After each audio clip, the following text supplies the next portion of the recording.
Oh,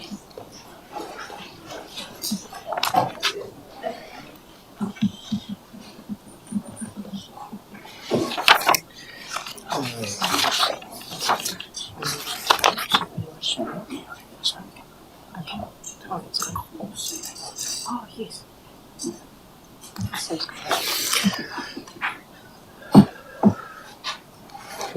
Let's go. Good afternoon, everyone. Welcome to our hearings for our long-term plan for 2024 to 2044. Today is obviously the first of 2 days that we have set aside for hearings, so welcome to councillors, welcome to staff, welcome to members of the public that will be speaking to us over the next course of a couple of days, and anyone else that is watching online. Could we please start our meeting with our karakia, please?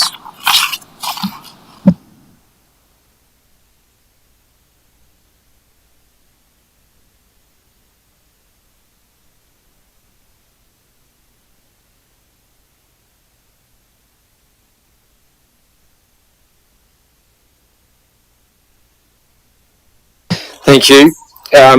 You'll see today that I'm being assisted by a team up here. Grayson and Alice are going to play tag team through the days as well, but Caro is also assisting me in ensuring that things run smoothly, and we're aware of what's going on. There's a team out in the foyer, obviously welcoming people and guiding them. So we should hopefully be ready, and everything should go smoothly. So just noting, first of all, apologies. We do have an apology from Councillor Proctor, and also noting that Councillor Jennings is online, but everyone else is present, so I'll move the apology of Councillor Proctor, seconded by Councillor Young. All those in favour? Against? Carried. Just moving, seeking any declarations of interest by anyone. Councillor Brannigan. Thank you, Bishop. This is actually the first one, number 454, the submission for Horowhenua District Neighbourhood Support. I have a strong professional relationship with them. It's appropriate on step off. Thank you. So noted. Councillor Tamihana. Kia ora. Just wanted to note that I'm also an active member on the Manawatu Estuary Management Team. Just wanted to declare that I'm a voluntary representative there. Thank you. So noted. And just to note that as a member, the council appointee to Tahoe Foxton Community Board, that I withdrew from all discussions when it came to the long-term plan. Thank you. Councillor Barker. Just a note, I'm on the committee with Neighbourhood Support. Thank you. Yes. Councillor Olsen. Just to note that I'm part of the Shannon Progressive Association, but obviously I've removed myself from their submission and the content. Also, I'm a paid-up member to Federated Farmers, which I believe I'm presenting tomorrow. Councillor Young. I'm the captain of the Living Tennis Club, so I'll exclude myself from that one. Thank you. So, probably just some clarification from the Chief Executive in terms of those declarations of interest. While council appointees and different memberships don't necessarily mean that they have to remove themselves from the table with that junction. Good afternoon, everyone. Through your worship. So, if in those conflicts which you just declared, if you sit on that committee as a result of your role as an elected member, and so long as you've not contributed to the submission that they have prepared for the long-term plan, then it's appropriate that you stay and participate. Thank you. Okay, so just moving to 4.1 of our agenda, which is to receive submissions on the draft long-term plan 2024 to 2044 and hear from submitters. We have recommendations 2.1, 2.2, 2.3 that the report be received, the matter be recognised as not significant. I would have thought that it would have been significant anyway. The council received the submissions of the draft long-term plan 2024-2044 lodged by 4 p.m. the 15th of April 2024, and 2.4 that council received the late submissions on the draft long-term plan that were lodged after 4 p.m. on the 15th of April 2024. It's been seconded by the Deputy Mayor. All those in favour? Against? Carried. And so we're just about to, we're due for our first submitter at 12:15, but just wanted to preface our hearings today with a couple of comments. Well, those of you that have, all of us did the long-term plan amendment this time last year, so you're well aware of how the process works. Obviously, we've got the bell in motion again as well, so that people do keep to time. We have given individual submitters 5 minutes, and those representing groups we have given 10 minutes. We're encouraging people to not talk for all of that allotted time, so that you do have opportunities to ask questions. Can I then ask councillors to ensure that your questions are brief and paraphrased and precise rather than adding commentary to them? If you do have questions or seek clarification from anything following a submitter, please note it, and we will ensure that that there is a response. In fact, the earlier those things are highlighted, the better, to give officers time to respond to some of those clarifications. Obviously, we're having a session next week, which we will seek responses from those clarifications and any further questions that people might have. So today is very much a bit of listen, observe, be informed, but it is a critical part of the process. People have spent a lot of time preparing submissions and ensuring that their views and opinions are being listened to from us. So we do expect a respectful session on both sides, and I know that this will be challenging for some. No doubt, as you've seen the submissions, there are a number who are calling for efficiencies and cost cutting within the organisation, and I've got no problem accepting those comments, but when they're directed individually or targeting staff in general, I certainly won't be tolerating anything in that manner. So any reference to bloated numbers and overpaid staff will certainly get a short, sharp shift, and I would expect everyone else to adhere to that. Also, obviously, anything targeted at us as councillors will be the same, because there obviously are a number of people who believe that there shouldn't be as many of us, or we don't have a say in that until a representation review. So just also just noting that, look, it is important that while we respect submitters and hear and listen to them, if you keep your comments reasonably brief and to the point, and questions I think are just as valuable as the commentary that they provide. So we look forward to that.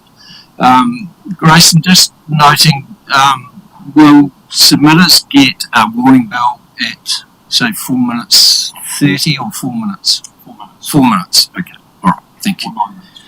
9 minutes for groups. All right, cool, thank you. Any questions? Excellent. All right, I believe our first submitters are here, and that is the Horowhenua District Neighbourhood Support Group.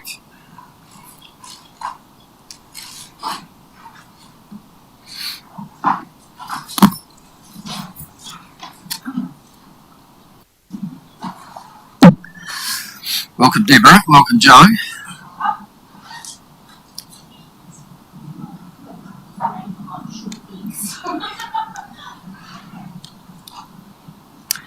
yours.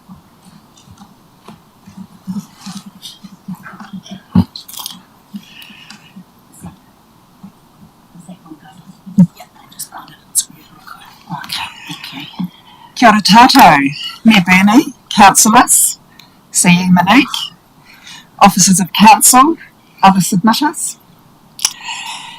Ko Joe Mason Horowhenua, and I'm here today with Neighbourhood Support. Our very able Coordinator Extraordinary Deb Campbell is with me, and Judy Peterson, our Deputy Chair for our committee, is here in support. And I'm here today with apologies from committee members Anne and Elaine, who have asked me to step in. I've had a little bit of a rise up the ranks of the committee of neighbourhood support due to their inability to be here. But firstly, we will take our submission as read, and thank you for taking the time to consider this submission. And right at the front of this, we want to acknowledge the incredible amount of work to date over the development of the long-term plan. And we acknowledge that you've done this work in what are very trying times, both locally, nationally, and very trying global times.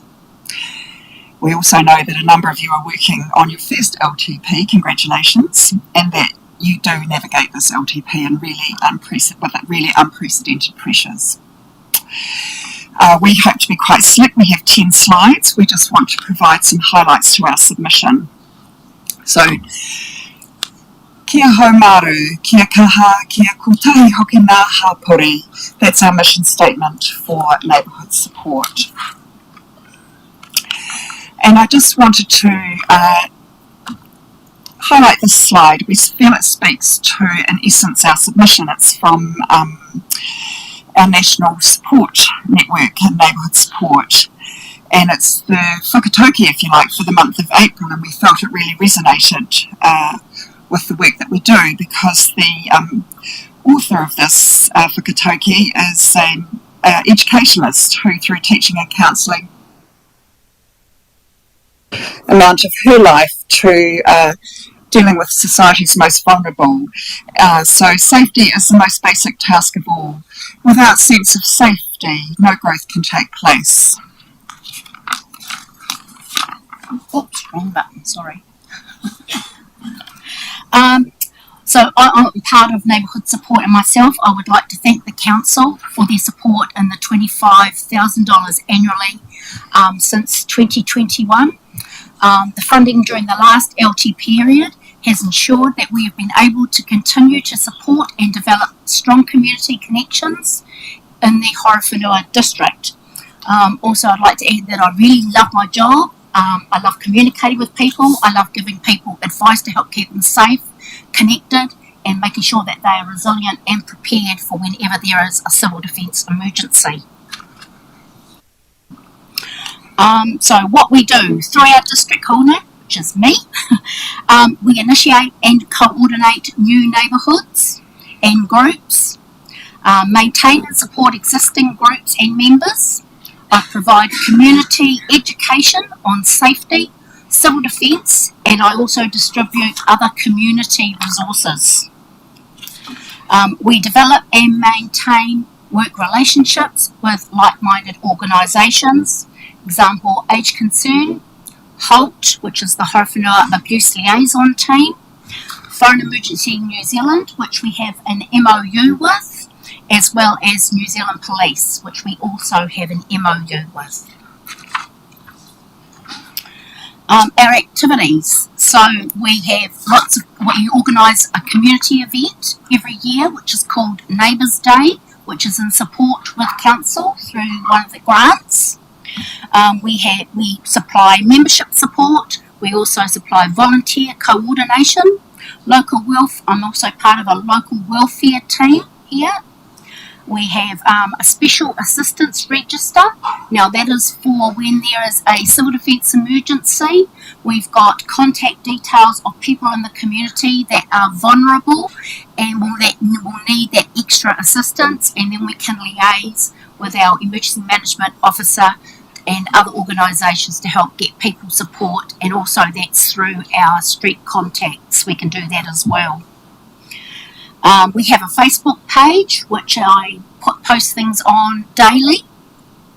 We have a weekly newsletter that I send out every Friday, which lets people know about criminal activities that's going on in the community. It lets them know about things that are coming up that people need to be aware of, whether it be road closures, whether it be weather watches, warnings, whether it be safety information.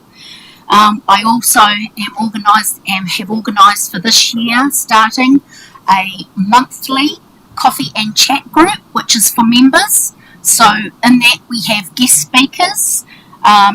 We've had St John's, Fire Emergency New Zealand, we've had the Breathe Easy group, we've had Alzheimer's Manawatu, and all of these coffee and chats have been really well attended. I also do presentations to local groups and have street meetings with groups, and we participate in several other meetings in the community, like Older Persons Network meeting, things like that. Oops, that's you. Just a quick slide on our results, which I hope speak for themselves, and I just want to draw back your attention to the letters of support from widely across those supporters of our community that advocated for the work that Neighbourhood Support does. Okay.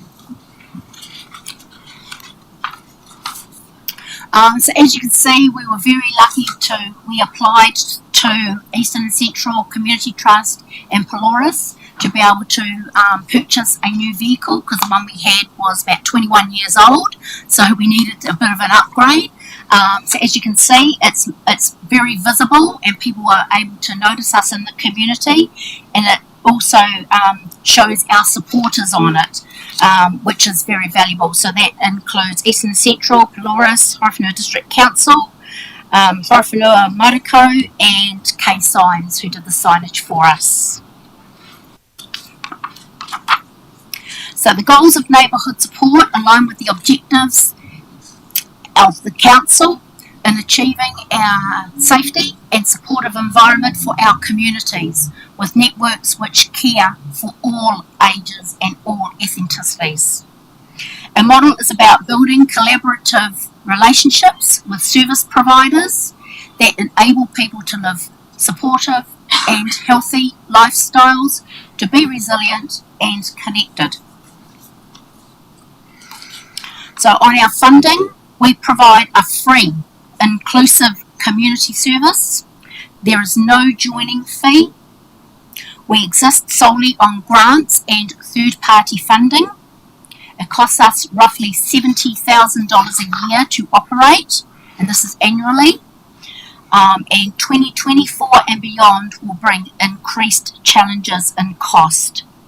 And at the moment, we are running on the smell of an oily rag, which a lot of organisations are doing at this present time.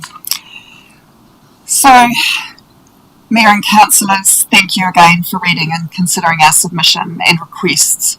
Times are tough, we know that.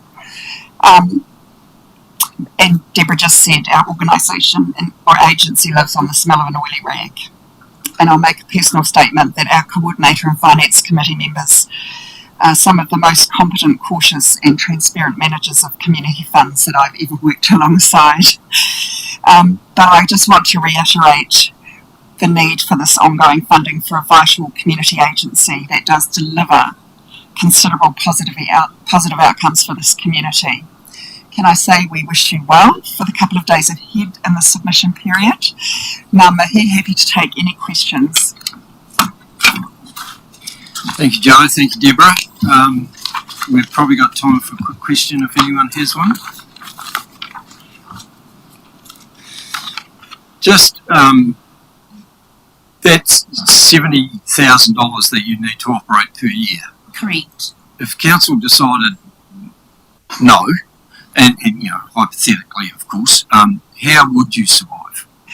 That would make survival very difficult and create real issues for attending the many community events, the days in Foxton, the days in the Vince, the Neighbours Day. We would have to either find other funding, which, as we know, is in short supply, or retrench some of the work that we are currently doing. Thank you. Councillor Grimstone.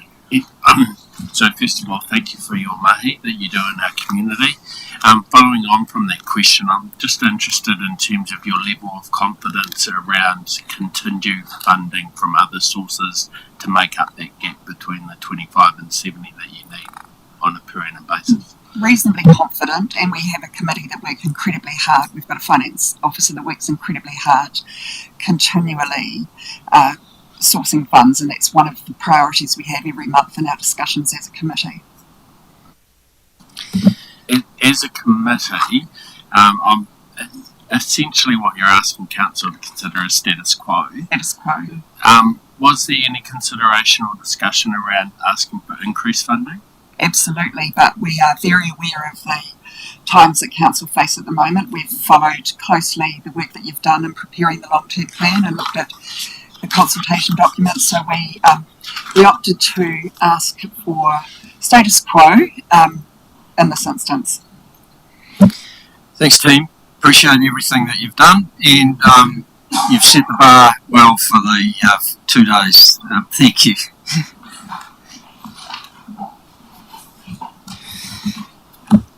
Can I now welcome the Sport Manawatu team to the table?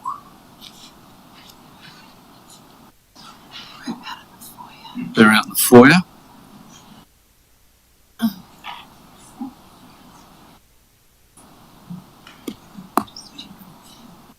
Brett's going to get them.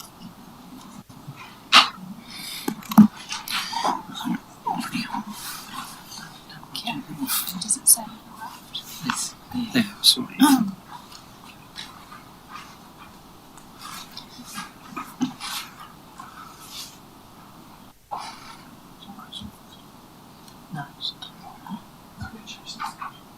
Is it?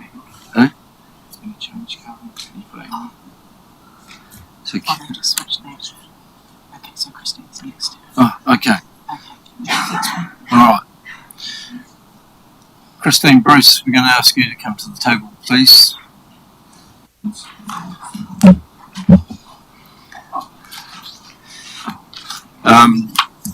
So for councillors, this is submission 456 by Christine and Bruce. Welcome back, Christine.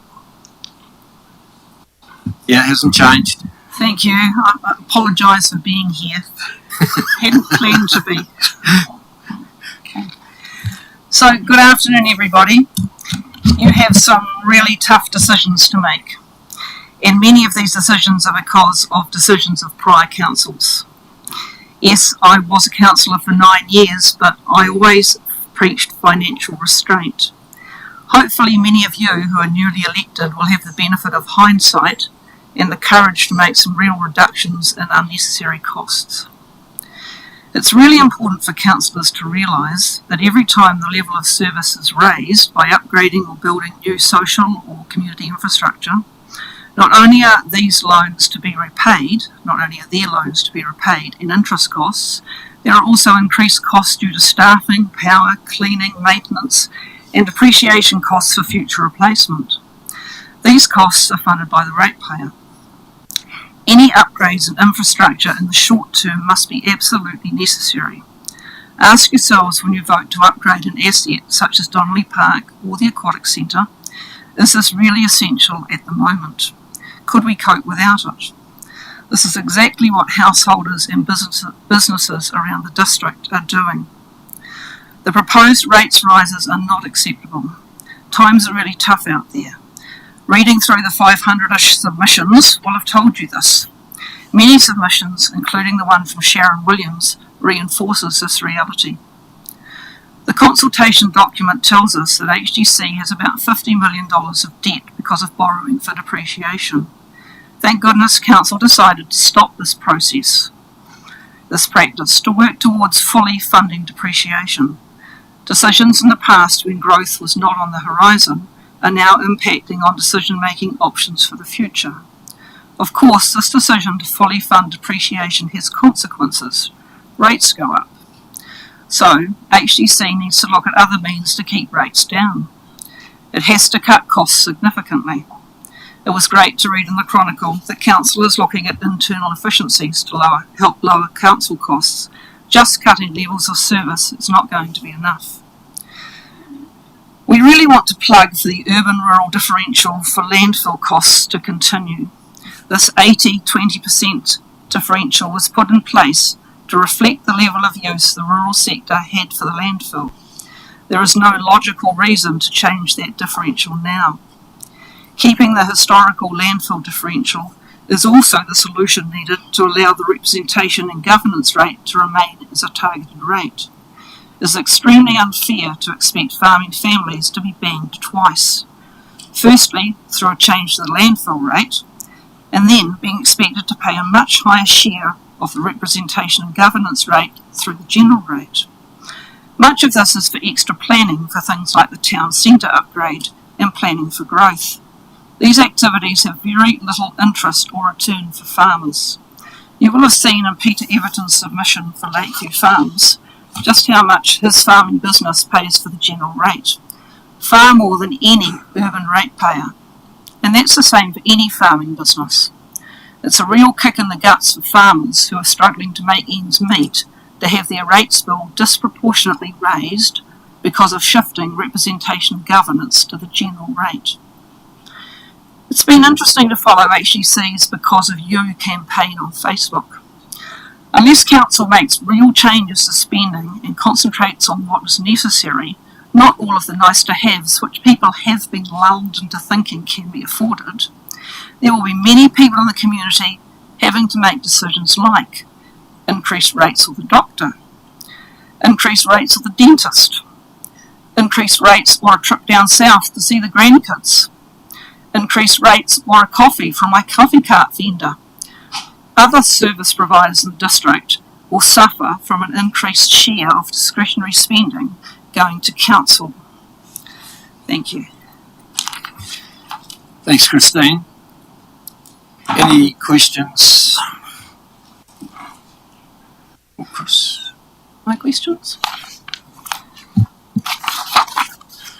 Doesn't look like it, Christine, but you are aware of the level of targeted rate that we were able to have, which is 30%, is the level that we can't go, and that is why some of that representation and governance rate has gone into the general rate, because we have to get below the 30%, and we are currently at 29.6 by this change. So legally, statute says we can't go above the 30%. Yes, of course I understand that. And that is why I'm suggesting that we have the landfill aftercare and loan targeted rate having a differential, because that 30% only applies if there's no differential, only if everybody pays the same amount. So by having a differential for the landfill rate, that takes it out of the 30%. Okay. Surely you understand that. I do, yes. Thank you. Yep. Oh, Councillor Jennings, got a question? You're on mute. Thank you, Mr. Mayor. Yeah, thank you, Mr. Mayor. Sorry, I was just going to ask Christine to clarify why she was proposing that, but she's outlined that. But it would be useful if, with your permission, Mr. Mayor, if staff could just comment on whether that's a correct assessment, because that's certainly what Christine's outlined is my understanding.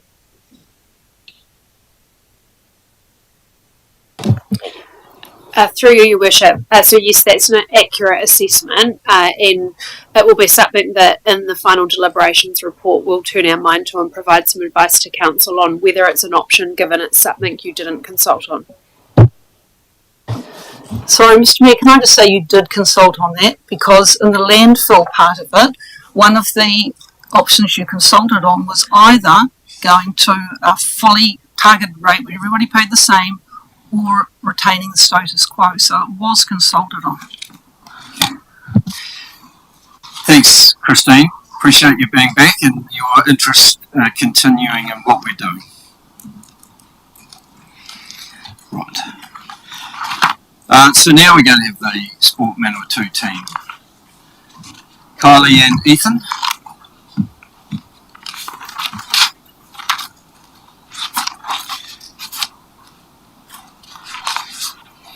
So Kylie, just Kylie, is it? Sorry, the right hand button on, yep, well done. Kia ora tātou. Thank you very much for having us here today. We really appreciate you able to find some space for us. Sport Manawa 2, aroha mai, ko Kylie tūru whenua Tapsel tōku ingoa, he uri ahau no Ngāti Rongo mai wahine me ngai tūhoi. Ethan, would you like to introduce yourself? Ko Ethan tōku ingoa, local Horowhenua lover. Yeah. Champion might be the word. Lovely. Thank you. So, Sport Manawa 2 definitely felt we should provide, that it was important to provide a submission for the long-term planning process, really around our shared passion for community wellbeing that you also share as a council, and the contributions that both of our organisations make to this space. I really want to acknowledge that Horowhenua District Council is the key provider for play, active recreation and sports spaces, which enables opportunities for our community to be well through physical activity. And we're extremely heartened to see through the long-term planning the continued commitment to walk and cycleway facilities and the redevelopment of the Live-In Aquatic Centre. And a key shift, just to give you some context, I guess a key shift for Sport Manawa 2 has seen the appointment of dedicated roles for the Horowhenua in community and school settings. And this work has really reiterated for us the importance of local solutions to local aspirations, which is very specific to the Horowhenua community. Ethan, did you want to talk a little bit around the impact of some of the mahi over this past year? Yeah, so I'll try to keep this here short and sweet. I guess the first aspect in the last 12 months coming in to the connector role and actually being in the community versus being in the wider Manawa 2 has been an increased, or having increased visibility and voice for the groups, be it school setting, primary, secondary, elderly, refugee, or our clubs. It's having the immediate impact of having someone local who they can speak to, ask for assistance, or try and find where they can go with whatever their thought-provoking kind of questions are. I guess another key thing pretty proud of is, and it's very evident, is the increase with that visibility, is the increase to get access to resources or funding. So probably in the last year being involved in actually getting the community to understand our Te Manawa Fund and how they can go for that money and increase play, active rec and sports being probably the biggest success for me, and being on the ground and listening to the challenges with the application writing, the needs and the demand, and the kind of like the reality of how difficult it can be to get puti in that space. I think it's been hugely impacting having somebody working in the Horowhenua. Many more great things. I think definitely the working within the HDC building has been real positive to connect with the different teams, and I'm getting pulled and pushed into different areas of the community that are working in different ways. So that's probably been a huge highlight, the impact we've had together in certain ways. I think that the creation, the play trailer coming in and helping not just getting gear to equip it, but funding to wrap it and design it. But we also took myself and Sarah Jane down to a different community or district and checked out their play trailer, got systems. So I think having a role like this is only getting win-win for the district, but also working with the council team. So the play trailer that we created a play network, which is exposing play and how can we play better, how can we get money or resources to increase play. The Health Active Learning team, I'm in there with them and seeing the positive stuff they're doing for the primary space, the 11 schools under that initiative, where teachers are really getting more support in the way of how they can teach physical education and nutrition and how to keep their kids continuously active and living healthier lives. So I could go on and find it there. Involved with the awesome event with the HDC with the triathlon. We did a 3-day series that was amazing. Again, having someone who's local and with them and supporting them, that was an epic success. I think we had 70 kids get out there, run, bike, swim over 3 days, and it just showed, the impact we can have in working together to get, better outcomes for the community. But yeah, I could ramble on about heaps of cool positive things, but it's an ever growing position, and really just want to talk all what Sport Manawatu and Kylie are here today with the submission. Thank you, Ethan, Kylie. Appreciate that. Is there any questions from? Oh, sorry, you're not first, Kylie. Gee. That way.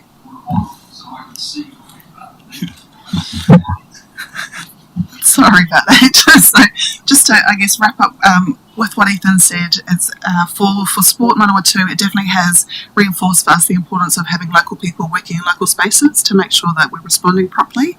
And I think when we're considering the long-term planning process, one of the key areas that we were just really keen to draw your attention to was around the proposal to remove funding for community development, including the grants and fund community grants and funding. And I think some of the conversation that Ethan's given today around that ability to leverage for our community, not just the spaces we have, but the positive activity that happens in that, has been really crucial. So we definitely acknowledge that there are really difficult fiscal times for the council to consider. So we're not coming today to ask for anything. We would really just encourage that where there is that opportunity, if there are ways that the council could consider not removing the funding or closing the facilities, or partial closure for the facilities at the library, the youth space and Te Awaho, really because of the connection that we have had in the conversations within the community that let us know that whānau are dealing with difficult things. They need low cost or no cost options to be able to participate and make sure that they can live in a thriving community.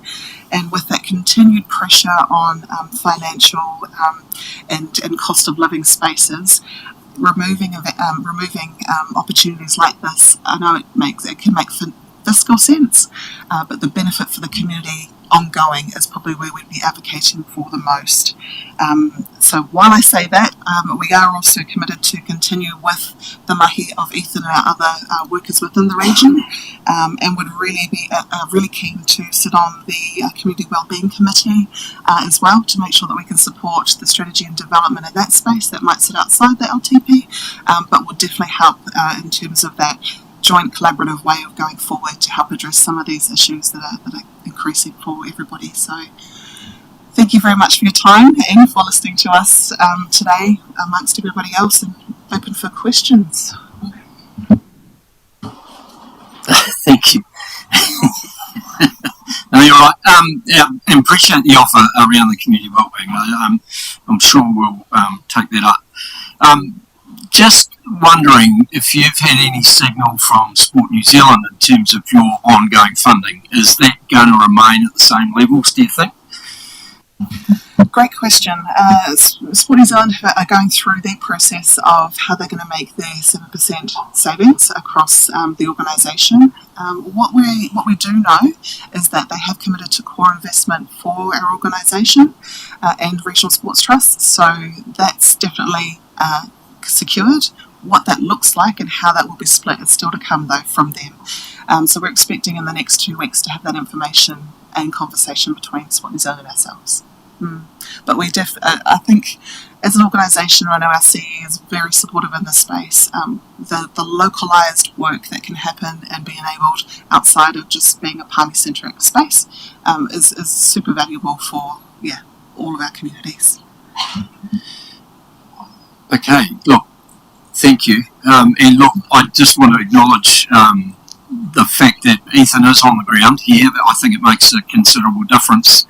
From being here some years ago, we were always almost like disconnected because we had lost that sort of on the ground presence within the district. So just want to acknowledge Ethan's work and in general Sport Manawatu for continuing to be looking after the wellbeing of our district. Thank you. Cheers. Yep. Thanks very much.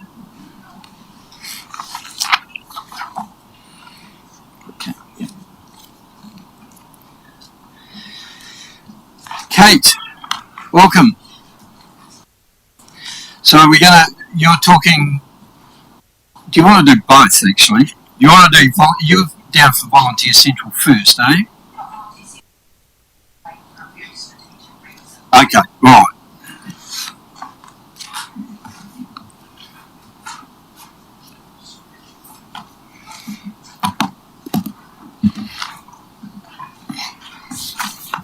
Welcome. Hi, I'm Chris Aberton. I'm the chairman of the board for Horowhenua Volunteer Central, and this is Kate. Kia ora koutou.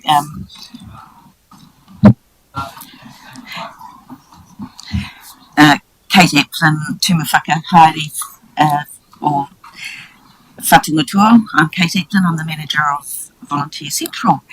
Lovely to see you all here, and thank you very much for hearing us out. Chris can just start with a little bit about our submission. Thanks, Kate. That was a bit unexpected.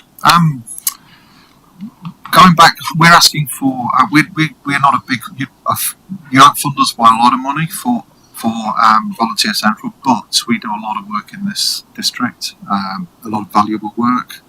Our volunteer base. There's 316 volunteers, aging from age 11 through to 97, which just goes to show you don't have to be old to volunteer. Because I think there's an image about volunteering. We bring a lot to the party. Pre-COVID, HDC funded us to the tune of $20,000. Post-COVID, that halved to $10,000, so it's not a big spend for the council.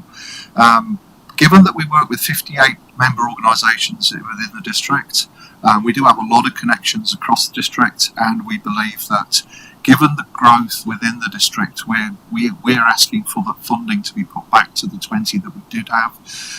We're acknowledging that is a big ask in terms of the proposed rates increase. We support option 2, is it? The 17.5%. As a ratepayer in this district, I mean, that's a tough pill to swallow, but you know, at the end of the day, you've got to be realistic. We think that's the best option.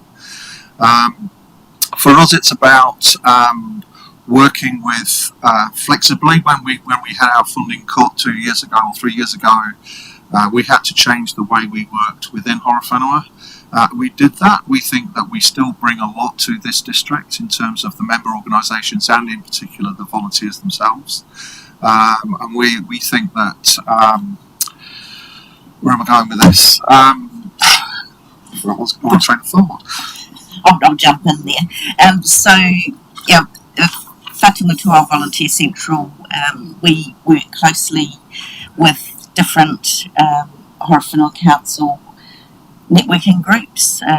We've been working with the older persons, youth, access and inclusion, and we also have a role around emergency management, and we also have relationships with Mōpō Tribal Authority, who are actually one of our members, and we're still developing with Raukawa. And we work right across the community. We're not bound by age or stage or disability or location or ethnicity or education level or criminal background or anything like that. We work right across the community to give people an opportunity to experience new situations, develop new skills, increase their networks, get a sense of well-being themselves and a sense of purpose. I spend a fair bit of time out at HLC, just sitting in the fabulous cafe there, waiting for people to walk past and have a conversation. And I registered a young 15-year-old who was from Shannon, who was doing the foundations skills course and absolutely hating it, but she had to do it because she had to do something because of her age. So I registered her and asked her what did she actually want to do, was she interested in, and she said fashion and beauty. And so through our connections in the community, I was able to talk to an advisor who had connections with UCOL Work and Beauty School, and this young lady was actually offered a scholarship to start the program before she turned 16 years old, so she could actually get her qualification and work in an area that she was interested in, instead of sitting waiting for 2 years doing something that she really didn't want to do. So that's the sort of work we do, and she will then go on to contribute to the Horowhenua community and economy through her skills and her training. Because we work right across the community, one of the things we often hear are organisations that are doing the same or very similar things, and they're all competing for the community dollar. And at this point in stage, it really is a difficult call to say, how do we fund the continuation of those grants, etc., that you've already talked about. And from what we see, it would be a really great time to sit back and do a little bit of reflection and review of what actually already exists in the community, how do they work together, and how they're funded. It's not only the funding that ends up getting duplicated, therefore reducing the return on investment, it's actually also the people resources. If you think of, if we've got 90 member organisations in Horowhenua and they all require a board of trustees, let's say conservatively four members as board of trustees, that's 360 volunteers that you're looking at just to do the governance of an organisation. As we've said, you've only got 351 registered volunteers in Horowhenua. The maths doesn't work out. You haven't got enough people to be able to sustain that level of infrastructure, let alone the finances to do it. And we'd like to offer to work with Horowhenua District Council in partnership around looking at what's out there in the community and how it's actually working. We have the benefit of having the ears of a lot of people in the community because we're Switzerland. We don't affect their funding in any way. We don't affect their contracts in any way. We're purely there to support them. So we often get the real story of what's going on for organisations out there. So, we'd like to offer that we work further together with Horowhenua District Council to look at a more sustainable future for the services in the community. Thank you. Thank you. Any quick questions? Just appreciate everything you do, Kate. Acknowledge the work that the volunteer sector plays in our community, and as a regular attender of some of those networks that you are committed to, and I do thank you for that because you are a regular attender of those meetings, which is really helpful. But we hear that how tough it is for these groups at the moment to try and attract volunteers. So the work that you do in terms of trying to push them in the right direction is much appreciated. And your request for funding is duly noted, and no doubt get some talk when we do deliberations. So I appreciate everything. Thank you, team. Thank you. I just want to say that we've been shown to be flexible in the past, and the funding, you'll hear a lot of organisations say they're running on oil and rag, and we're no different to them. But really, at the end of the day, we do cut our cloth to match. We've been shown to be able to do that. It'd be good to apply that across the board to a few of the other organisations in the district too. Thank you. Thank you.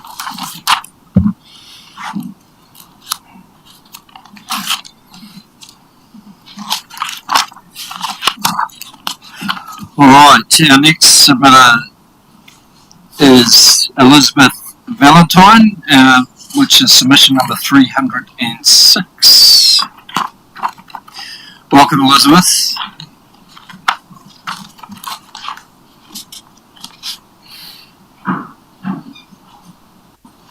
Oh, we've got a team, have we? Just grab some more chairs for you.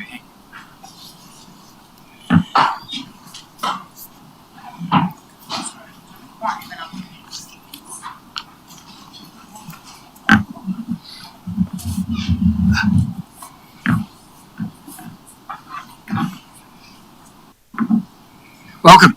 Floor is yours. E na mana, e na iwi, e na rangatira, greetings.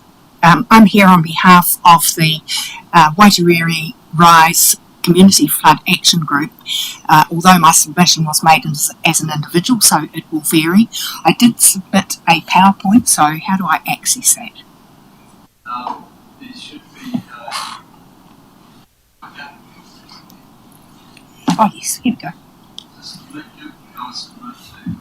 Thanks.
He mahi nui ki a koutou katoa e hui mai nei mō tēnei kaupapa, he mahi ko Kate Riki ko Kate Epplin tēnei.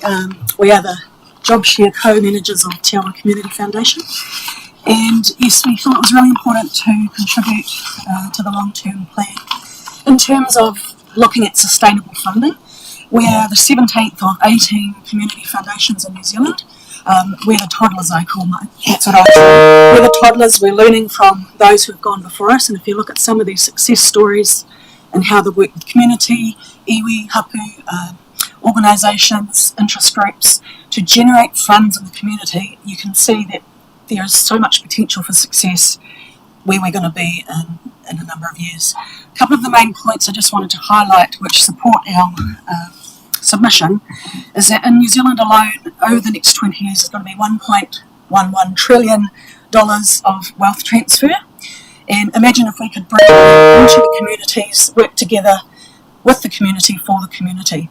That takes the pressure off some of the funding problems that are coming up for councils. And I just invite you to have a look at some of the other success stories from some of the other community foundations. We work together as part of a network. We look at overseas models that have worked. We adapt them. We work with our local communities to see how it works.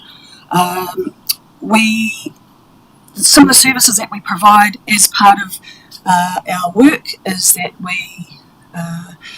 we are philanthropic advisors. So we work with those in the community who work with those who want to give estate options for their giving.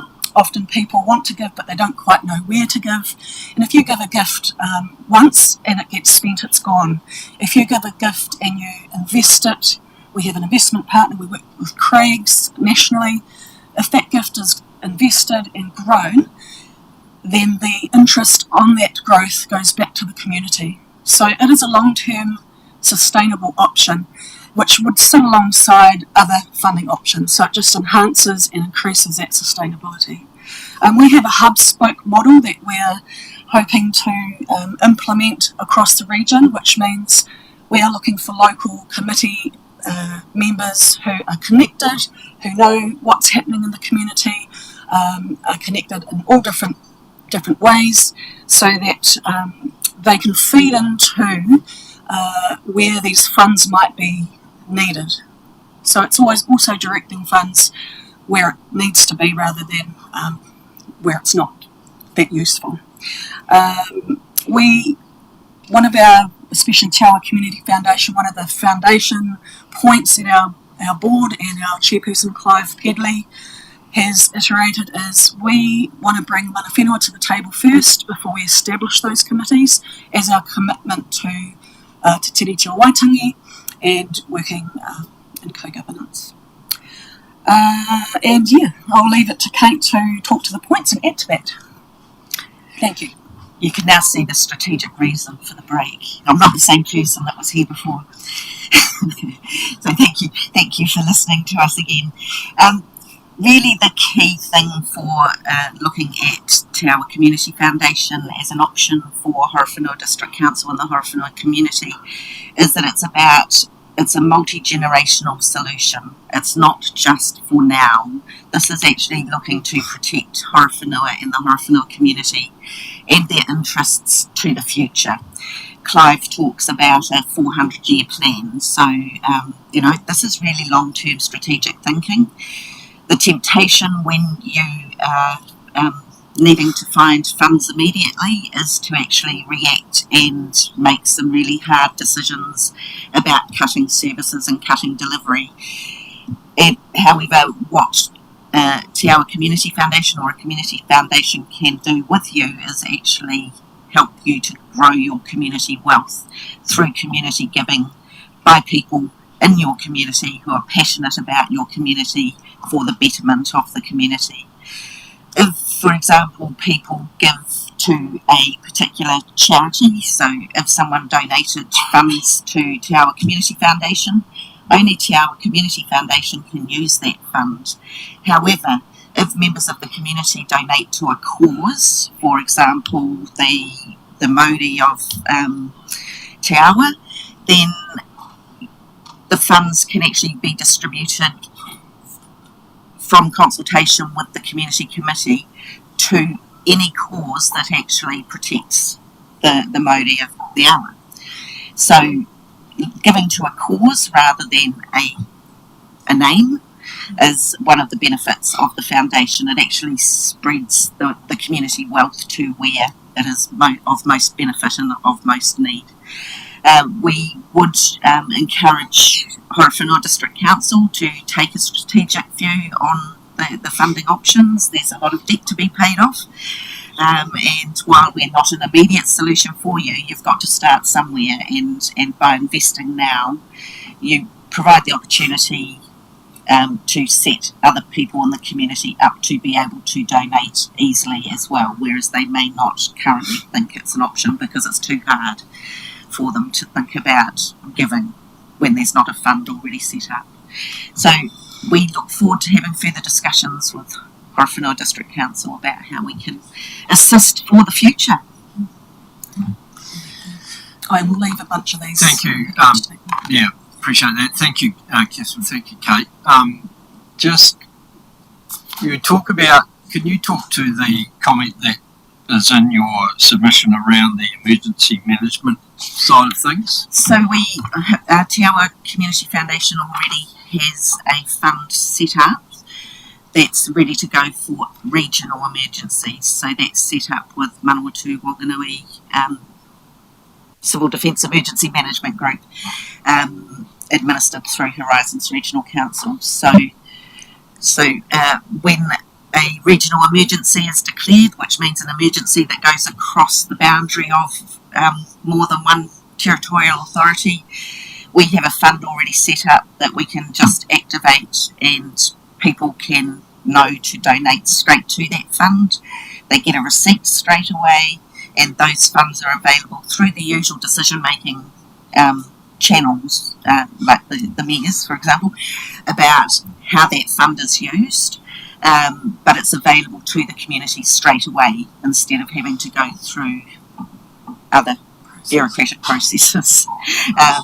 But it also gives the opportunity for people who are overseas, for example, who might want to donate to that particular community to be able to put some money into that fund as well for the response. Cool. Thank you very much. Appreciate your time. Thank you.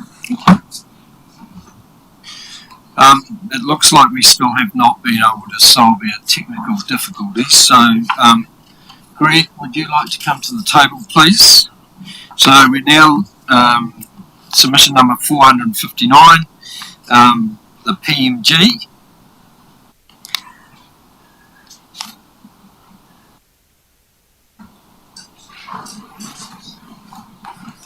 Welcome.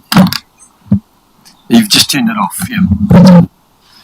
Tēnā katoa katoa. I'm Greg Carline for those councillors that I haven't met or been in front of in this last few years, and thanks for this hour or so that we've got to talk about these issues with the PMG. I'm really just briefly going to pick up on a couple of key issues that we've raised in our submission. I know you've read all of this and you've got an awful big workload over this next few days, but there's some important points that we want to make to this council, and I'm happy to take any questions you might have that fall from that. And I guess the first and most important is that the project management group, which is a shared community and council forum, it hasn't been an easy run over this last few years, but it's been really critical, and it served a really important function in that by collaboration amongst that group, the landfill has been closed, and in my view it's permanently closed, and other things might occur at that site, but it's a really significant milestone that we need to keep reminding ourselves of. So that's really important. And the other thing that I would say is that it's not a particularly easy road still, because inside the PMG with council, in the neighbourhood liaison group and other forums that we're in, there's a really diverse range of views in our community about what should occur at that site, how it should occur, and where council should go. But I think that in concert with the council team, Monique, Daniel and others, we've made really significant progress around a pragmatic solution for that landfill, and we really implore council to fund the solution which addresses leachate losses to the hokio, that recovers the mana of that community and that really important place, and that we get on with that work. And for us, and those of us involved in the project management group, we maintain the energy and that kind of collaborative approach that will get us through any of the challenges that are still coming. So I know that councillors are wondering about whether there is a viable solution. I think the solution that staff have put together and that they're working with council on is I don't like using the phrase because it's often used in jest, but is the best practicable option for that site, and it's time to get moving. And we may improve on that as time goes by, because there's no opportunities lost, but we do need to get on and make those steps. And I acknowledged in the submission on behalf of the community reps on the PMG that one of the things we really have to celebrate is the fact that this council, particularly this council and the staff that serve the community, have kept moving in this past couple of years, when you could have sat still and just simply waited until all the tension and all the conflict was resolved. And it's because council has decided to keep moving and taking those risks that we're in the place that we're in. Of course, along with the community that is ringing you regularly and getting on your case and probably getting on your wick occasionally.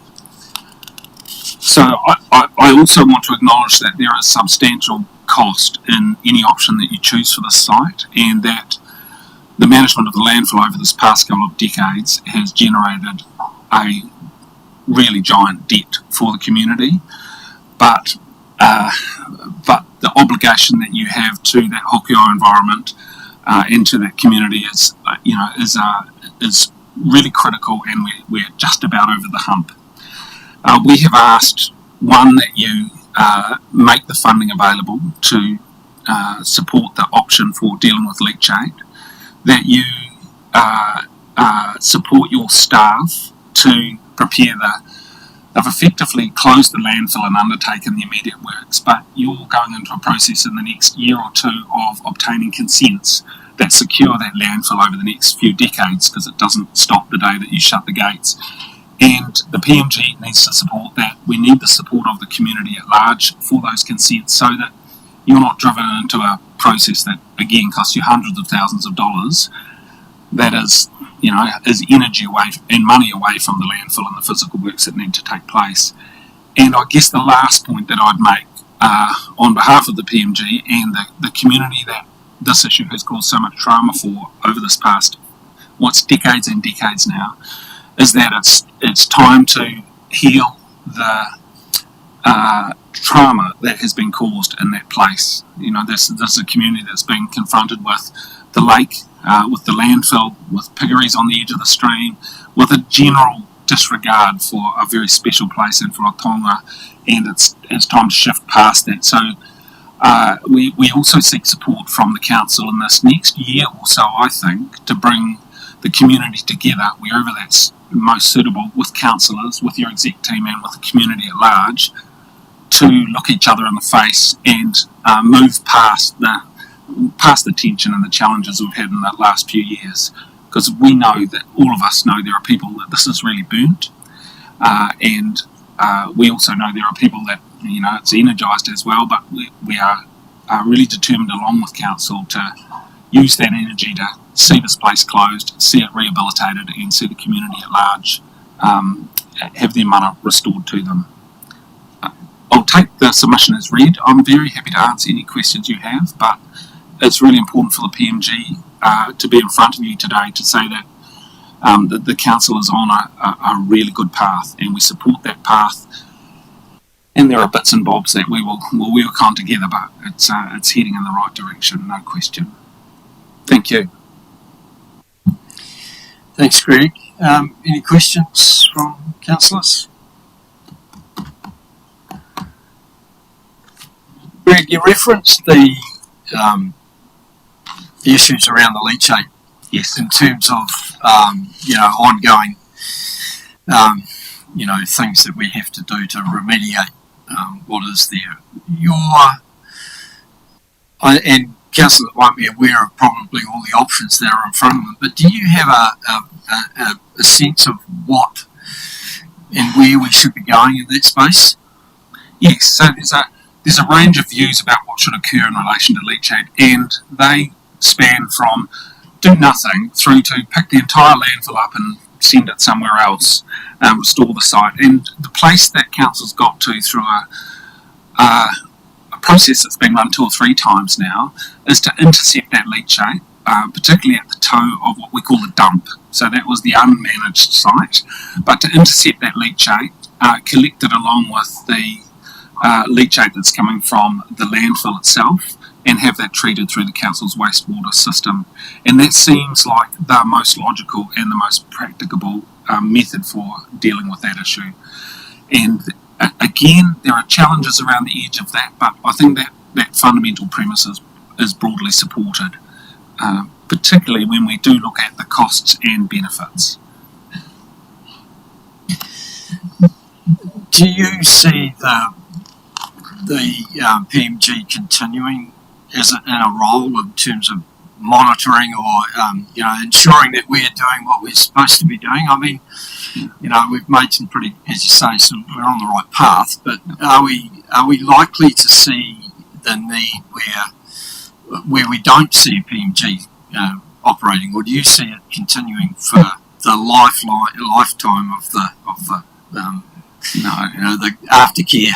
I think there are all days where we'd like to have no PMG at all, but that's because we're being selfish. The reality is, I think the PMG has a role in the next few years. It was formed out of Environment Court challenge to council and the way it operated, but as I've made really clear in the submission, we think that's time to change. So the original project management group had effectively an approval role. The decisions are yours to make, but we had as a group some quite serious ability to direct council spending and council focus in the space. And as a team, we've got to a place where we are wanting to move much more into an advisory role rather than a directing role, and into a monitoring role. And so I think the cost to council will reduce, and the ability for council to get on and do the work that it's doing in the way that it is will improve.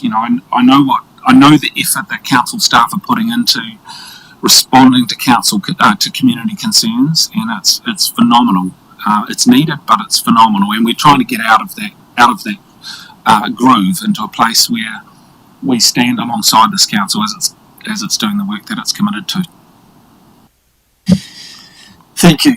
I appreciate everything that you do in that space, and as you say, we're on a path. It's going to take some years for it to get through, but we have come a long way along that from when we first started talking about this, and it is really encouraging to see the two groups working a lot more closely and collaboratively together. It's appreciated. Thank you. Thank you, sir. Thank you.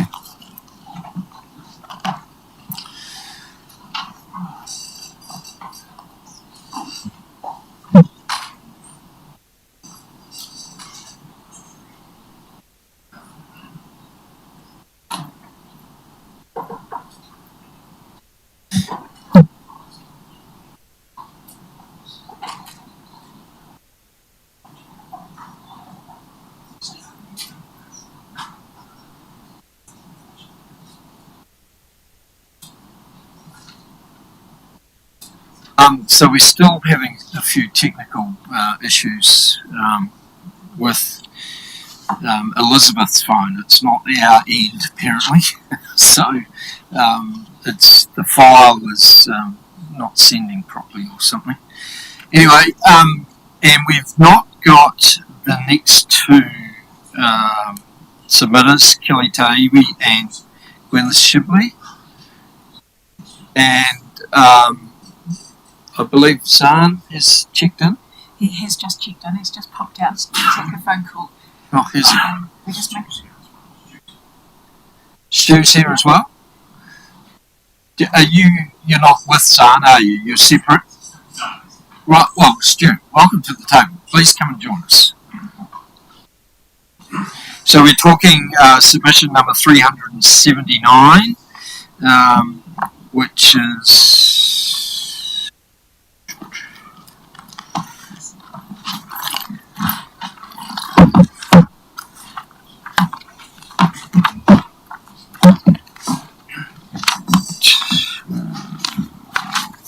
on page 117 of your agendas.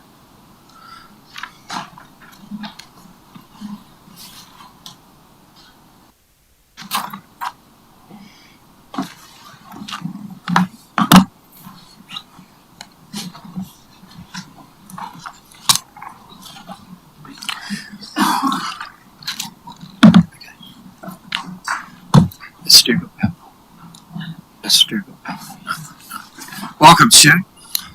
Kia ora, Ben. And kia ora to councillors, worship councillors, members of the community, and those that are online, and our Shannon community members that are here. I'll be summarising our submission. Shannon Community-led Development Group is a newly established community group which networks across our community with community groups, businesses and iwi hapu. Our model is a hub and spoke to support community to achieve aspirations at the grassroots level. We are part of the Horowhenua Ward, consisting of 3 villages, and I really want to make that point, villages. We're not a city, we're not a town, we're villages, 3. They have their own uniqueness. We don't have a beach nor a lake.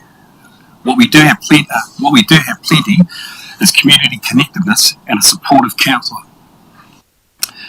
We've seen growth in our primary schools and new and returning families moving to Shannon for that village community feel. A summary of our submission probably categorises into particular points, so I won't go into detail. It talks about targeted and equity. And so those questions around targeted, how we see as a Shannon community group is that where the benefits of that targeted, where we support targeted, benefit that community, then we see that as an appropriate rationale for that to occur. Equity can be seen in many ways. Equity in terms of Shannon as a community, I liken us to, we are the runt of the rates litter. Right? We are the runt of the rates litter. We're the last of the trough because of our size, yet geographically, we're the second largest size geographically, but we are the runt of the litter, which means that we are the last to see the effects of growth, but we are the first, one of the first to see the effects of any type of decline or increased rates. So, as I said, summary in topic 1, when it asked us for options, as a community group, we had the feel of option 3. We believe that we could do a deeper dive into some of those, especially those rate fees. I'm not sure if you're familiar with the Swedish rounding effect, but the Swedish rounding effect, when we looked at the fees, and there is plenty in there in those pages that you review, we seem to go up by cents. Why couldn't we look at going up to the nearest dollar? They may seem like small increments, but in actual fact, it's the collective increment that actually sustains the community-wide effect. When we looked at the wastewater sewage, Shannon, and I'm sure you're all aware in here,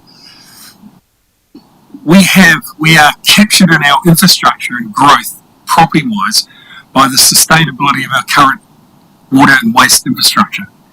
Okay, by definition, that means that the containment of new development is contained by how we can hold and treat our water and sewage system. Every year for the last many years that I've been there, at least 3 times we have flooding that goes into the water system, into the sewage system, and we see the sewage being pumped out. So it's a short-term fix, but the long-term issue is real. What does that mean to us? How do we get development in our area? How can we encourage more people to come to our area? To put property in, to invest in property. So when I talk to this, I talk about our uniqueness, as in we're not a live-in, we're not a Foxton Beach, we're a village. And we have parcels of land in there, land that could be subdivided without the incredulous costs that we're treated under the same burden as some of that subdividing or providing those provisions, albeit there is some leeway for that when you want to develop land in Shannon. I guess the main point of our submission is, and the focus that our community group is focused on, is we want to see Shannon as prioritised as the next location for the community development plan. We have internal resources to be able to help and develop that. We see that as probably the crux of our submission. It's no clues to anyone else, but in 2025 they start work on the Otaki to Levin State Highway. 2029 that State Highway will be completed. And guess what? Shannon is the first town coming off that highway that you will hit. Right. So working with council over the next 3 years as part of the community development plan is how do we position ourselves as a village. Right. As a village. Our growth rate is projected in some of the council meetings we attended of 3%. Now that is again hampered by our ability for internal infrastructure. So the parting message that as a community group, as the chairman of that community group, that we'd like to pass on is we're a village. We're one of 3 villages under our council. We are unique. We have some definite uniqueness that when we apply policy across any of the Horowhenua District Council to our village, and I speak indirectly for both Wapiki and Tokomaru, is that you consider that uniqueness when applying policy. Thank you. Thanks, Joe. Any questions from anyone? Deputy Mayor. Thank you very much for that presentation, Stu. Appreciate it. So when you talk about Shannon being the next cab off the rank for a community development plan, you identify that there are the 3 villages that make up the Miranui ward. Do you see opportunities for that community development plan to embrace those 3 pockets, or do you see it as being specific to Shannon? Actually, I think that's a 2-part question. I think the first one is part of us going forward. We certainly want to support and help the other 2 villages within the Miranui ward. So we would have, I would say, an umbrella Miranui ward community development plan, and then, like operating on a hub and spoke model, we would use Shannon Community as that plan, and it'd be a shift and lift in terms of the process that we use to also support both Tokomaru and Wapiki. Stu, I'm curious to know why there are so many community groups in Shannon. There's the Progressive Association, there's yourselves, there's the group that Sharon leads, there's the Ngāti Whakatiri group. There are a number of different groups. So, I mean, for us, it's probably a little confusing in terms of who should we deal with? Yeah, man, that's a good question.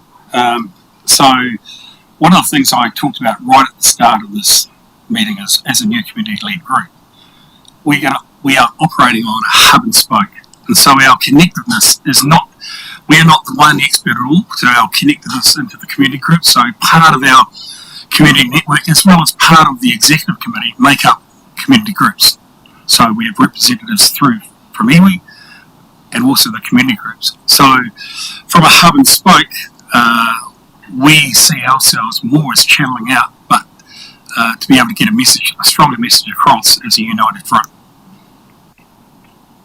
And I guess the difference between, us and SARS Group, we have a different value-based system. Thanks. Councillor Brennan. Thanks, Rick. No, thanks for you, and well done on the group. Great to see these groups, active in the community, which is really great. My question's around the community response plan. Would you see that as led by your group or your community, supported by council? Can you just repeat that question? Sorry, In terms of development of a community response plan, or a community development plan, would you see that work as being led by your group and supported by council, or the other way around? I would see us as the coordination part to that. That's bringing through those community groups' aspirations, collating that as a coordinated effort, and then presenting that as a united front.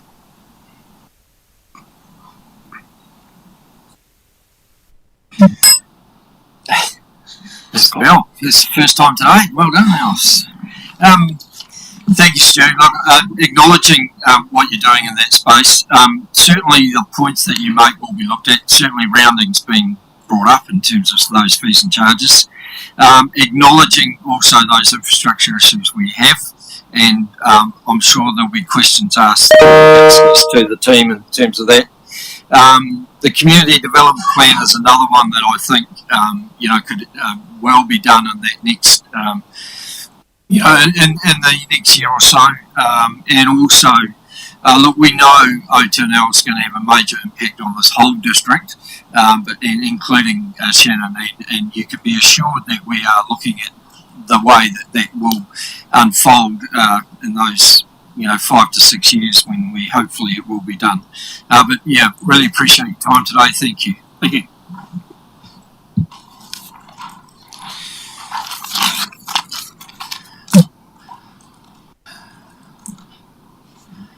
So I believe we've finally got technology issues solved. So welcome back, Elizabeth, and your team. So Caro's plugging her computer into the system, and Caro, am I reading this right, that it won't be on the screen, that councillors will need to get into their portal to look at it? Oh, you've got it. Okay, all right. My bad, me, Bernie, and my apologies for sending a very large file. Right. There was a policy cut off about 30 megs under what was contained in the file. But anyway, we really appreciate the opportunity. And special thanks to Carolyn for getting it sorted. Here we go. Look at that. There we go. Okay, let's begin. Right. Thank you very much. All right, so as I stated initially, I'm here on behalf of the Community Flooding Action Group. I'm Lizzie Valentine. The reason why we have were given the opportunity to expand from my original submission as an individual is that this is actually a community-wide issue, and what you'll see is a series of pictures of how serious the flooding was. The top picture, unfortunately, is very pixelated, so you can't see, but that is actually somebody's front yard. That's not a lake. That's actually the yard on the far side of that picture are swings and slides that were inaccessible. The bottom one covers 2 properties, and so on and so forth. So we're here to talk about our concern that there appears to be, despite multiple analysts from within the community looking for budget provisions in the LTP for flooding work, there doesn't appear to be any here. So our purpose is to put the case, hopefully, with a quid pro quo for council around stormwater drainage infrastructure at Waitariri, and specifically Waitariri Rise. There are fundamental challenges for the rights and wrongs of it, which we're not here to talk about today.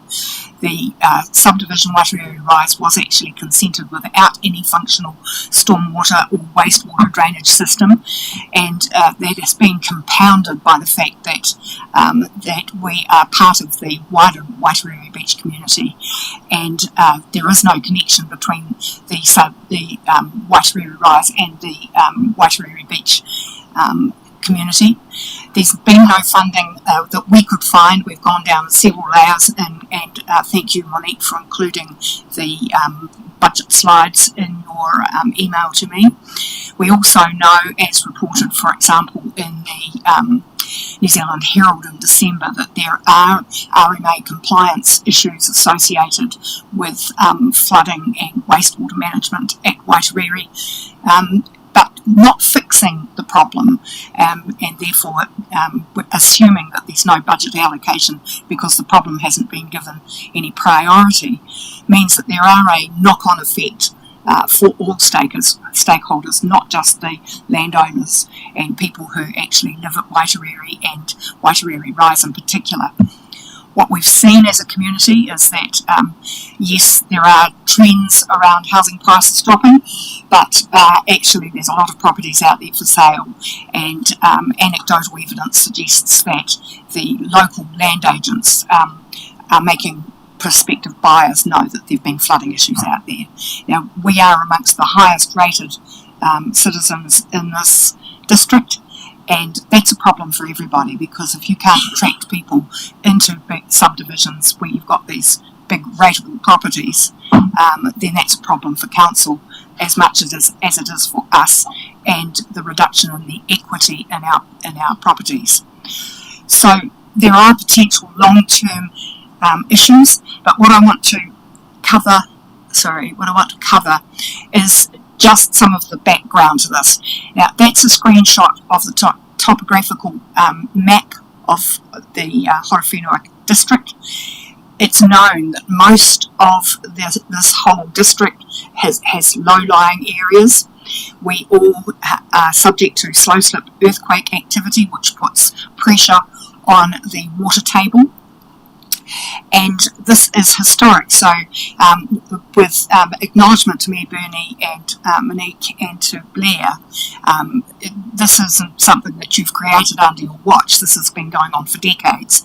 So we do appreciate that you've inherited an ageing or inadequate problem. However, there appears to be no cohesive plan and no budget to remediate this.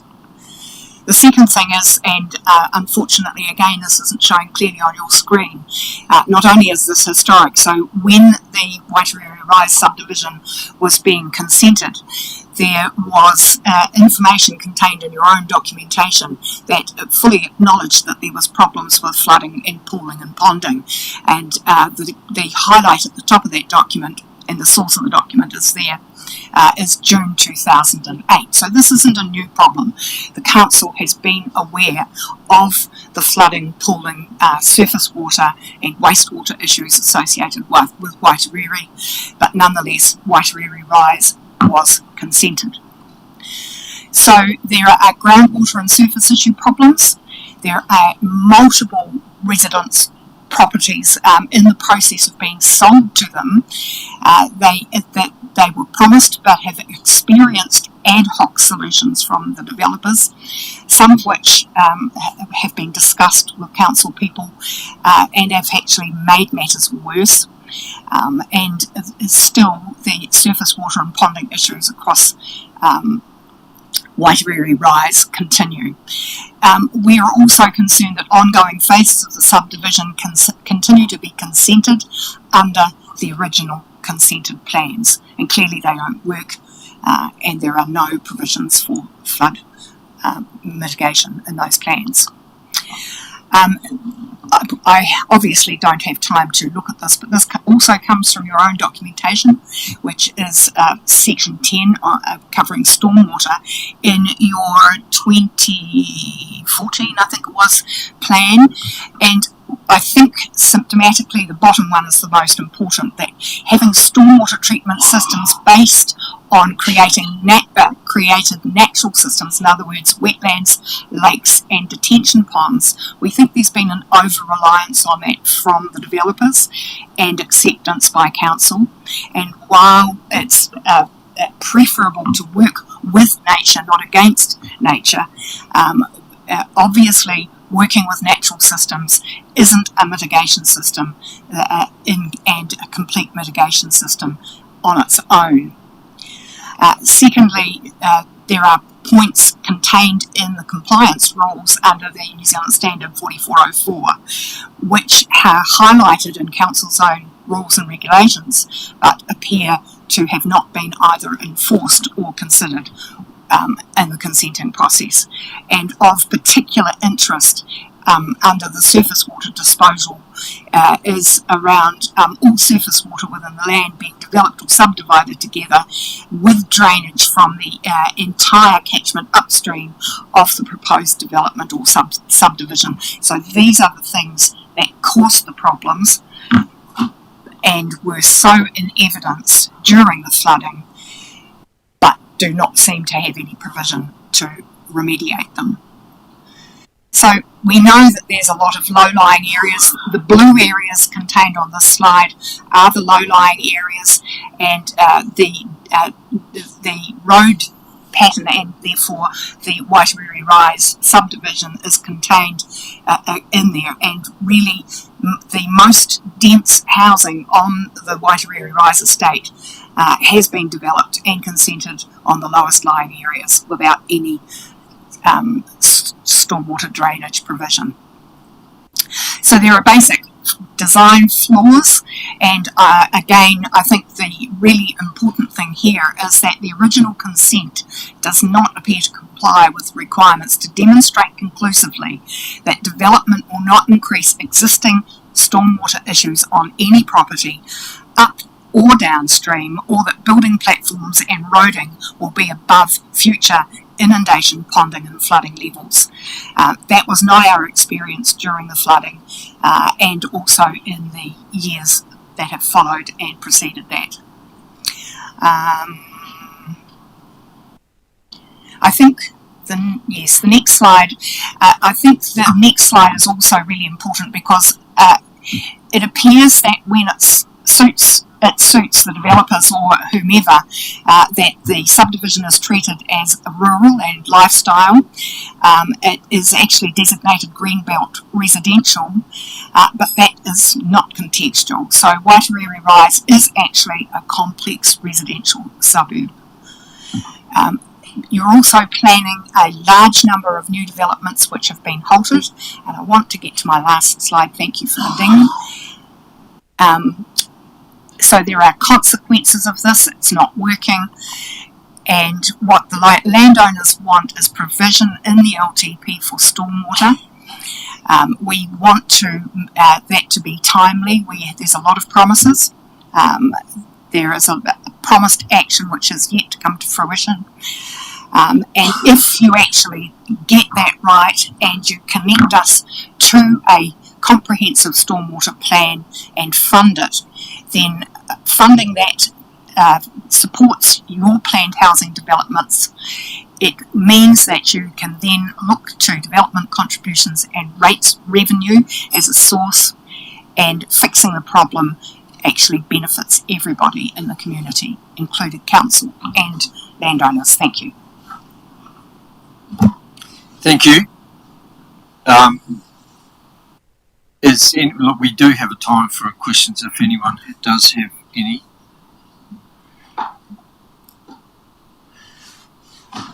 It appears not. Look, this is obviously a complex issue, Elizabeth, and thank you for your submission.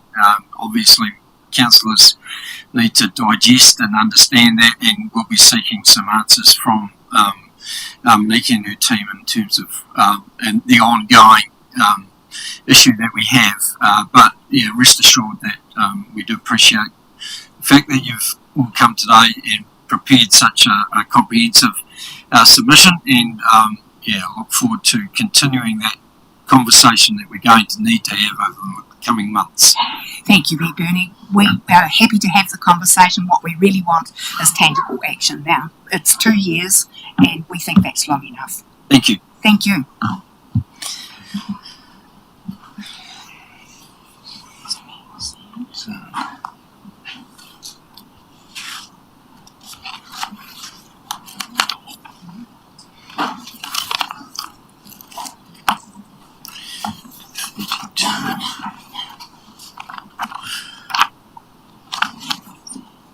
Welcome, Zahn.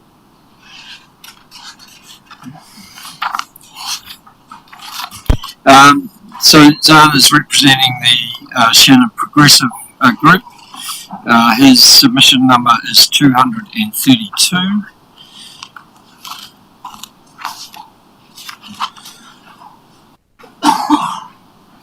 Yep, just the right hand button there. All yours.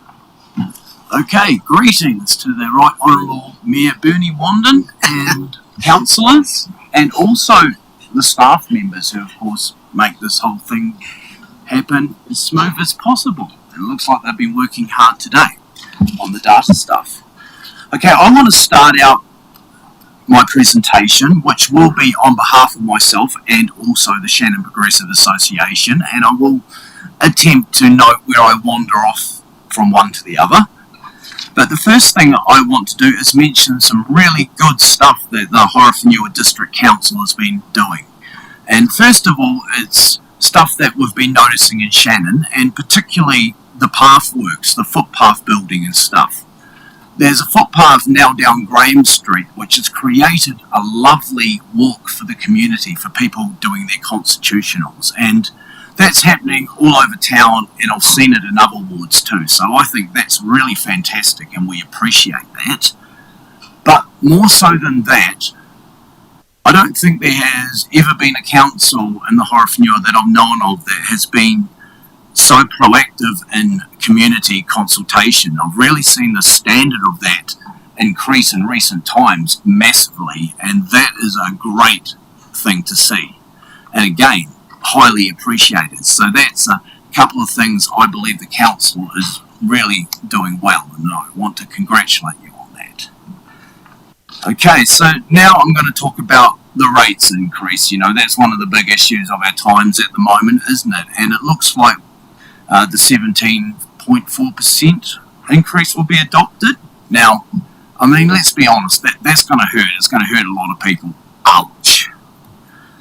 But in balance, though, it is really the only way forward at this particular time, because the other two options are quite obvious. Slash services to the bone, which you can only tighten your belt so far, or take on more debt, which is ultimately unsustainable. So it's a tough thing, but I think we all have to take one for the team this time round, and it is the best way forward, because taking on debt will lead to eventual ruin.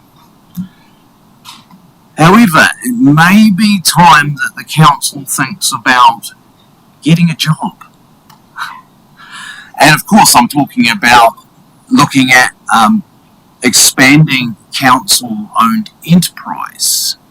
And that's one thing, and I am definitely speaking on behalf of myself and the Shannon Progressive Association here. We feel really strongly that in these economic times, there needs to be an income coming in to the district that is not just rates and loans. So, of course, the only real third option there is businesses that the council can, if run well, make a profit on.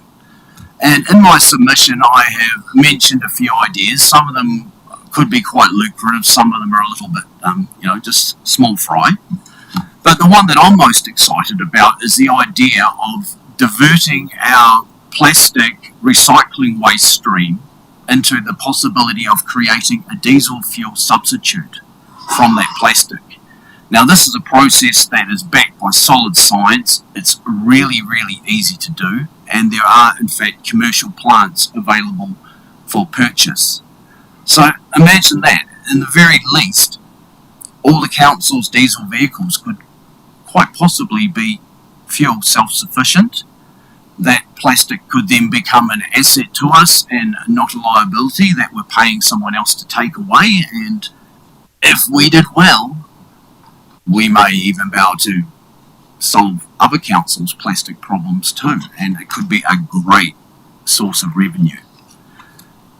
As I said, commercial systems are available, but you may find some smart cookies around the Horowhenuas with engineering skills that could knock something together for you. Something to think about, this and any other kind of council-owned enterprise. Okay, as the chairman of the Shannon Progressive Association, I better talk about Shannon wants and needs. And the Shannon Progressive Association, we sort of work in the scope of the sort of budget that we have and the energy levels and numbers that we have in our organisation. So our projects are maybe not so grand as, oh, let's completely redevelop the whole town. So we do have a few things. Now, one thing we want to get on the long-term plan is our water wheel project. That has been hanging around for decades, and it's about time we just build that thing and get that one done. I believe it could be a great asset for Shannon because it would promote tourists to stop there and thus support the businesses, things like that. And similar to that, but as a shorter term project, is we want to get the steps to the railway station built, the front steps, to give the railway station there more street appeal. And again, that's to leverage that asset to help bring more visitors into the town and therefore more revenue for businesses, and just to make it a nicer place for people, particularly the water wheel. I mean, the locals will love visiting that site as much as people from out of town.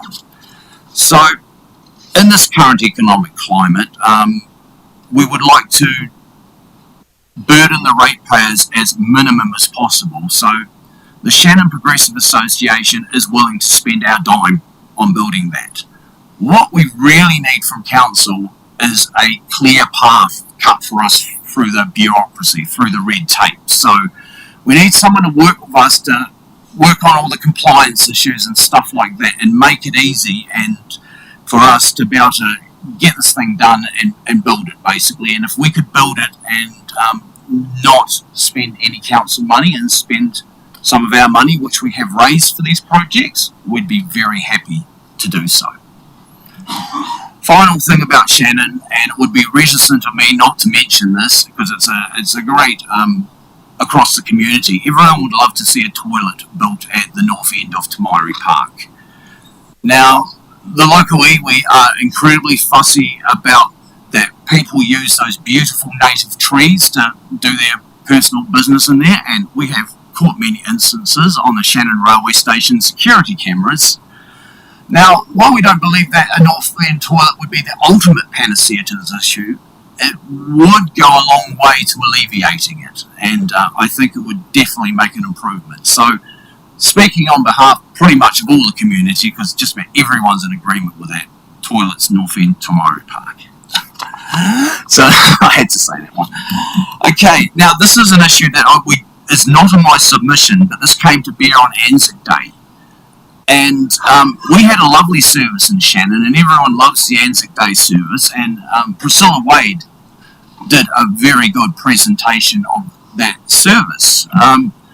There was only one issue marring that service, and that was the constant flow of traffic down Balance Street and into Plymouth Terrace, particularly when the trucks come down and use their Jacobs brakes and things like that, you know, right when you're having a moment of silence, you know.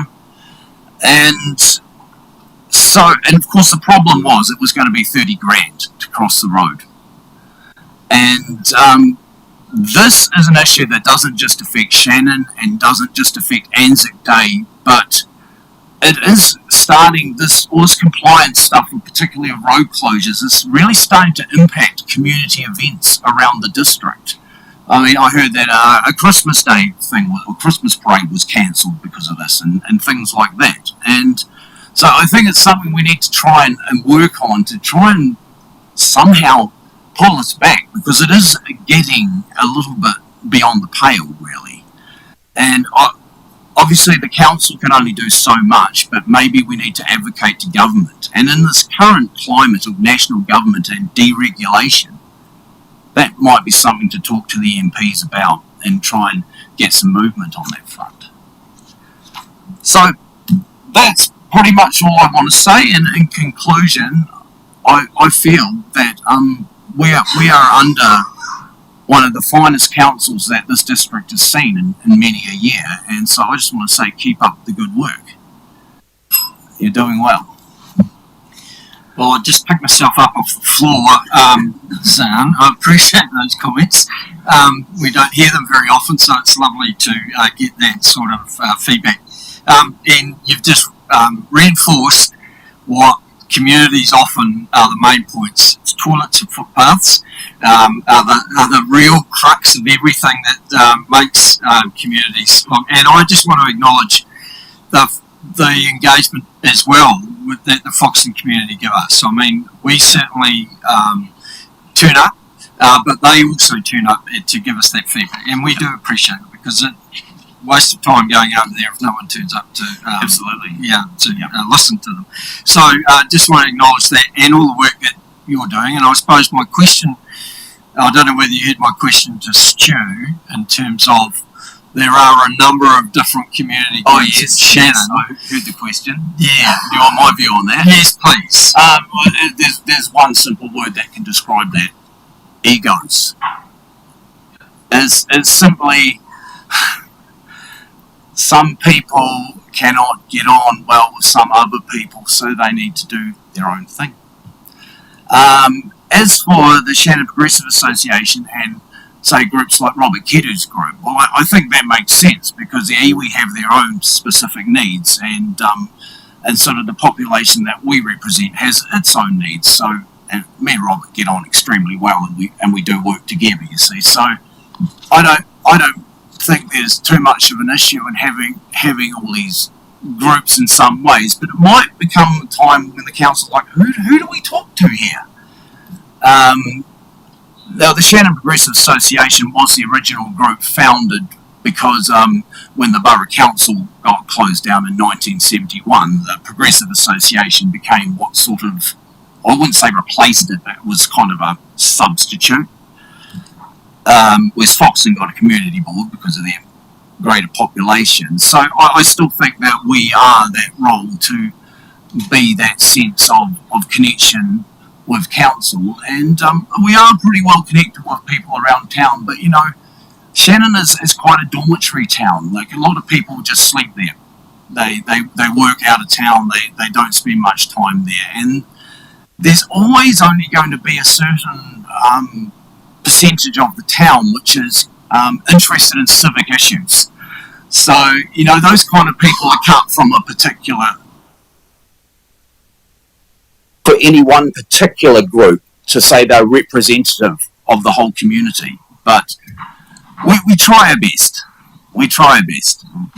And we appreciate that too, Zan. Thank you very much for your advocacy on behalf of the Shannon Progressive Association and the work that you do. So, yeah, keep up good work. Thank you. Thank you. So, councillors, that brings us to the end of our first group of submitters. We're going to have a break now, and we'll be returning at 2:15. Thank you.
Everybody, and to commence the second session of our day, could I welcome the Surf Lifesaving New Zealand group to the table, please?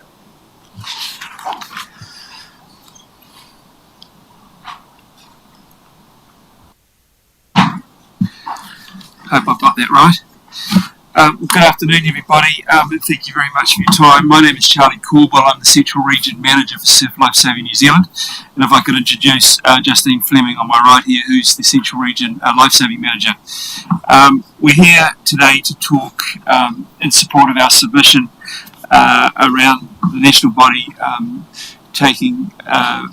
moving forward, managing the paid lifeguard service out at Foxton Beach.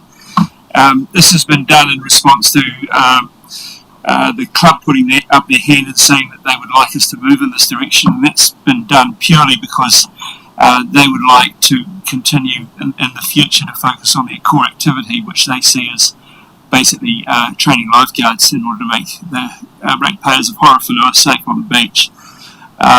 So we're in support of that. I would like to stress also that the relationship between the two parties, and you'll see the letter of endorsement that they've written in support of what we're doing, is very, very strong. This transition will be seamless. We will continue wherever possible to employ local youth for the service time over the 30-day period between Christmas, over that period. We will continue to look for opportunities to develop those guards. And the Foxton Surf Lifesaving Club are keen to obviously continue to upskill the people who will potentially be made available or make application for those roles going forward. I would like to focus just quite quickly in the limited amount of time we have, more importantly, of what are the ratepayers of the Horowhenua District actually get for the money that we're asking for. It is slightly up on the existing contract from the last 3 years, and this is on the back of the fact that increased demand has forced us to say that we would prefer to have 4 guards on the beach as opposed to 3. So the increase from what I believe was 33 to 40 reflects that, and that's purely on the basis of demand. So we're seeing more people coming to the beach. And our sole goal, obviously, is to make sure that those people who come to the beach are safe. To come back to my previous point, what do the ratepayers actually get for their money, more importantly? One of the sections, or section 4 in our submission, points around patrol hours, and you'll see that approximately 620 hours are paid for on the beach during the summer. And on top of that, and this is a point that I want to stretch, there's 1,500 hours of volunteer time. So if you like, for every hour that's paid for on the beach, the ratepayers get an extra 2 hours of, if you like, free service. So it's almost as if you're getting a 2-for-1 special if I put it in simplistic view. So we think this represents excellent value for money in terms of the council or the ratepayers' investment in what we're trying to achieve. Our focus very much is also on preventative actions, and by this we mean trying to warn people or moving flags relative to dangerous beach conditions and that kind of thing, so that we're in a position where we're trying to prevent people getting into trouble going forward. We see what we do as an excellent opportunity for local youth to develop and to continue to upskill in a professional environment. We see what we do making the beach safe, being an excellent opportunity for families to get out and around, healthy lifestyles and all that kind of thing. And we truly believe that this is the best way for the service to go forward in the next 3 years. Our relationship with the Levin Waitariri Surf Club is excellent as well, and we've offered our assistance. It's a mutually beneficial arrangement, and any resource that they would like to tap into is obviously available to them going forward. Thank you very much for your time. I hope I've left myself a few seconds for questions, if anybody's got any. Thank you, Charlie. Yes, there is time for questions if there are any councillors. Councillor Branning. Not so much a question, Charlie, but it's really a thank you. It's one of the local councillors up in the Kirikiri ward and resident of Foxton Beach. I've seen the worth of the surf club up there. for many years, and it's only grown in strength. And the work the team do up there, your paid lifeguards, from the time the temperatures start warming up at the end of the year till well into, I think it's March, end of March, before they cease those activities. Those paid activities, they're always there, and I provide so much assurance, and there's a lot of other stuff that the local club do, supported by your paid lifeguards. Of course, a massive part of that community. They help the council, for instance, manage that traffic and that ramps. There's 2 ramps in front of that surf club, which is a massive, a big undertaking by them, but it makes such a massive difference to the safety of people on that beach. So really, I know that the surf club held in very high regard out there, and would be severely missed if they weren't there. So just thank everyone for the work they do. We appreciate that. Thank you. Councillor Tamiha. Thank you, Benny. I just wanted to resonate along the same lines as Councillor Brannigan, actually, and just thank you for the service that's provided to our district. And I think it was really good to read in there just how much over and above the surf life-saving guards do to not just ensure they're protecting what they need to be doing, but what the wider community are out there doing, and people that, I suppose, abuse the right to be on the beach and how we use the beach. So I just wanted to acknowledge that. And also the fact I've been a part of the Junior Lifesaving Club recently with my own grandchildren, and see the huge benefit and the confidence and the feeling of safety that brings to all those children that participated in that summer program. So those are just my comments to say thank you very much for the great work. We really appreciate that. Thank you. Charlie, can I ask you a real question? Other than all this congratulating stuff. Pardon? I'm just curious as to, you talk about your proposed service allocations. What, in terms of what are we providing you as a council at the moment, and how different is it from what you're projecting for the next few years? It's not. Essentially, the contract for the paid lifeguard service at Foxton sits with Foxton Surf Lifesaving Club at the moment. They've asked, could we manage that, please? And are keen to tap into our resource in terms of payroll systems and health and safety and police checks and supervision. It also provides the club, if necessary, with the opportunity, if they were to run short of resource, that we can pull in guards from other parts of the region to help cover. But that's not won't be the case in Fox's. That's just Dean's job. So it's just taking a little bit more holistic view of how we make sure that we maximise the quality of the product, if you like, that we're delivering on that beach this summer. Hence also the move to 4 guards. So we're not actually providing as a council any funding towards supporting the Foxton Surf Lifesaving Club during those paid days?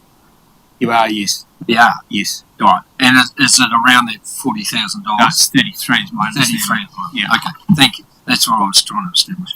Councillor Tupapa. I was going to ask about the maths too, because that's not what I have in front of me. It's 25, and it's the same for Waitarere. Oh, my apologies. 40 is an extra 15. Great. Yeah, it's something that we would have to. Yeah. After about, I think, 3 or 4 years, excuse me, I can talk to this if that's appropriate. We've had to, and to bring, to make the employment of our guards competitive, there was a salary increase roughly of about 10% across the board. And like everybody, we've seen a corresponding increase in some of the overheads, petrol, equipment, all that kind of thing. There's virtually no fat in the 40 with 4 guards. So my subsequent question would be, if there was a shortfall, if we're going to do the full extra 15, yeah. You've got an avenue, or the New Zealand Association has something for the Foxton? If I'm being blunt, it would compromise the length of the service. It's 30 days is the minimum that we believe during that busy Christmas, New Year holiday period.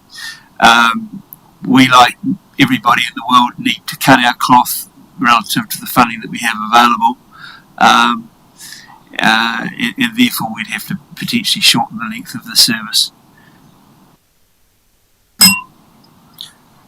Good timing. Thank you. Appreciate your time. Sorry, we appreciate your time. Thank you. Right, moving on to the Mavtech Trust and Jacob. Welcome, Jacob.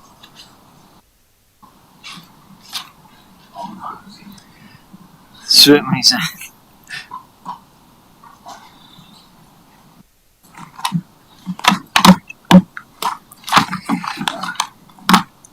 It's on. Yep, you're all set to go. Well, good afternoon, everybody, and thank you very much for giving us the opportunity to present the submission. My name's Jacob Brookie from the Mavtech Museum, and of course, you've all been acquainted with Zan. We're from the Mavtech Museum, and we're a museum which looks at the past a little bit differently, such as how does a old cassette of Sir Howard Mollison link to New Zealand's TV news? Or perhaps, how does a cassette of film change the way we see our memories? We've been a part of Foxton since the late 1980s, and we acknowledge the support of the Council and Foxton Te Awaho Community Board representatives on the Mavtech Trust over that time. Our presentation is about talking about partnerships we've had with HDC, and especially in today's funding environment, strengthening those partnerships so we can all achieve the community outcomes in the consultation document strongly. Mavtech in the past few years has been involved in community events, photo booths at the Big Dutch Day Out and during Halloween, community displays at Te Horowhenua District and Te Takere here in Levin. In fact, I'm setting one of those up tomorrow if you're in the area, so you're all very warmly invited.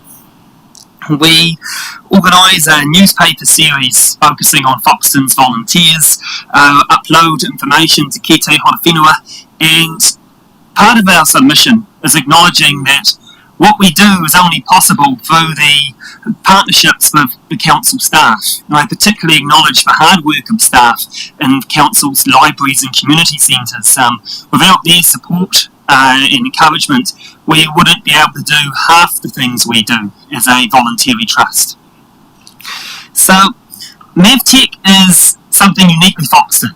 There isn't another museum in New Zealand anything like it. We've got a world-leading collection of recorded sound, cameras, radios, and of course a classic working cinema with 198 seats. So we'd very much love to be considered for community events in Foxton. I know I'm planning something with council staff for Halloween coming up, a nice spooky movie in the old cinema. I'm sure that will raise a few scares. And the town hall, the council-owned town hall that we are based in, is not just a place for artefacts, but also a place for stories. Community stories. It's a way that people from Foxton can connect to their past and also learn about what's happening in the town now. And we as a trust see a very large future for the Foxton Town Hall, given also known as Coronation Hall, given its role as a cinema and also a role as a museum. And I'll pass you over to Zan now. He'd like to say a few words as well. Okay, yeah, I'd just like to amplify those views that Jake was talking about on the Coronation Hall itself. And, of course, in this current climate of talking about selling assets and the Foxton War Memorial Hall and all this stuff going on, I believe that the Coronation Hall is a very important asset of Foxton because it was the original town hall. It does have so much history tied to it. It was originally built in wood and around about 1915, and it burnt down. And then it was rebuilt in the masonry that it is now, and finished in about 1925. So it was actually the town hall, and also when council meetings were on, and the general public was part of those meetings, they would actually take the meeting from the chambers and they actually take it down to the hall. So it has connections there. But I think one important part about the hall is that since Peter Edwards started Mavtech there, and I believe 1994 was it? We've just celebrated. Yeah, that was we started as a trust. I think we started as a trust, so it was a bit before that. The trust has been going 30 years in that hall, but my point is that that hall hasn't been sitting empty for 30 years. There's been life in that hall. There's been people from Mavtech doing things. There's been public coming in. So that hall as an asset is actually a utilised asset. It could do with being utilised a bit more, to be sure, but it is definitely a utilised asset that's had a bit of life and love in it over the past decades, and I just wanted to point that out. Yeah. And of course, Radio Foxton. Some of you will be well aware of Radio Foxton, but we are increasing our role as part of the community and doing what the radio stations used to do in the 80s and be present at events and become part of the event and capture a bit of a history of that event in recorded sound. So we could do more of that with a little bit of input. So when we put our next grant application in for a bigger transmitter, do you think, please, you might approve it? And one point that I just thought of while I was sitting over there with Jacob is that should there be a kind of civil disaster and there's a bit of a problem with communication with phone lines, internet, that kind of thing, well, that could be a useful way to get some messages out to people, because just about everyone's still got a radio hanging around. Yeah.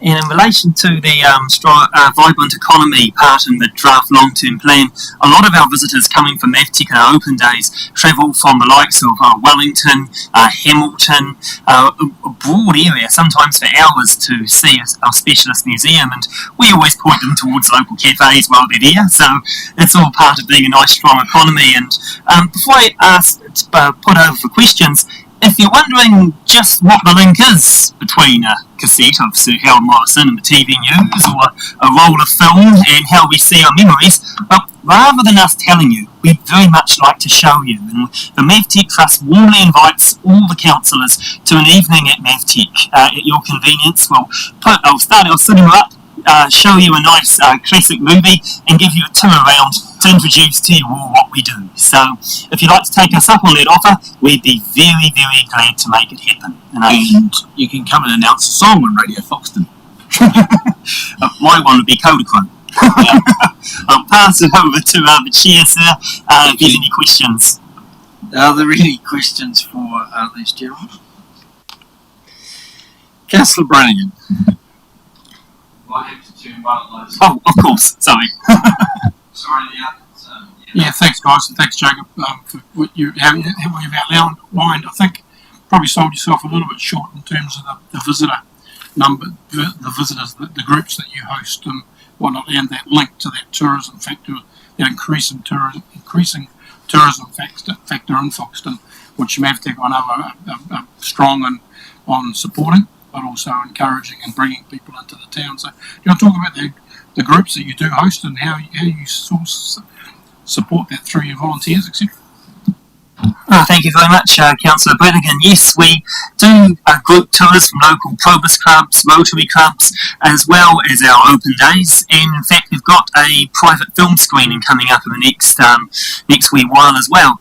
We contact clubs and groups advertising that we're here. We also acknowledge the role again, the library team of the council. They've put up information on the display board saying that we do private groups and bookings, and I also go around and visit schools and give them information packs about the fact we also take school bookings as well, and we also visit schools when we're able to. And one of the projects we've been doing with Foxton Beach School in the past has been getting an old camera, taking it to the school, and the students get to use one of the vintage cameras and see the photographs they've taken and learn how photography's changed and how they use photography to express themselves as well.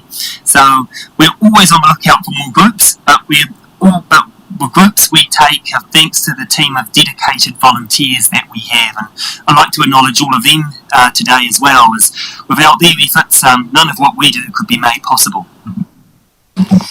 I appreciate that. Thank you, Jacob. Well put. And look, just acknowledge all the work that you do. It is a great space, and for boomers like myself, recognise a lot of the stuff, unfortunately, that was around in my youth as well. But yeah, look, thank you, and thanks for your submission.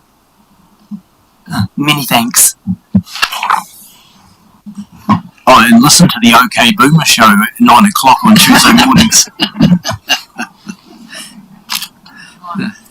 Hey? It's too early for me. We have, our next speaker is withdrawn, which was Bill Hussif. And before John arrived, but he hasn't arrived yet. So we've got a few videos that some of the groups put together for us, and we're going to play one of those now. So these are some of the school groups and different things that we engaged with. So this is, sorry. This is a group from Oh, this is a group from Walpole's Tribal Authority. Yeah, go for it. Grayson, thank you. Things we need in Levin. Number one, we need a bigger skate park for kids, like little kids like me and myself and my little sister, because there's a lot of problems with the older kids are running into little kids, and what's it called? So we really need a bigger skate park. Number two, we need to improve a venture park, because a lot of the venture park equipment is run down, and I went to the venture park today and there's only about 3 gym equipment left on the thing, on the workout bench. Number three, I feel like I said number three 2 times.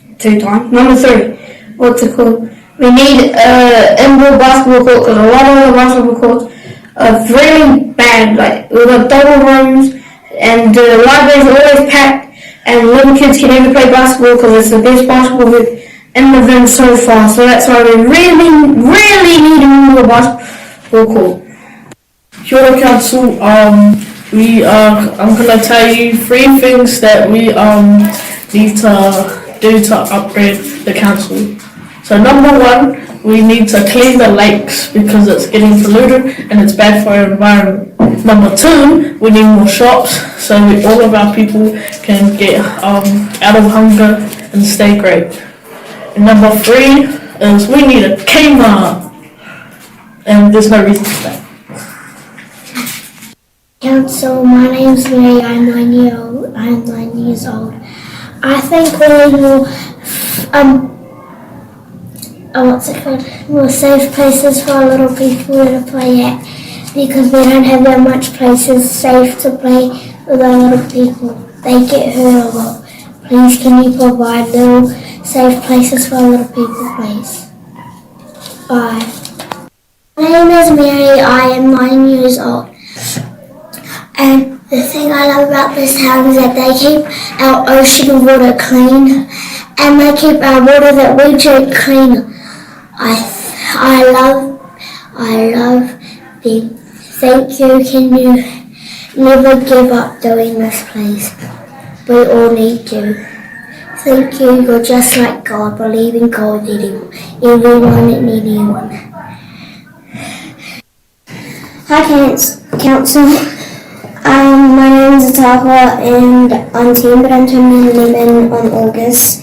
And the thing that I love about Levin is that he's keep the environment clean and all that. And one thing is that you see heaps of people down on the streets and all that. And I hope that some people can just build a couple more houses that's cheap for the people who don't really have that much, or maybe a house that has heaps of nice people, but heaps of nice people that ain't really in a house yet, because we were kind of struggling finding a house last time. Bye. Include heaps of other people. In some towns don't like other accent people in their town. So I love how this town keeps heaps of people that's from different countries here. And I'm sorry that you gotta pay a lot of money for us, but I hope that you get it back. I hope that you can make more houses for people to live in, because there's not that much houses. And I hope that you can provide for all of us I hope you be nice like God and never give up on your dreams. Bye.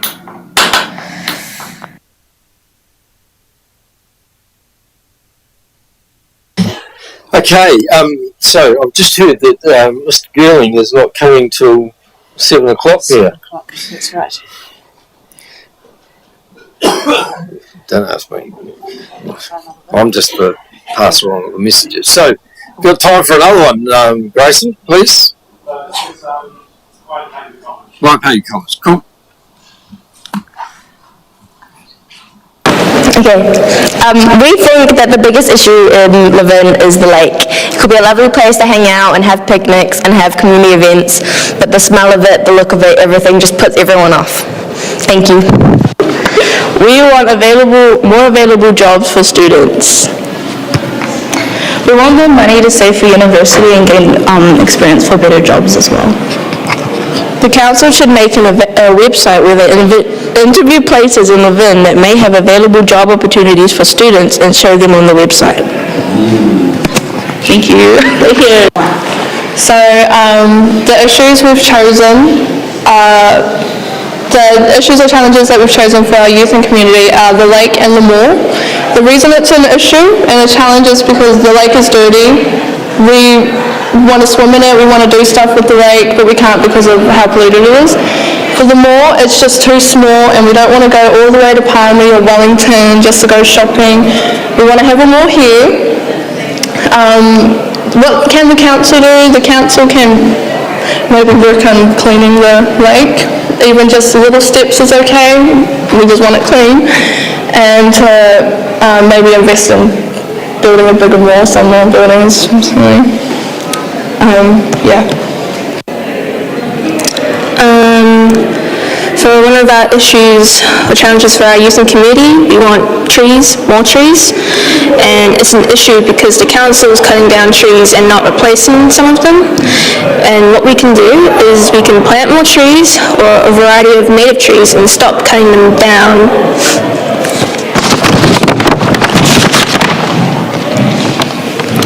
For our second issue, we want more jobs for opportunities for teenagers because teenagers are becoming homeless as parents kick them out for lack of employment or teen pregnancy or other reasons.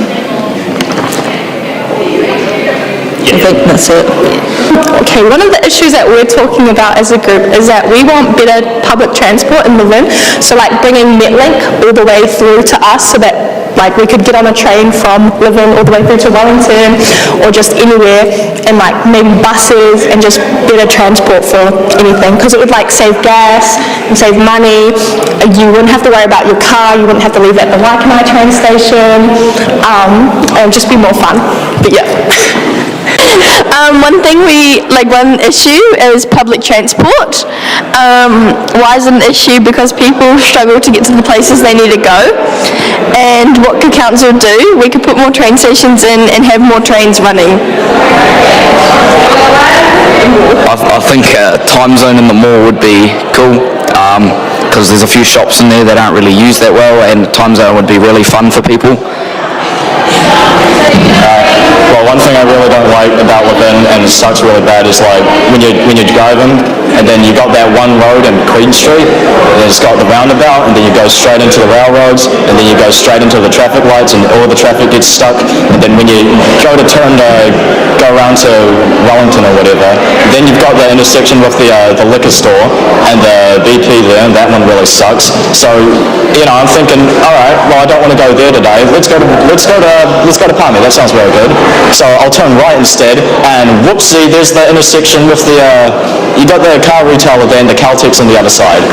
That one sucks as well. Everything sucks.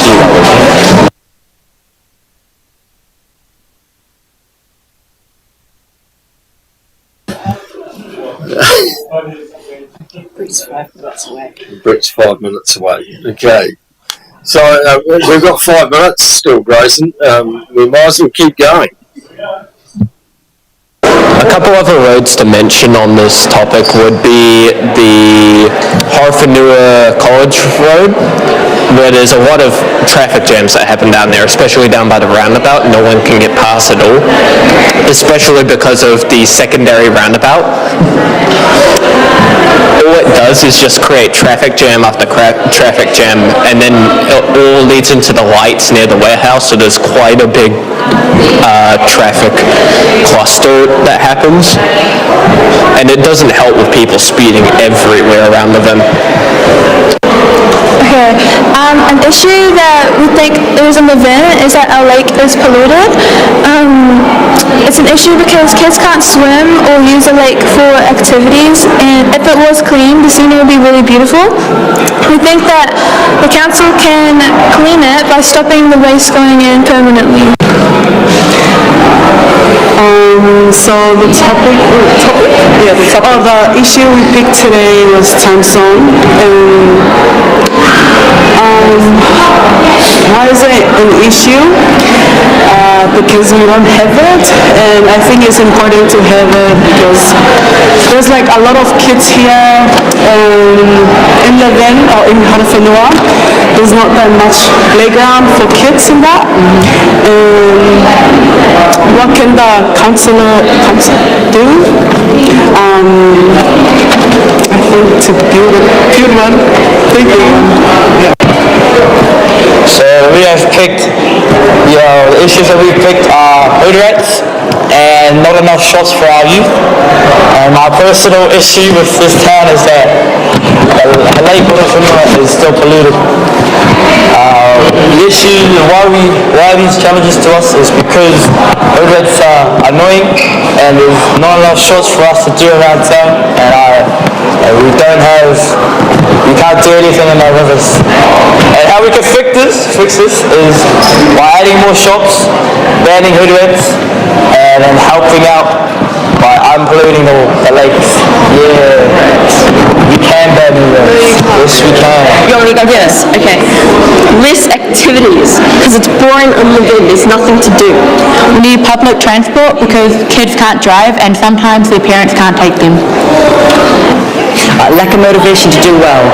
It is an issue because it will affect the future of many of our lives, like students' lives and stuff. And what we can do, what the council can do, we can teach the students the importance of doing well, like present them students with different pathways for their future, different aspects of life, and how school helps us achieve those, and helps us do well in those different aspects.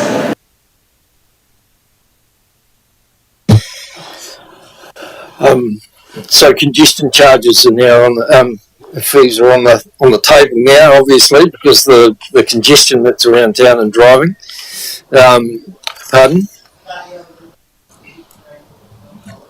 Yes. And obviously there's our other issues around that they've brought up that I'm sure will be part of the conversation that we have in the future. Interesting though, I love the way that young people think that council can put more shops in, can put lots of different time zones. Here we go again. We've got time for one more by the look of it. Hi, my name is Nyla. And my name is Christus. And we're from Levin Intermediate. Did you know over 90% of our class of 20 have to go out of Levin to visit the doctors? We think our class is a reflection of what's happening across Horowhenua. Why is this a problem? Because families have to travel far to be seen by doctors or any other health services. And the more families that move to Levin, the more doctors and health services we will need. Otherwise, people won't want to come to Levin. What do we want council to do? We want you to ask the government for more health services so we don't have to travel out of Levin. Hi council, we are here to ask you to better support our Horowhenua communities by adding gender-fluid bathrooms to all our public facilities and possibly by installing rubber streets around the town or country, and maybe by increasing our education and visibility about who we are. Hi Council, we are going to be talking about how Levin needs to install more recycling bins. These are the questions on why and how we can do it. Why? Because we need more recycling bins to reduce our climate emission and to not pollute our lake anymore. How can we do it? We could do a fundraiser to raise money for installing more recycling bins and probably raise enough money for the installing and for the costs of recycling bins.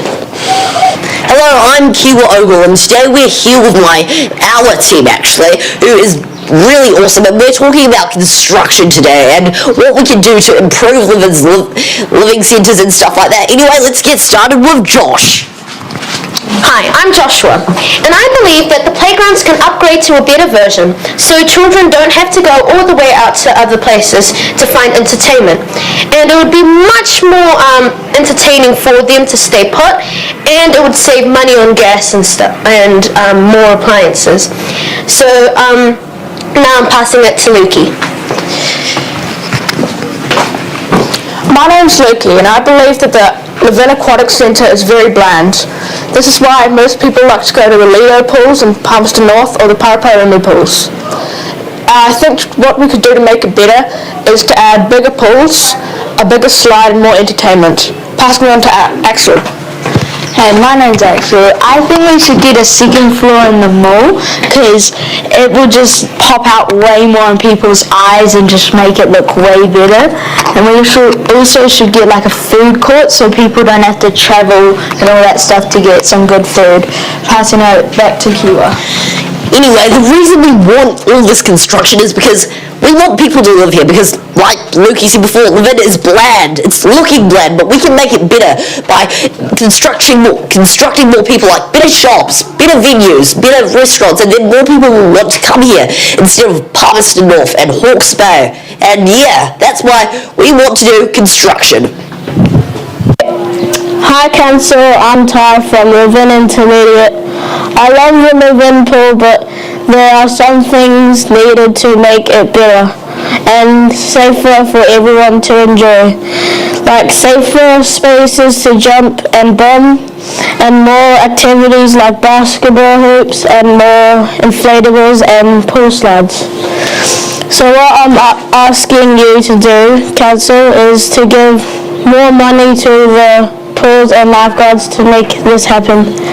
As kids, the pool is more important as there is not much else to do. Thanks for listening to me. There's some future leaders there, aren't there? That work that you did at Intermediate Rogan, and who else was there with you? I think showed. There's some real talent down there. Well done. It was great to hear that. All right. Is that all of them, Grayson? Yeah, we've seen them all now, haven't we? Yeah. It's filled in the time well. Thank you.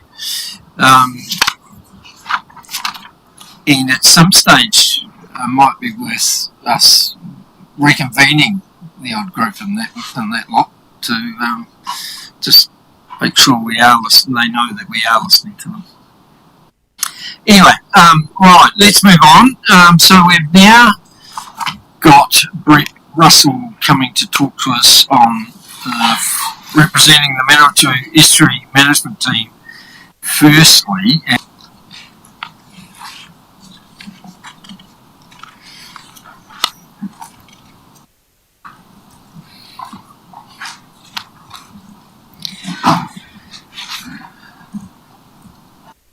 So we're talking submissions 396 and 397. In your hands, Brett. Thank you, Your Worship. My name is Brett Russell, and I have the pleasure to chair the Manawatu Estuary Management Team. Thank you for the opportunity to submit our organisation's thoughts to guide your work for robust community outcomes as part of your LTP process, for in our case a crucial part of the Horowhenua District. We're comprise community members, hapu and concerned community groups including Manawatu Estuary Trust, Forest and Bird, Foxton Beach Progressive Association Incorporated, Wildlife Foxton Trust, Save Our River Trust, New Zealand Four-Wheel Drive Association and Cross Country Vehicle Club and Rakawa, who meet regularly to review issues and options for their resolution which directly impact the environment of our Manawatu Estuary Ramsar site and our Foxton Beach coastal reserves to try and ensure the biodiversity it supports is thriving. However, in many cases the environment, bird, fish, insects, fauna and flora are under extreme pressure and disappearing. Furthermore, in our journey, statutory managers and community groups working together seek not just to resolve the environmental challenges, but also, particularly with help from iwi, to restore the mana of the people and the overall quality of the Manawatu River, the Ramsar site and the Foxton Beach coastal reserves. That's a real big challenge, and of course what goes into the river upstream affects quality of the water downstream in our neck of the woods. The Manawatu River is highly polluted. This is largely due to runoff from surrounding dairy farms, but towns, including Palmerston North on the river's edge, also contribute to this pollution with sewage and industrial waste. Immediate priorities for our team, which coincide with priorities developed by the Manawatu River Leaders Accord, include protect habitats for native birds and fish together with flora and fauna, reduce nutrient and bacteria in the river from point source discharges. It is our understanding, as part of adopting their draft long-term plan for community consultation, there was an amendment to increase investment into our economy, into our iconic Ramsar site here at Foxton Beach by $100,000 per annum on the part of Horizons Regional Council. This was debated and voted down at the council.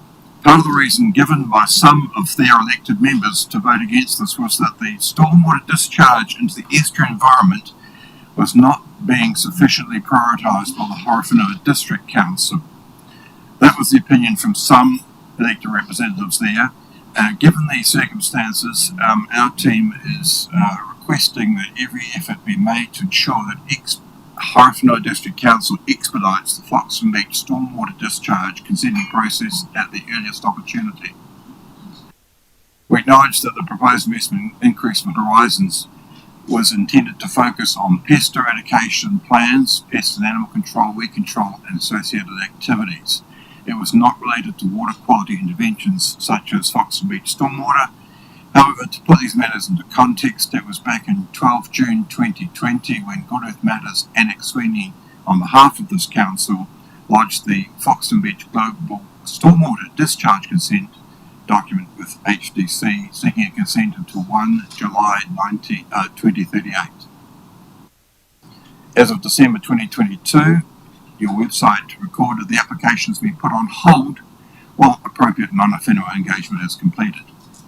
In October 2023, at our Foxton Board's Community Board meeting, GA's Annette Sweeney, on behalf of Council, provided the Board with an update which included as next steps engagement with iwi partners and community, confirmation of source control and improvement options, provide additional information to the Horizons Regional Council, and request consent be processed, will most likely be publicly notified.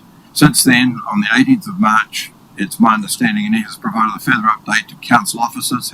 Furthermore, in the Foxton Board Community Agenda Papers, it was mentioned the HDC website will be updated on 12 April. As far as I'm aware, this update has not occurred. Like HRC, HDC is a statutory manager of the Ramsar site and legally must act responsibly in all aspects of all environmental issues. We therefore recommend that an immediate action for HDC and the LTP process is to work with HRC to finalise the Foxton Beach stormwater discharge consenting process at the earliest opportunity. Despite tighter handling by HDC to finalise this consent, we've asked Horizons not to negatively impact ongoing work undertaken by many in our community, including many hard-working volunteers, by delaying their increased investment into the Ramsar site by the $100,000 previously mentioned for pest eradication, etc., and we've asked them again not to vote this measure down because of what's happened in terms of the delay of getting the finalisation of the Foxton Beach stormwater discharge consenting process enacted. Before closing, I want to say that climate change is a big issue for all of us, and in our written submission provided insights from NIWA and other sources for you to think about the possible effects of climate change on our river and coastline. I wish you well on your LTP deliberations and appreciate the opportunity to speak to our written submission. So thank you very much, and I'm open to questions. Thank you. First question though is, Daniel, are you able to give any update on that consenting process initially, or is that something that's going to come later? I mean, Brett's indicated that we should be further down the track than we are. Is that correct or not? I think Brett's given a pretty good summary of the process that would be followed. That the process today has been around data gathering to ensure that we can actually lodge a consent. We've got the evidence to understand, what's within the catchment, similar to Lake Horowhenua. There will be a process for public and iwi engagement, and some of the initial hold-ups have been around getting the expert advice on the Horizon side to ensure that they can assess the consent, given the sensitive nature of that receiving environment. So, yeah, we'll certainly follow up in action to ensure the website's updated, but I think that's a pretty fair summary of the process today. Thank you. Yep. Councillor Browning. Sorry,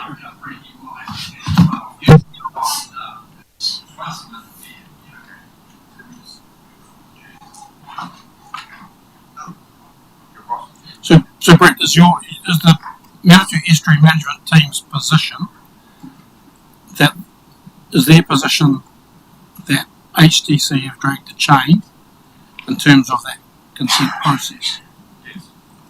Okay. That needs to be. I'm sure Malik. Yes. Okay. I'm sure Malik will respond to that, because I'm not sure that's exactly the case, and we went through this at the community board meeting not so long ago. So obviously that didn't resonate. So if Malik wants to add, feel free, Malik. Two other questions, if I could, Mr. Your Worship. In terms of HTC and reading your submission, HTC's role in the estuary manager of that Ramsay estuary, that sort of, I guess it reads that HTC probably don't put as much resource into that area as DOC and HRC. Is that also your position? No, it's not. I think that this HTC puts in substantive resources. I think they're disparate. They're not unified in one core accounting area, but we are very pleased and proud and privileged to get the resources that you do put in. Yeah, thank you. Cleared that one up. The last one I've got is just around the whole submission from MEMT, which is, it's great that you've got that collaboration with all the organisations. But through this, there's still no mention at all of the impacts of the unruly use of motor vehicles in that area, particularly on that Ramsdale site, the Manatee Estuary itself. Do you want to add, why is that? Is that not on the radar, or is it just not seen as a big problem?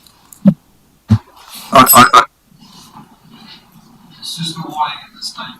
It's just a warning at this stage, Brett, but we're keeping in time. Okay, I just, yes, the activities of motorcyclists who don't have number plates are of concern, but we're pleased that, action like the Horowhenua Community Camera Trust have got cameras there. The problem, of course, is that when motorbikes go into the area without number plates, it's hard to get that recognition of who they are, where they come from. And yes, it is of concern. It's just a minority of people there that impact on the environment through that illegal process. And yeah, we're disappointed, but yeah, you can only cover so much in your submission. Did you have a question? We got a quick. So look, at the last community board meeting, as Councillor Brannigan identified, the CE responded to the claim that HDC had been dragging the chain when it comes to the stormwater consent at the beach. She gave an explanation, the background to show in my mind, very comfortably, that was not the case. You still say it is, Brett, as you're at the board meeting as a board member. So what part of that explanation do you disagree with?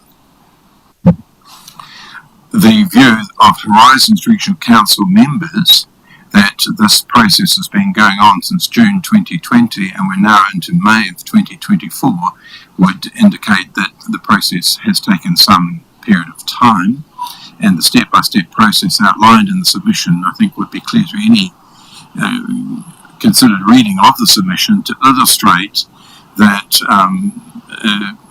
consultation with iwi is taking quite some considerable time, and that there's been no real progress as such, really, since the substantive document lodged by Annette Sweeney on this organisation's behalf. Has there been any real progress made?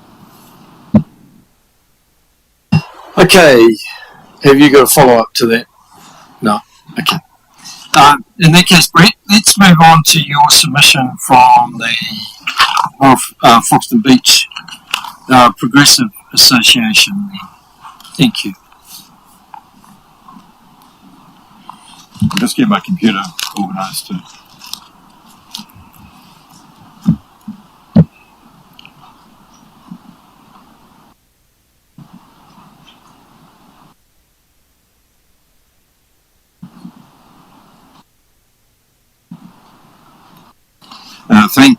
Thank you for the opportunity to submit our organisation's thoughts to guide you through the robust community outcomes long-term plan. Yes, I do represent the Foxton Beach Progressive Association, which incorporates the ratepayers and residents of the Foxton Beach community. The presentation covers two topics. First, how council funds its operations, and secondly, why the status quo how the town or how Foxton Community Board is funded should be maintained. In the case of the Palmerston North City Council, the first time of their long-term plan, 2024-2025, total rates will need to increase by 11.3% to fund increased operating costs and to service their debt that they borrow for their capital projects. In comparison, this council, to maintain the status quo, would see a 23.6% rates increase, more than double than that proposed for the status quo in Manawatu. What's even more striking is that this council is proposing an average rate increase of 17.4%, with some current services reduced. Disappointing in these challenging times with challenging choices to be made, and this of course comes at a time when, as usual, our ratepayers face two lots of rates, one to this council and of course the Horizons Regional Council. In the circumstances, I thought I'd take a bit of a look at the council's overall finances, and here's what I found.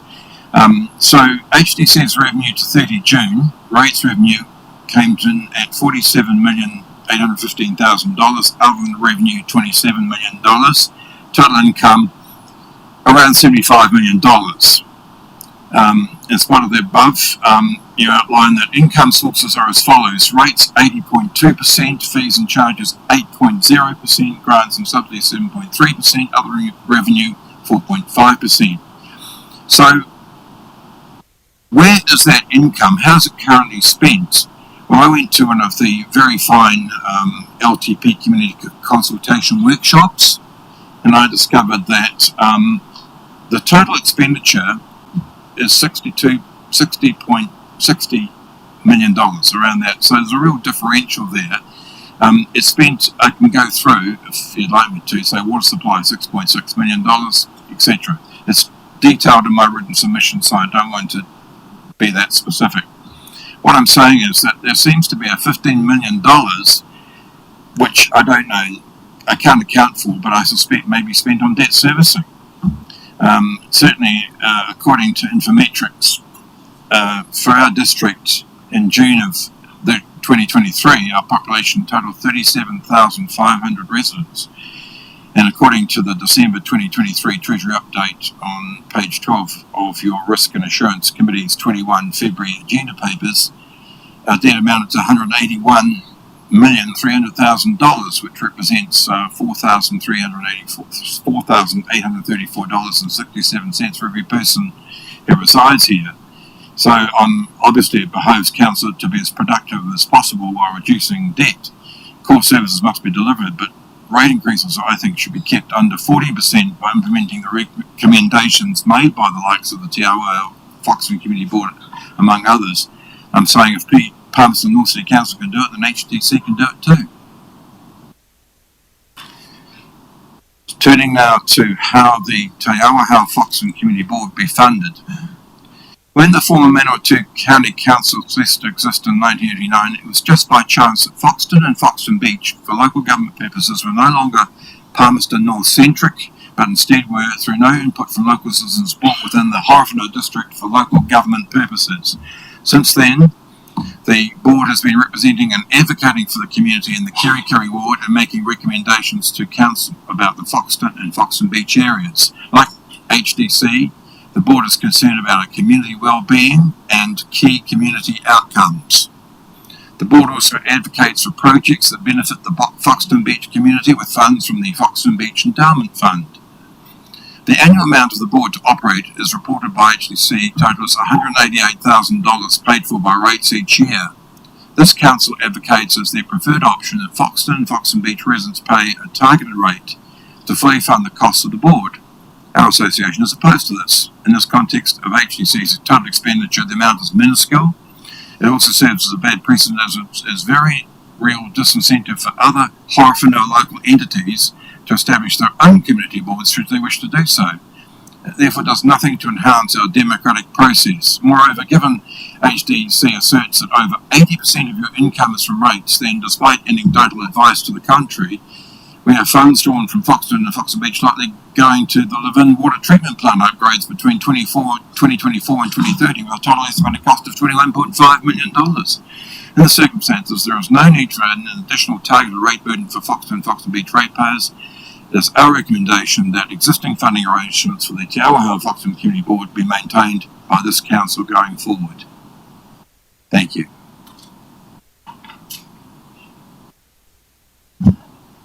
Thank you, Brett. First question's from Councillor Jennings. Thank you, Mr. Mayor. Hi, Brett. A couple of questions, actually. Starting first with, you've made some comments about Palmerston North Council. Have you compared their balance sheet to our balance sheet, just in terms of your comments that you've made today? Have you had regard to the balance sheet? No, I have not. Okay.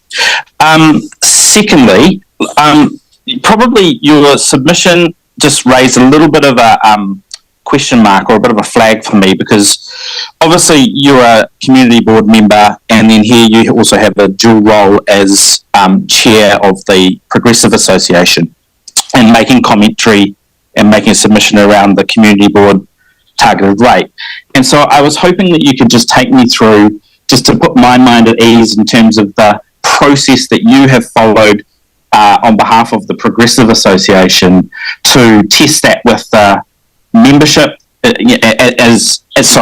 reframe that. What's the engagement process that you've been through with the membership of the Progressive Association to ensure comfort and direction of the submission? Can you just talk me through what that engagement processes look like? Yes, the newsletter went out to 200 households in the Foxton Beach area, recording this kind of discussion that has been summarised in both the submission and the verbal submission that's been made. So that's gone out, and the feedback I've received is that people would like to see the status quo maintained. So sorry, I just need to test, I guess, go a little bit further into this. So is it fair to say that the submission is, I guess, reflects your personal views as a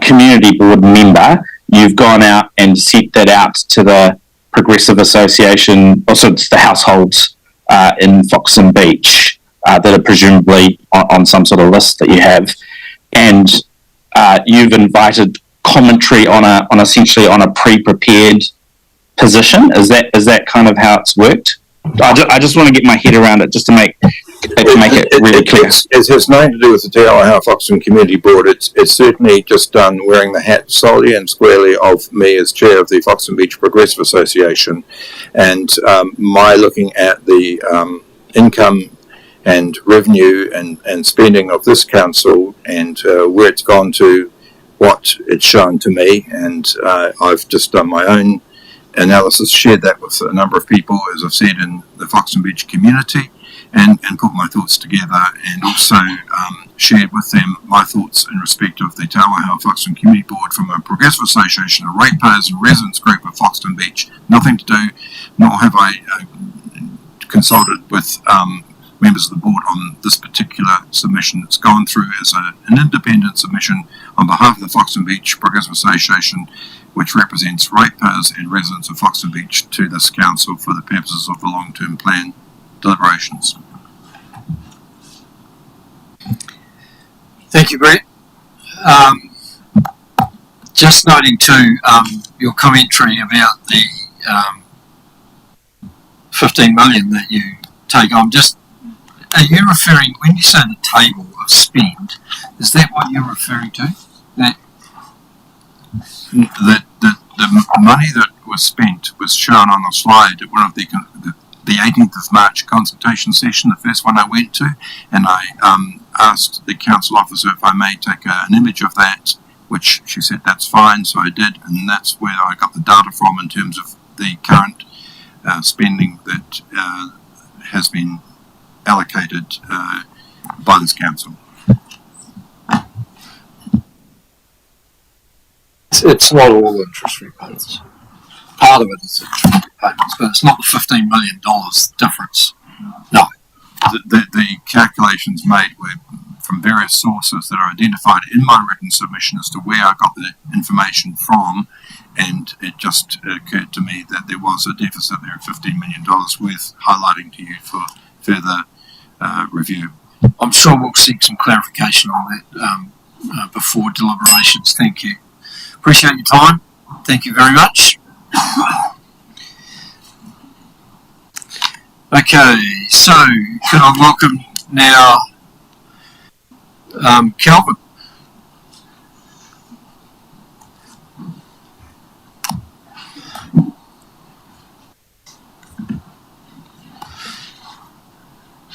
So before you start, Kelvin, can I just, for clarification for the table, understand the difference between the Manawatui Estuary management team that Brett's represented and the trust?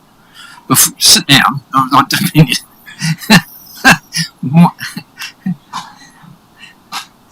you might like to start with answering that question for me. Yeah. Hoi tarangi nau, te tarangi,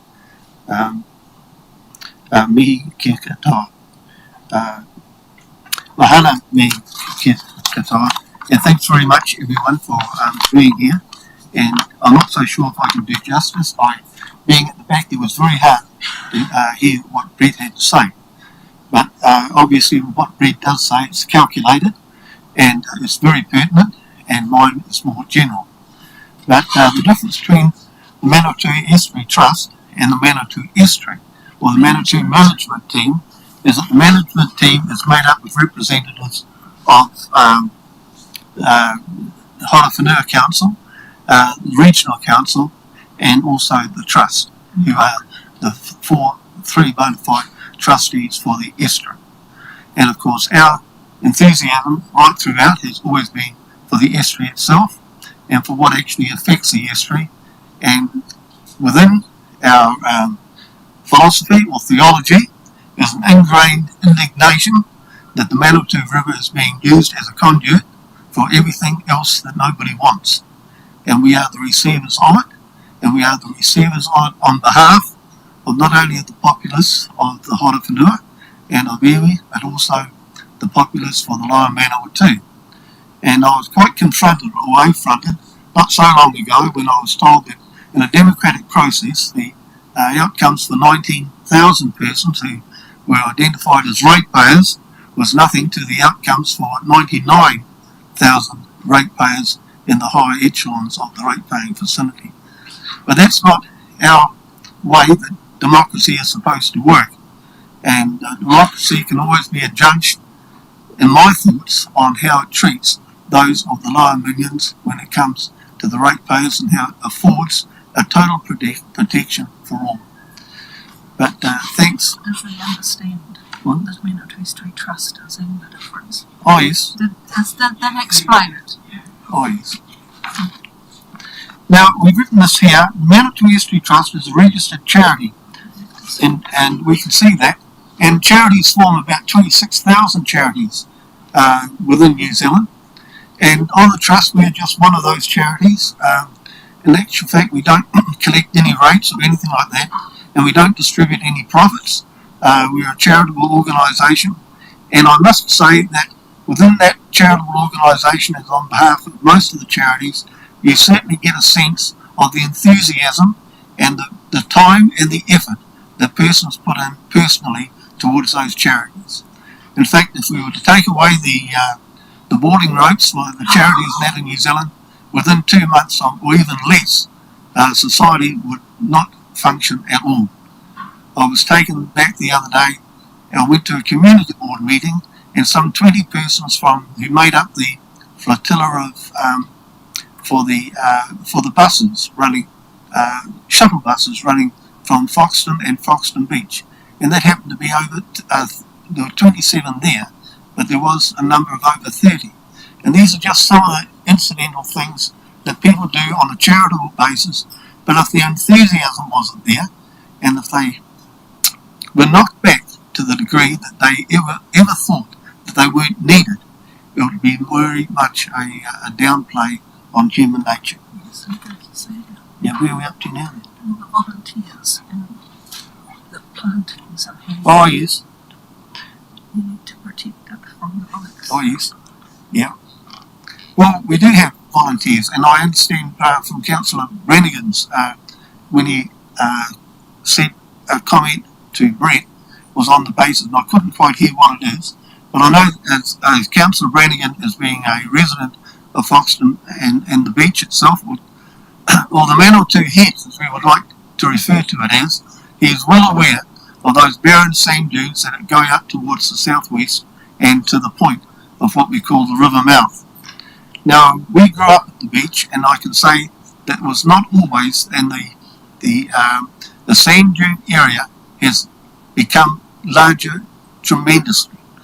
And it was always a concern of some of the Estuary Trust members that should that sand keep blowing and finding its way within the estuary, that ultimately we would not have an estuary.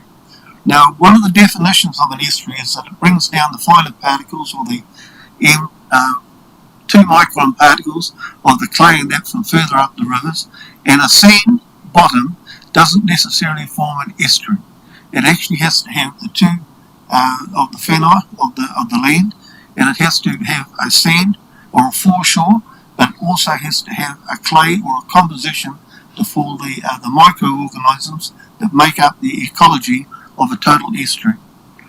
Now, I think what has been demonstrated, and we certainly have been helped and active, and the planting days have been well attended, and but it's been a feature of our council, of our Horowhenua Council, to make available both the not the marron grass, which we used to be encouraged to put in when we were school children, but the spinifex and the pingo. And if we were to take an hour's walk over those dunes, and also to Arnham's Dune Gardens, of what he has in between, we would find that pingo and that spinifex can and is making a difference. But of course, the big bugbear is that the cause and effect. They're being assaulted, literally, by the commercialisation of those areas into wheels that were never ever around when the rules were made up as the beach being a road. Now, if you go back to some of the formats of the old historical books, or one in particular, one by McNeil, and he'd say that originally the 4 dunes that had coverage right down to the top marks of the high water flow. And for the sand dunes themselves, and for those 4 dunes around the southwestern corner of the estuary itself, for that to become virtually a sand area is an affront on the historical basis of what they were formerly. When it comes to the stormwater coming into the estuary, I turned over about 30 of the legs of the mud snails, and of the 30 I found only 8 of them were actually alive. Now, if they would be classed as part of the macro filaments or life forms within the estuary, and if we take from them downwards, the estuary certainly is most not performing as an estuary should on a traditional basis. Now, our river flows, as we know, the Manawatu River is about 90% of our freshwater flows above the ground for the whole of the region, and that's inclusive of the Wairarapa and the Manawatu. And so we are the receivers of virtually the contingency of all those total areas. But those total areas also have the ability to affect a very huge paradigm of life form within those estuarine waters, especially when they meet the sea. And it's a science that is still growing, but it's a science which is coming more and more into the importance of the focus of what our estuarine areas are. I think one of the big researches which we have to do, it's my contention that there's not the same amount of seawater coming over the bar as there used to be. Now I can remember, and so can many others who perhaps not quite as old as I am, but the salt water came right up to the wharfs at Foxton itself.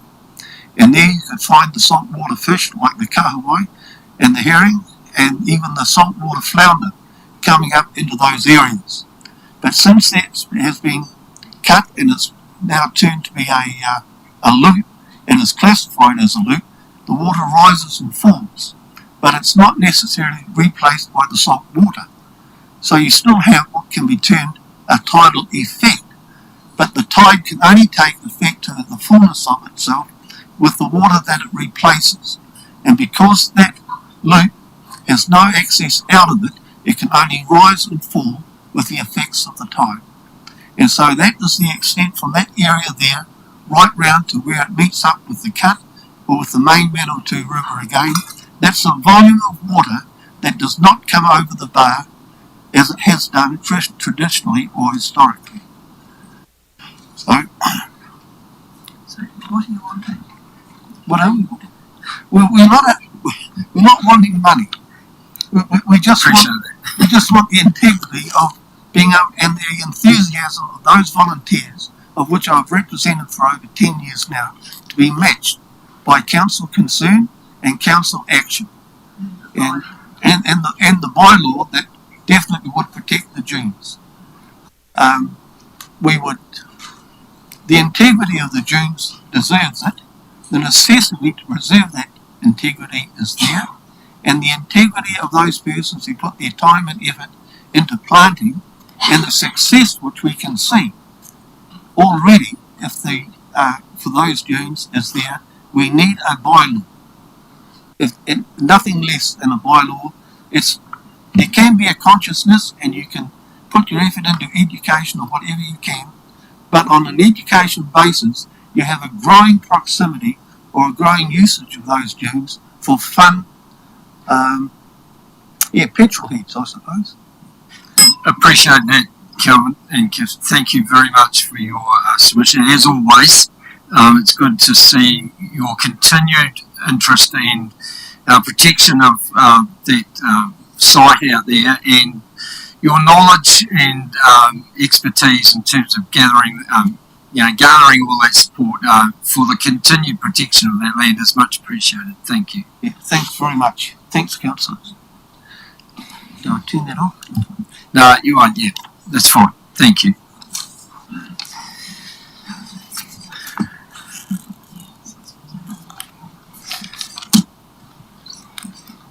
Mr. Harvey. Welcome.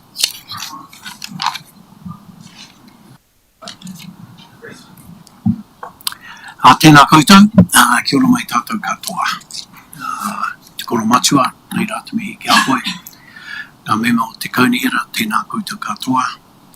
Ngā reo o te kāinga, koutou kua tai mai, ni rata mihi kia koutou, te tūngwaki me ngā apia o te kaunihira, tēnā koutou katoa. So, greetings to the Mayor, members of Council, the voices of Foxton, special me to you guys, and the tūngwaki, and your staff. Greetings to you all.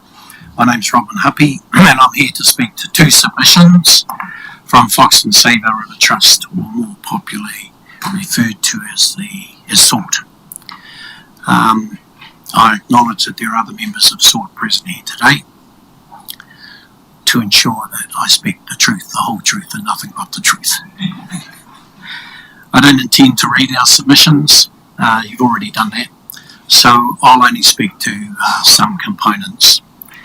In our submission dated the 15th of April, we requested Horowhenua District Council continue to contribute the sum of $10,000 per annum to assist our group of volunteers to advance projects that remediate and protect the ongoing viability of the 102 River Loop at Foxton, referred to as Piri Harakeke. And as most of you all know, Piri Harakeke means to have flags clinging to the side of our part of the river, Piri Harakeke. We recommend that this support remain. At the current level, we're not endeavouring to seek an additional inflation-adjusted contribution. We're happy to, if you can, stay with our present level of funding. We appreciate that in times of austerity we need to seek funding support elsewhere as well, which we do. And we will continue to do. That submission also referred, that's the submission of the 15th of April, referred to the work we've undertaken, advanced, collaborated and completed over many years, much of it with the support of Horowhenua District Council. We venture that the return on the HDC investment of $10,000 per annum has been and continues to be very considerable. But I'm not too sure whether anyone would want to do a cost-benefit analysis, knowing that the work that we've done has been quite considerable over many years. Our submission dated the 13th of November raises a number of matters. Firstly, our primary goal, the work we've done on the restoration of our town verge with our river, the new project around the re-establishment of our popular Piri Harakeke walkway, the remediation of King's Canal and the Foxton Futures Group. Tomorrow another member of SORT will address a third submission dated the 11th of April regarding further upgrades to the southern end of the Manawatu River Loop at Foxton. And most of you would have evidenced the work that has taken place on the northern verge, end of the verge. Quite considerable work. The background to SORT is contained in our submission dated the 13th of November 23. As most of you will know, we're a group of volunteers, worked with Horowhenua District Council over many years. We've persevered and continue to do so for our river, our community and our future. We were registered as a trust in 2004. Next year we're celebrating our 21st birthday. So if you're kind to us, you'll be invited to the 21st birthday party. I'd like to acknowledge the advances we've made in remediating the town and river verge. And when I say we, I include Horowhenua District Council in that as well. Our success with the grant from the Shovel Ready Infrastructure Fund has shown what can be achieved with collaboration. We strongly recommend that level of collaboration to continue. Central government has a role to play, and together we may well be able to repeat what we were able to achieve with the northern end of the town and the river verge. Build on the lessons we've learned and accentuate the collaboration that was necessary to achieve what we did achieve. The primary goal for SORT is to achieve a long-term, durable solution to the degradation that has occurred to our part of the river as a result of central government's botched efforts to reduce the flooding impacts on upstream interests. That was done by planning for a weir across the Manawatu River, but instead what we got was a cut. which enabled floodwaters to recede quickly to the ocean, nowhere, and it has resulted in our Foxton River Loop, the initial route of the Manawatu River, to be degraded to the state it is in at the moment. This attempt, or that botched attempt, failed attempt, has left our town without its river. And instead we have a silted tidal backwash, seen by some as merely an aid to a flood scheme, which if allowed to continue further, will render our part of the river to a slowly deteriorating, silted up, weed-infested tidal estuary. We're working to prevent that. HDC to support our efforts along the way is appreciated. We want that to continue. The restoration of the walkway following the felling of the pine plantation adjacent to the refuse station is making progress. SORT has redefined the walkway, laid a new layer of line provided by council, and while there is much to do to further develop the track to enable cyclists and even provide a new off-ramp to assist walkers who are less inclined to go the full distance, we would like to work with HDC to see a plan and implement the ideas that we have for the further refinement of the walkway. That's something that I think can be done pretty quickly and pretty easily. We've raised the current state of Kings Canal with Horizon Regional Council.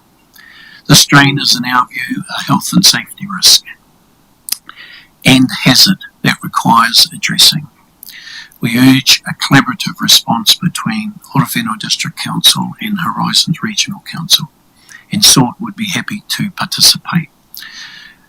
We've raised this matter for a couple of years. We would hate an accident to occur and then for us to have to come back and say we told you so. We urge a collaborative response, as I said before, and we'd be happy to participate. Our submission deals with this in more detail, but suffice to say it is an accident waiting to happen. We've suggested to Horizons Regional Council that some funding from the proposed FEDS project may be diverted to enable a planned remediation to occur. We recommend a collaborative effort to address this matter. Finally, the Foxton Futures Working Group provides us with an ideal forum of well-focused members of entities dedicated to advancing the interests of Foxton. SORT was involved in bringing the forum together, with an emphasis on the restoration of our part of the Manawatu River. However, it has the potential with the representation around that table to morph into an entity with a far wider sphere of influence. We at SORT have experienced the impact of collaboration and the benefits of it that have already occurred. We recommend its continuation and expansion as a community-led entity, able to have the right people at the table to advance the wider interests of our town. Thank you for your time, and I'm happy to respond to any questions. Thank you, Robin. Has anyone got a quick question for Robin? Councillor Tamiana. Tēnei te mihi ana ki a koe te rangatira, ko tai mai nei, me mihi hoki ki a koutou ngā hāpuri, ngā raurangatira, ngā hunga rauroa, ngā puna mātauranga ki te awahau, me mihi ana ki a koutou ko tai mai nei I te ata nei. First of all, I just wanted to, as the appointed councillor to Save Our River Trust in Foxton Futures, declare that I was a member of both prior to my role today, but I really just wanted to get up and acknowledge yourself, Matua, the incredible work that yourself and the many volunteers that we have heard this morning from Foxton Te Awahau, the passion, the commitment around the environment, the awa, and the utmost best that we can do for our community. I could not say thank you to each and every one of you and how you've come here today and shared, I suppose, the hugeness of the matters that are going on, not only in Foxton, but the wider district. And so, it would have been facetious of me not to acknowledge yourself and the incredible, when I said ngā puna o mātauranga, when those things, that means, and hunga rairoa, that means our knowledgeable people, our puna mātauranga are those elders that actually carry that knowledge and carry those things on our behalf and bring it into today's life. And I was acknowledging every one of you that have actually got up and spoken today and shared with council your passions and desires for your community. So, ka nui ngā mihi ki a koutou katoa. Kia ora. I accept that question, and I agree with Yeah, I did try to remind them earlier on, Roland, about Christian commentary, but they, obviously they've been here a couple of hours now, so they, yeah. And I appreciate everything you do, Roland, and good to see you again, and thank you. Thank you.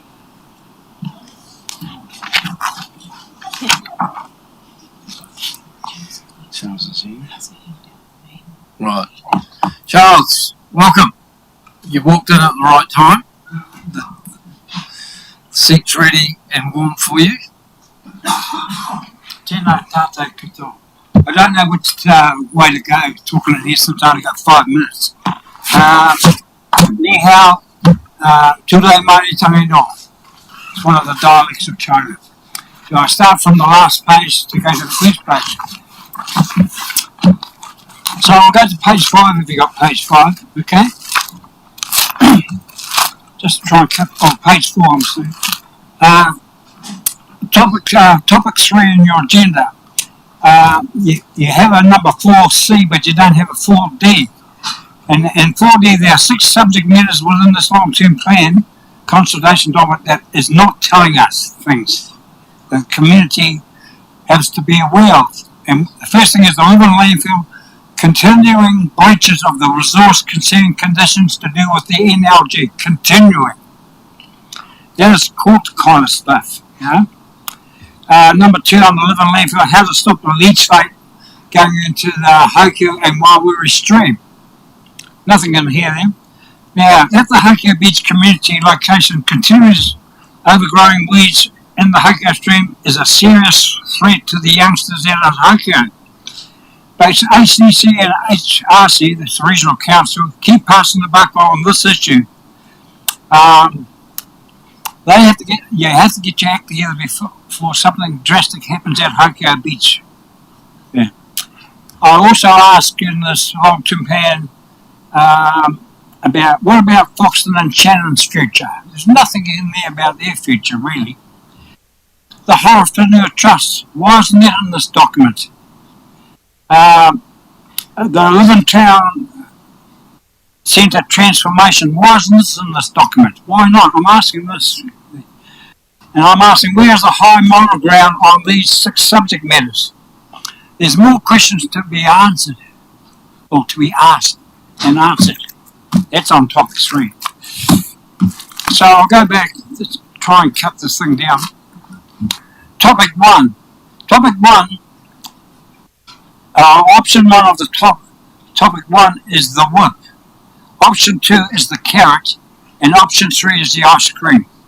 That's how I see it.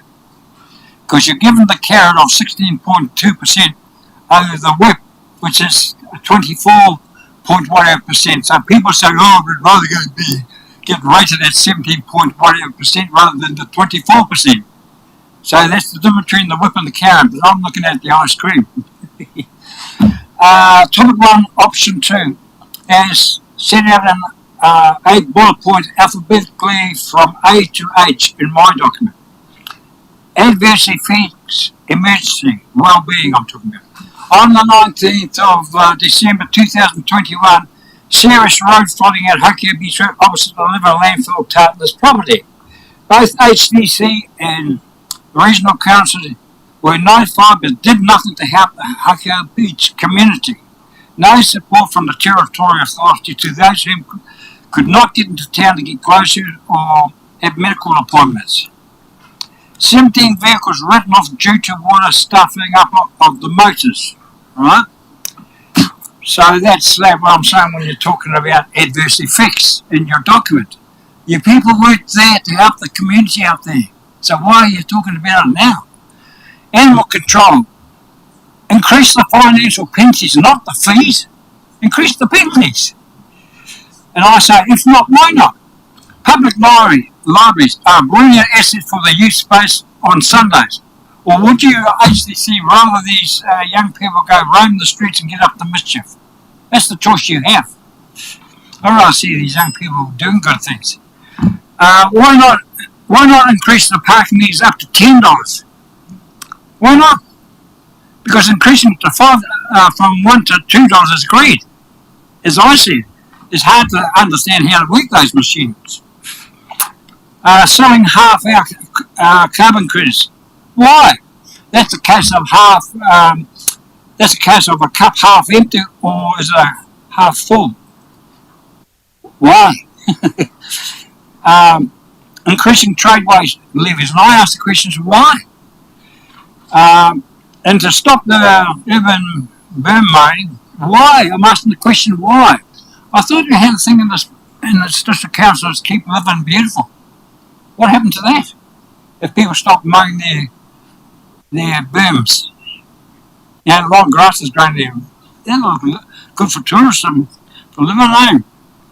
And it's got reduced council's investment in waste minimisation activities. And I ask the question why? Does that not conflict with increasing the trade waste levies? Kia ora tātou. Any questions? Yeah, Pātai? Thanks as always, Charles. You provide interesting insights into your thoughts around different matters. I am an enigma to puzzle you. We appreciate everything and look forward to hearing from you as always. Thank you very much, Brendan. Thank you, councillors and staff and the community. Kia ora.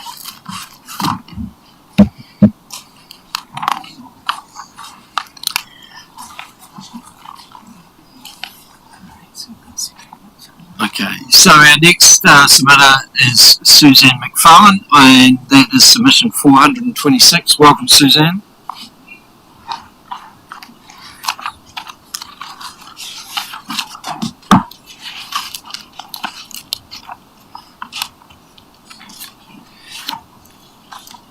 It's the page that was slotted in. It came in later.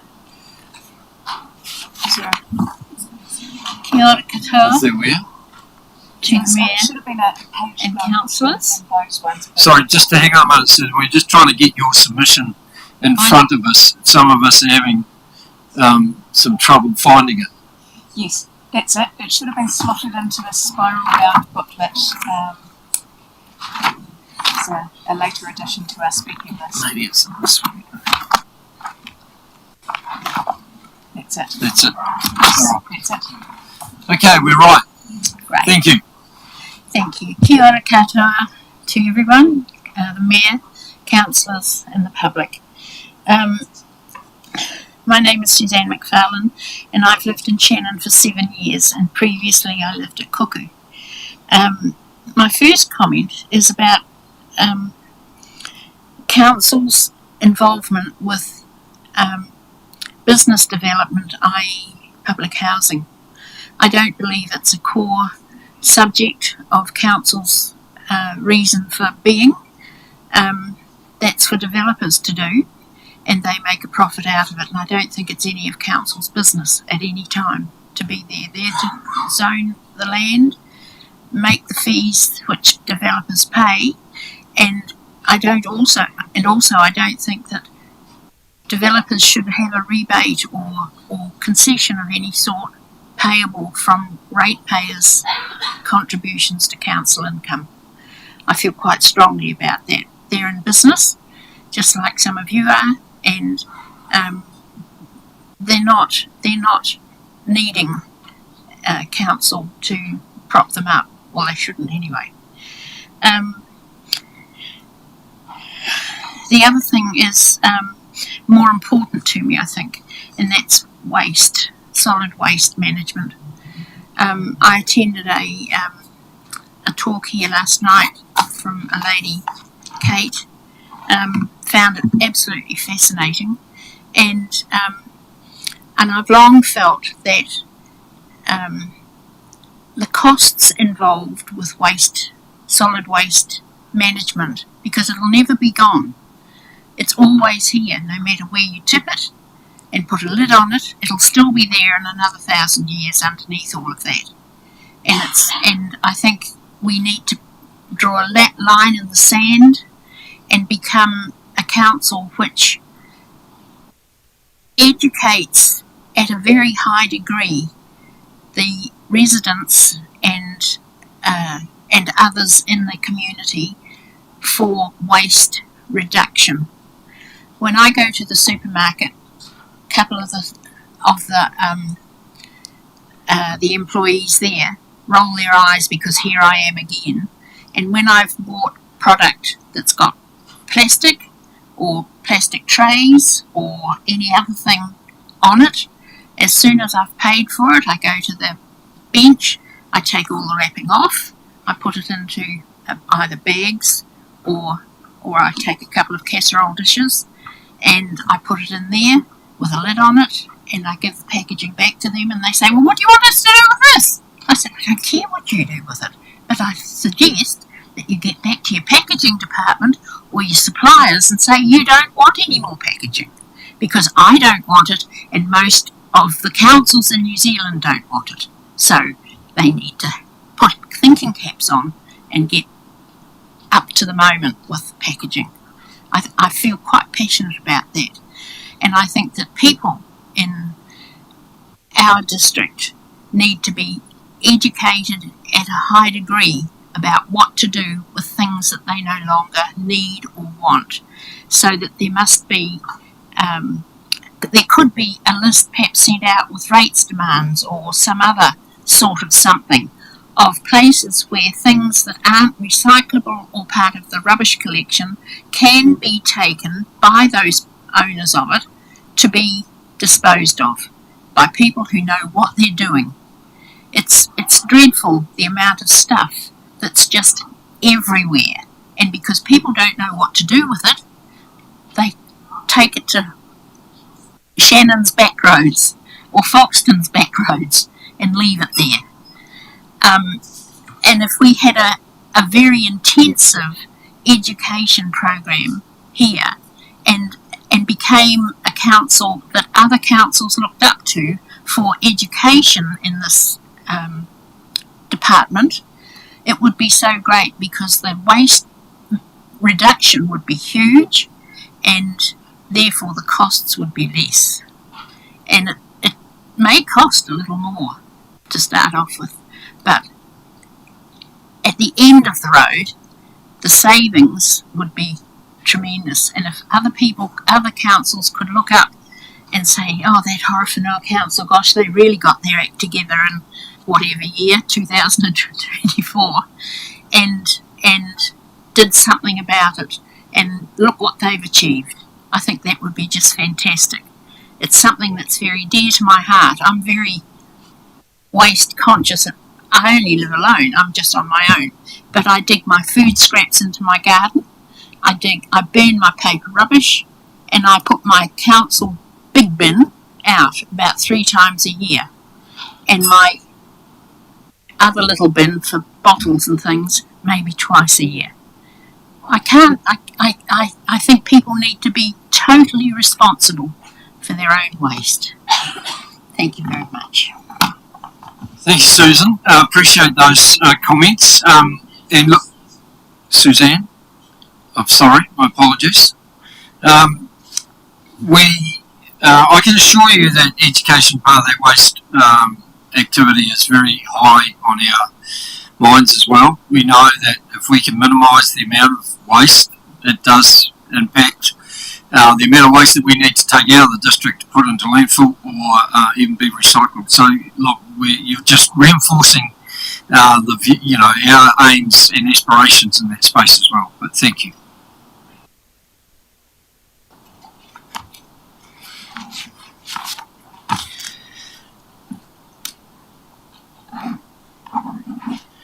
Okay, so moving on. Richard, welcome to the table. Richard Christie is submission number 6. Oh, got a presentation? Okay, cool. Just been loaded. It's just been loaded for you.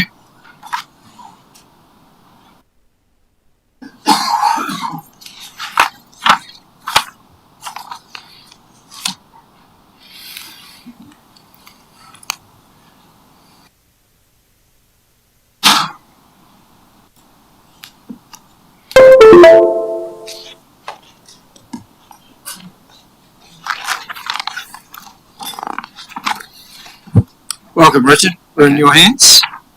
Kia ora, everyone. I'm just going to go straight into it. This hearing focuses on a single issue, the cost of solid waste disposal. According to the Horowhenua District Council Organisation Performance Report dated February 2024, the Council's target is to reduce solid waste down from an estimated 533 kg per resident or per annum, down to less than 400 kg per resident per annum. The cost of a rubbish bag, one of the only items that did not increase in price in the long-term plan document was the cost of a rubbish bag. The price currently sits at $4 per bag and will not increase this year. According to the Horowhenua District Council Organisation's performance report mentioned above, the revenue from solid waste management for the full financial year ended 30 June 2023 is currently $3.1 million, and the expenditure from the solid waste management for the same financial year is currently $4.95 million, according to page 54. Assuming that Horowhenua produces 20,000 tonnes of solid waste, as mentioned in the report, then the average cost of disposal per tonne would be $247.50, and the average net cost would be $92.50 per tonne. The cost is being borne by ratepayers. It is not clear whether the total expenditure figure includes the consenting costs or the interest on the $4.7 million debt associated with the closure of Levin landfill mentioned on page 50. It's also not clear what amount of revenue is from quarterly waste rebate levies. However, because $4 per bag is clearly not sufficient to cover the costs of solid waste disposal, the difference is in effect being covered by ratepayers.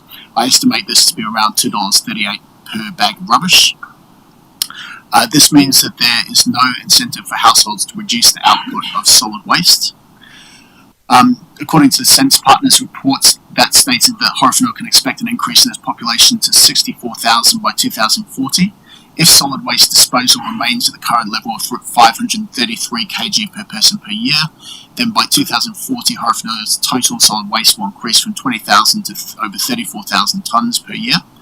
It is likely that this will increase the amount of solid waste disposal costs that are borne by ratepayers, particularly if the political pressures make it necessary to keep the cost of rubbish bags at or near to $4 per bag. So as a solution, I will propose a trial aimed at running a campaign aiming to recruit 100 households to sign up to receive a vermicomposting unit paid for by Horowhenua District Council.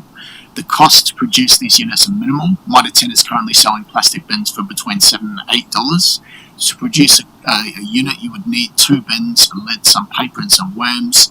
The worms reproduce rapidly, so are essentially free and self-generating. I would recommend doing a campaign in the Horowhenua Chronicle, as well as doing some spots on the radio for 2 weeks just to get 100 units out there to households who meet the criteria. Such a campaign would cost around $800. I estimate the cost of producing a vermicomposting unit at around $24 per unit, so around 2,400 for 100 units. Assuming you can assemble the units manually at a rate of 10 per hour, this would cost around $250. To use the units effectively, each unit would need to be delivered to a home, and a brief 10-minute training instruction would need to be supplied.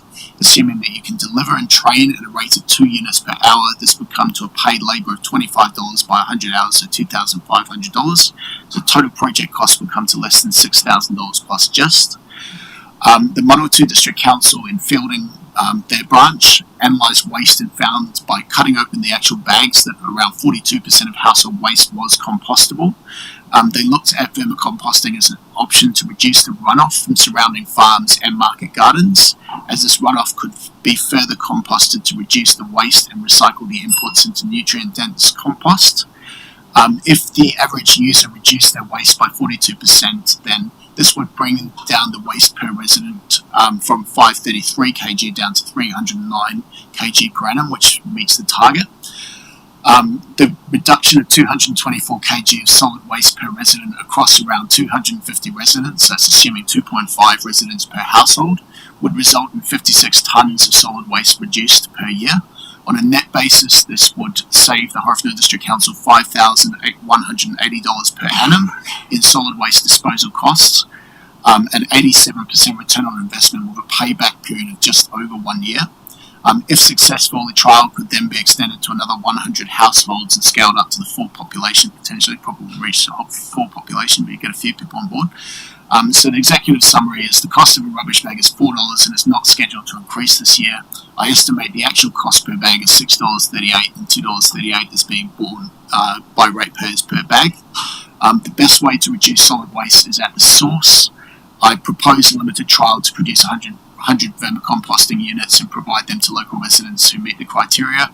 Assuming 2.5 residents per household, these units would eventually reduce collectible waste by 560 kg per household per year, saving the council $51.80 in net solid waste disposal cost per household. That's all. That's all. There was a heck of a lot in there. First of all, commend you on the amount of time and effort that you put into that presentation. The data and the links that you've gone to dive into that is really commendable, and I thank you for that. And you've given us lots of questions in terms of that, and we'll certainly be looking to officers to respond to your suggestions and the way that that's been presented. There's some interesting concepts and ideas around in there that I'm sure we can explore and look forward to that. But obviously, some of those questions we can't answer now, but in due time and with deliberations coming in a few weeks, we'll certainly be looking at what you've had a look at there. So I really appreciate everything you've done in that, Richard. That's great. Thank you. Thank you very much. Thank you, Theo. Oh, sorry. We have got time for a question. Yeah, just a quick one. Your observations are on the money. Like, I actually tried to get the bag price increase, but there wasn't the appetite around the table. That's not the advice. We have to hold off for a bit longer. But your idea, I wondered in that trial, if in the report back to us, because we have waste levy funds that we grant to community initiatives, and I wonder if this fits that criteria, whereas if it's not new money for council, potentially is that a resource we could apply.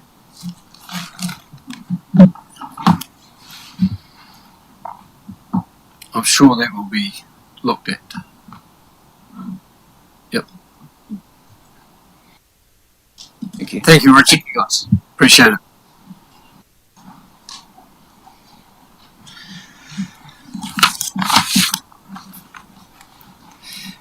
Okay, you've earned yourself a break. We will return at 4:25 according to this. Decent break for you. Thank you.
return of the Deputy Mayor, but we'll get underway without him. Welcome back to our next session. And welcome to the table, the Cancer Society of New Zealand, Manawatu Centre. And Josephine, welcome to the table.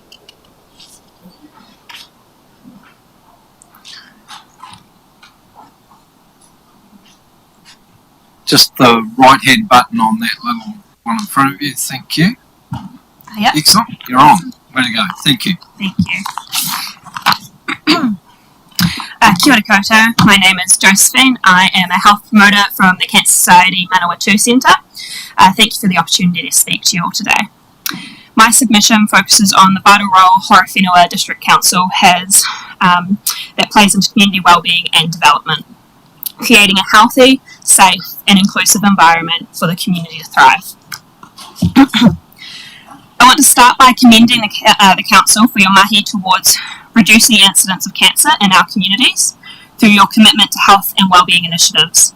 The adoption of the Smoke-Free and Vape-Free Environment Policy 2022, Sun Protection Environment Policy 2022 and the Local Alcohol Policy 2020 are leading initiatives in this country and are putting our region on the map for a healthy future. We must not be complacent when it comes to policy implementation though. Cancer is still the leading cause of illness, death and disability in New Zealand.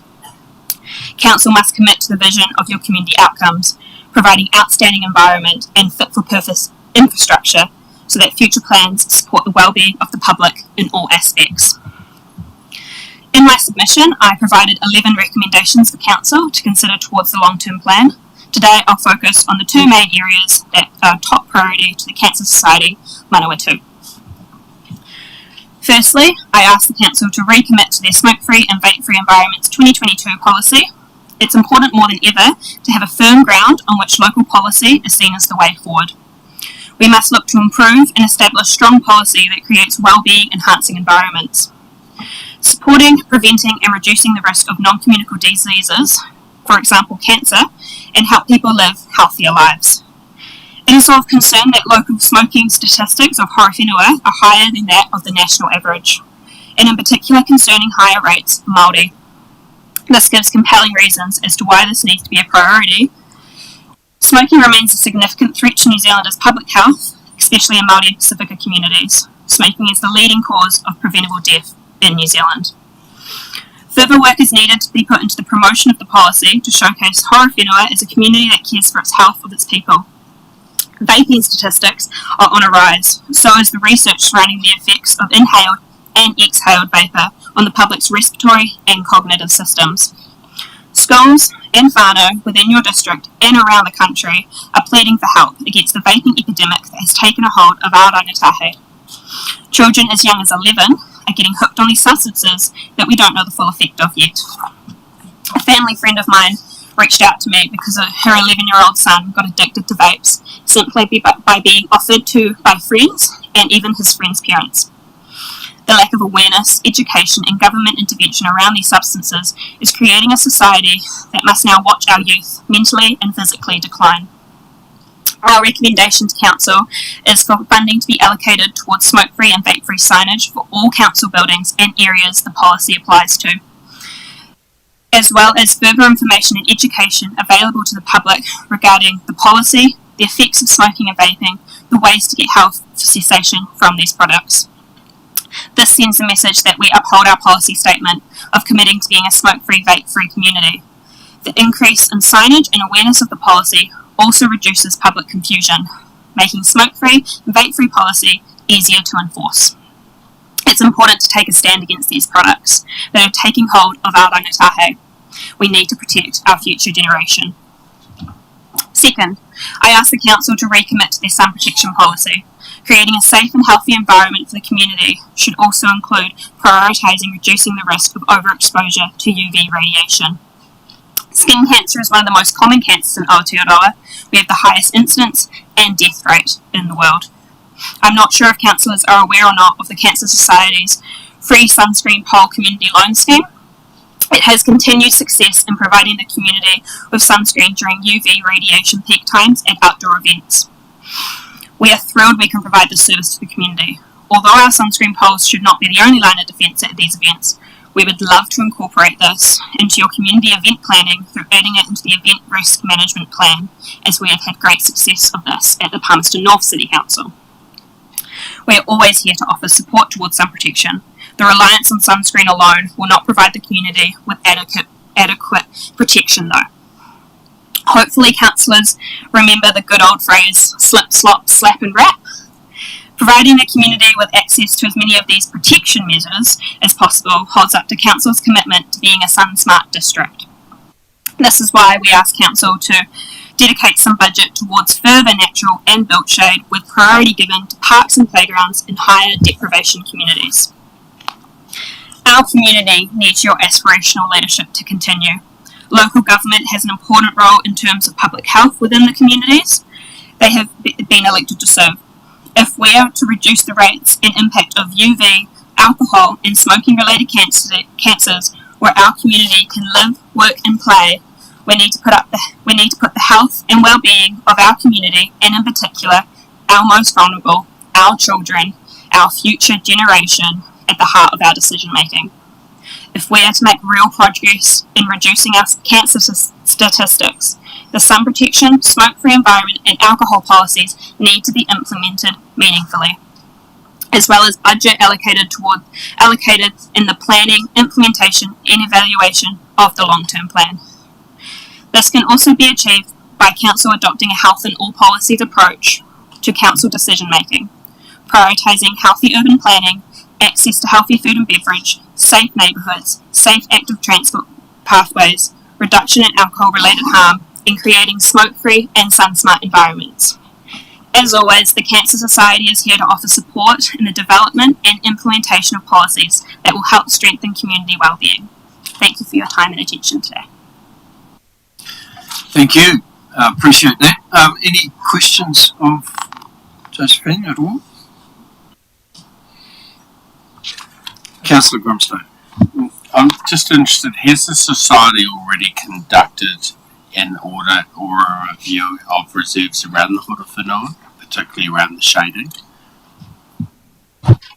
We haven't done so in the time that I've been with the Cancer Society. I'm not sure about past work. I know Kerry, who was in the job before me, was very involved in that area, so that would be something I have to look into, but I would love the opportunity to work with your Parks and Rec team to do that audit together so we can make it more beneficial.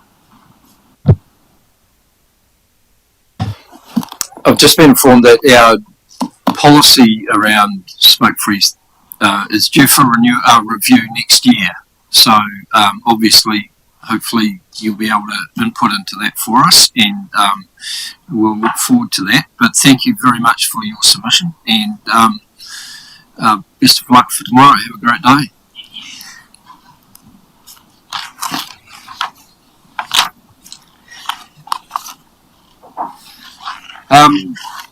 I've asked that we swap our next couple of submitters around, and I'm going to now welcome Todd to the table. Welcome, Todd. Just the right hand button on that machine in front of you is tells you the light's on and you're ready to go. I don't need to hold on. That's no, okay. All good. Kia ora, good afternoon. I'm Todd Stropeny, local builder, developer, business around town for quite some years. My submission is based in regard to the development contributions and the new proposed development contribution levels. I want to talk about the excess of the jump in the development contribution levels from what they currently are to where they're being proposed, and the effect that that's going to have on a difficult market in the building industry and homes industry, housing market full stop. I'm not saying that development levers aren't necessary, but I think there's other ways they can be dealt with in regard to paying for these contributions and how that might come across, whether it can be a targeted rate per development or section that's been developed, or some means of spreading that one-off payment out, or how that might be paid. Timing's the main thing with this increase, I think, is what concerns me the most. The substantial increase in this economic environment, and I think the timing is not good.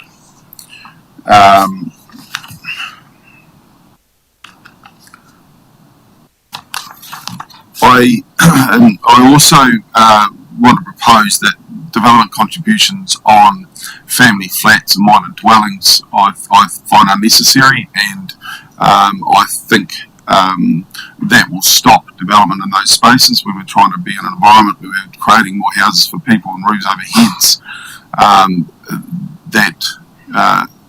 That cost, can just make it unworthwhile for people wanting to look at that to get the job done. So I think that should be looked at to, that we don't need to pay DCs on that.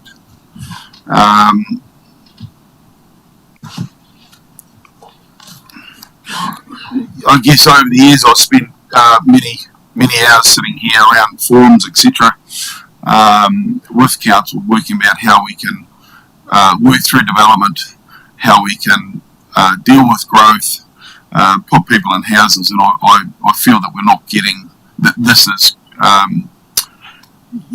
is not forward thinking in that space. I think we need to, we don't seem to be getting there quick enough, and I think this is a bit of a hurdle that's going to make things more difficult for everyone. That's the end of my submission. Thanks, Todd. Any questions for Todd? You might just need to turn your machine off. If you're using the other one, you can leave it on, actually. Turn that one off. Yep. And then use the other one that's just to the left of you, Todd. You can keep that on. That's it. Okay. Deputy Mayor Al. Yeah, look, thanks, Todd, for that submission.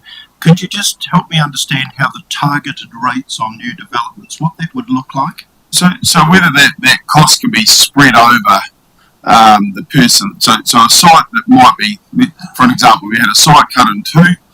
Instead of having a one-off fee of $25,000 or $30,000, whatever that development contribution might be, that there could be a targeted rate added to the standard rates for people to live on that developed site over a period of time, whether it be 10 years or 15 years, however long that might be. So it means that no one's bearing that burden of that one-off cost, where the developer, I know we talk about that it goes to the end user. Well, that's not necessarily the case in a bad market. In a bad market, the market will tell you what they'll pay, and so that cost will just be borne by the developer, or it makes development unworthwhile to happen. So whether that cost can be spread over a ratepayer or whoever lives on that site over a period of time could be one way of working around it.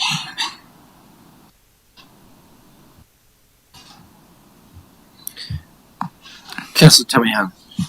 Kia ora, Todd. Thanks for coming today and presenting. I suppose one of the questions I want to ask you is, this growth spurt we're having in the district and the planned housing. I suppose I want to be quite blunt actually and just ask, do you believe that the contributions and the process that's been put in place, is sufficient to what was needed? Because I suppose what I'm saying is we just keep building houses, but do you believe we actually have the infrastructure to maintain what we're actually currently building? No, I don't. So like I say, I believe it's necessary. It's very necessary. But where does that cost get shared around? And I think the market tells you what you'll get for something, and whether it is commercially viable to do a development, or commercially viable to actually try and, as builders and developers, we can't lose money to try and get this to happen. So somehow that cost needs to be spread.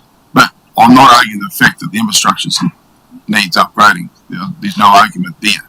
But I guess the other part I'd like to put forward is, at what point do we see a return on these development contributions and seeing upgraded infrastructure? So, if we're paying these sorts of development contributions, the money comes out first before we see any return. So where's the accountability where we get some return on that? Actually see it happen. Councillor Jennings, you've got a question? Thank you, Mr. Mayor. G'day, Todd.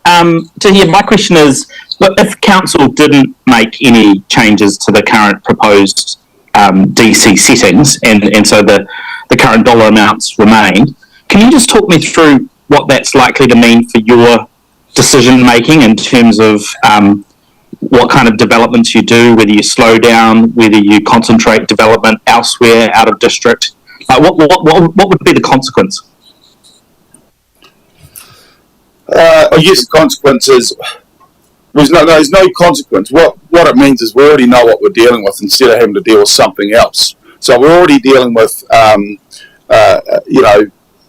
with costs being where they are, that it's difficult for these things to be commercially viable. By adding more cost makes it even less viable and not viable full stop. So I think at the moment, at least we know what the playing field is, and we can work around that by putting these development contributions to the levels that we're looking at. Just makes it a non-viable thing to do. Yes, Boyle. So we've heard pretty loudly from a number of parts of the community that they don't want to be subsidising development, that our infrastructure is stretched and they don't want to pay for these new houses. The DCs that are proposed, I agree, they're pretty impressively high. They're based on the actual cost implications over a 20-year lifespan that is our long-term plan, which is why they get to the figure they're at. If we don't raise them, then effectively that money has to come from somewhere, and the rest of our ratepayers have to subsidise it. What would you say to a ratepayer who doesn't want to be subsidising development? So targeted rates is what I mentioned before, is one way about it. So instead of going, this increase goes directly to the developer or is so-called passed on to the consumer or the house buyer, which they just can't.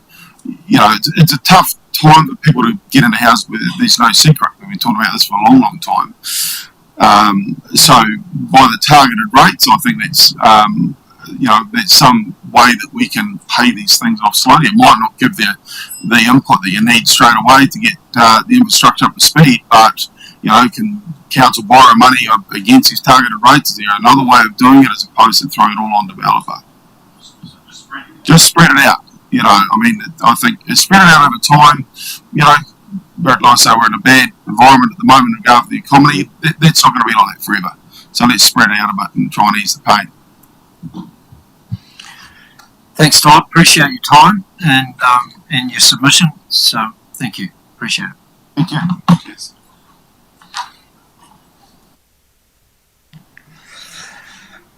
Okay, so we've now got the Unison Community Choir joining us. So Anne's just going to bring them in.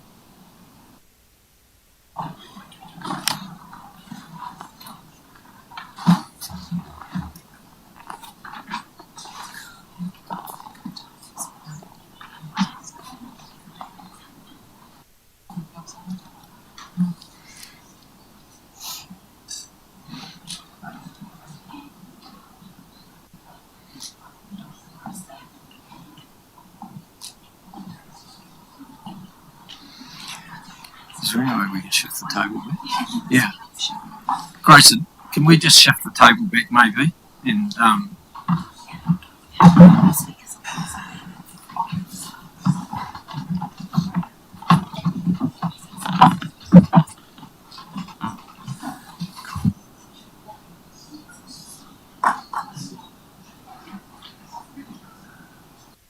we need a mic too, though, probably for them, Grayson, if they... Right? Oh, yeah, good idea, yeah.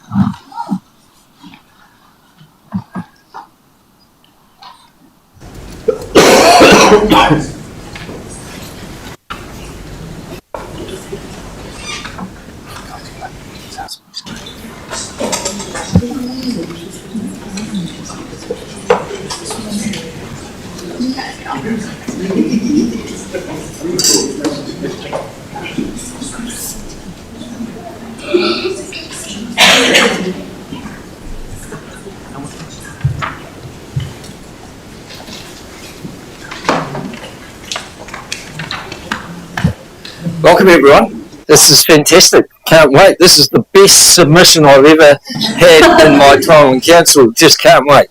Go for it.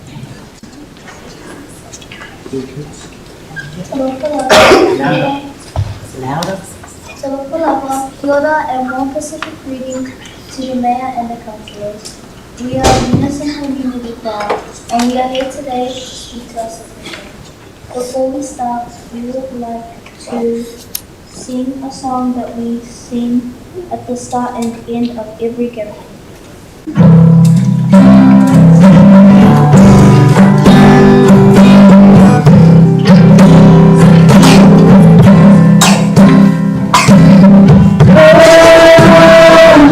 Holy Spirit, I need you. Come, sweet Spirit, I pray.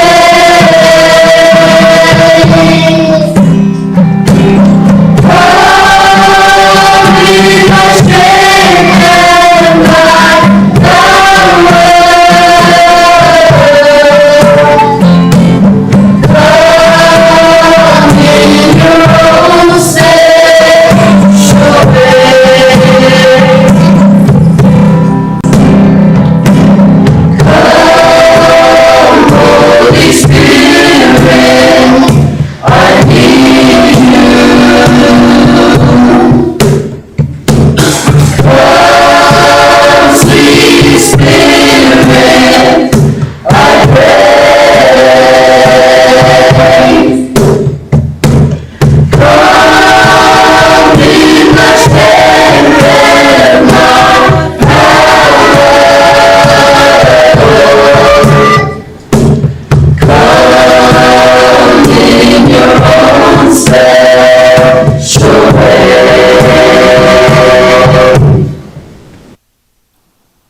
We're allowed to play.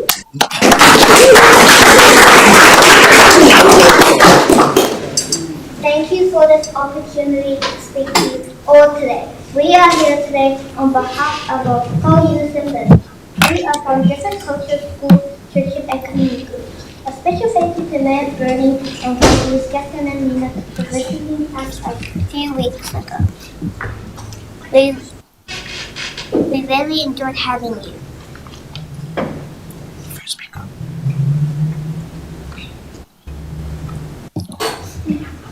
Dear Council, please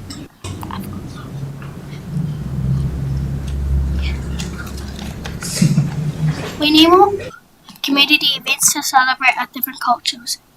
We also need more space to do this. Please consider having a cover over the domain so we can run community events all year around. Ngā mihi.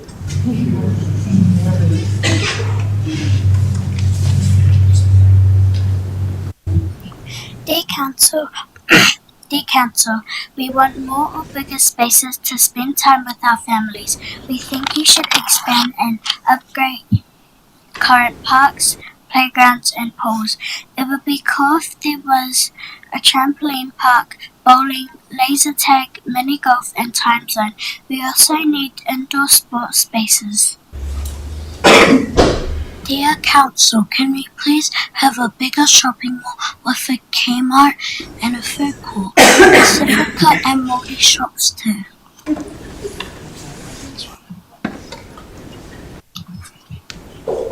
Dear Council, we need more safer youth spaces. It would be awesome if we could make a group bookings in the evenings or late afternoons at Te Takuri Youth Space. We need more jobs for youth and more affordable homes for our families.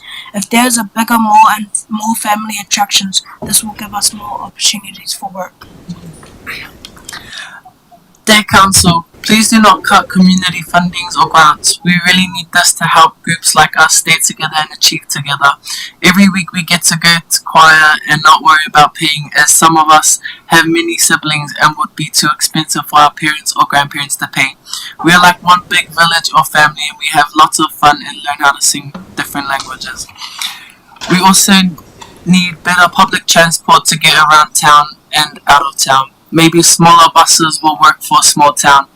It would also be cool if there was a bike or electric scooter hire service. We also need better public transport to travel to work or study outside of town. Maybe buses from Levin to Waikanai.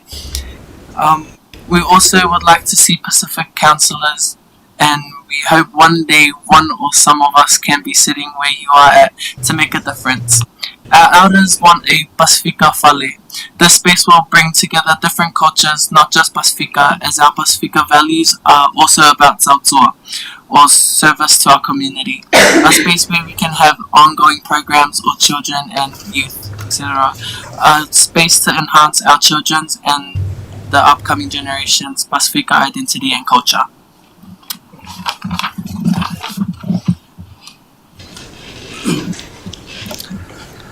Tēnā tātou. Nā mihi ka koutou for letting us have this privilege to speak to you guys. Well, you've heard it from us, you've heard our needs and our wants, and we just pray that you take those on board and have an open mind to those thoughts. What a privilege for these kids to come and stand in front of you big guys, and it's real cool, it's real awesome. And yeah, usually it's easier speaking to kids than to a lot of adults. But ngā mihi ka koe, Mayor Bernie, thank you to those councillors who came into our space who made that leap to come in and see us face to face and hear our voices, and we take good pride in that. And yeah, goodbye. Ngā mihi ka koe. Thank you. Take a bow. 1, 2, 3. There we go.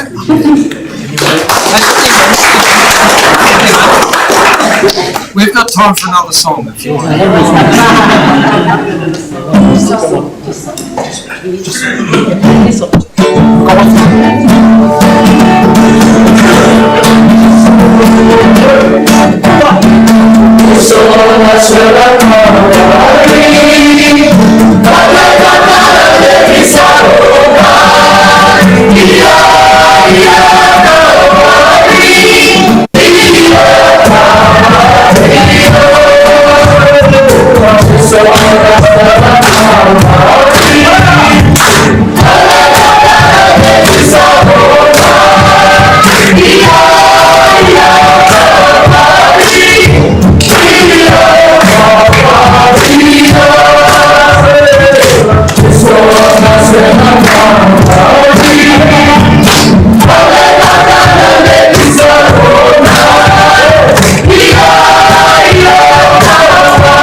Thank you so much for coming. Really appreciate it. No, thank you for having us.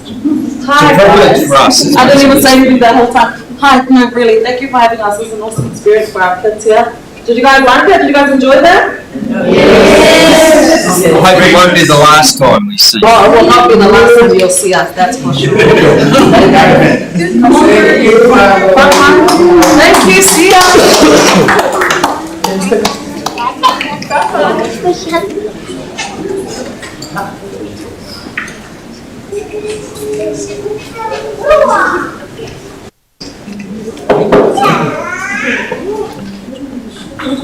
So we'll just restore the room and get back to normality in a minute.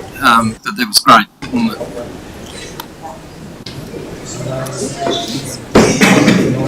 So Molly is actually going to talk to us, is she?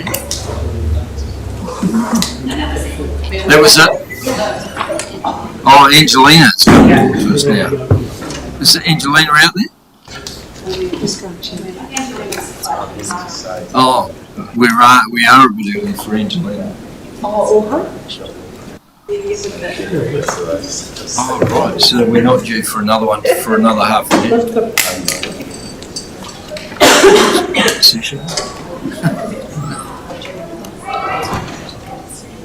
Yes, let's adjourn. We're due back at 5:25. Sorry, we just have a gap there, yeah, take a break. Even go out and say thank you to the kids would be nice.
have 25, so we might as well.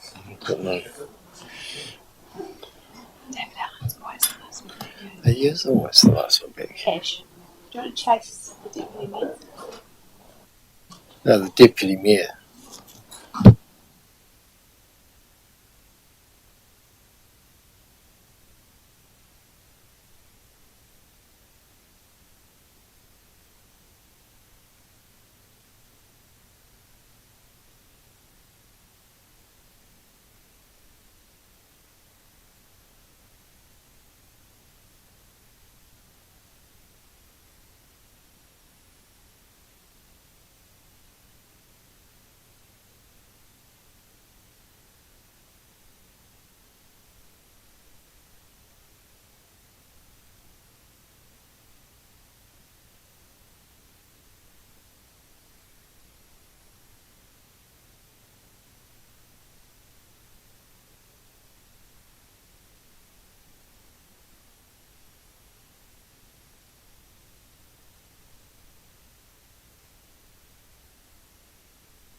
Okay, everyone, so we're about to recommence our submissions hearings, and just noting for the record that Councillor Horowhenua has left the session, had another appointment that she needed to go to. And so for now, can we welcome Brian Forth and Fern from the Wairariri Beach Surf Life Saving Club. Welcome, Brian.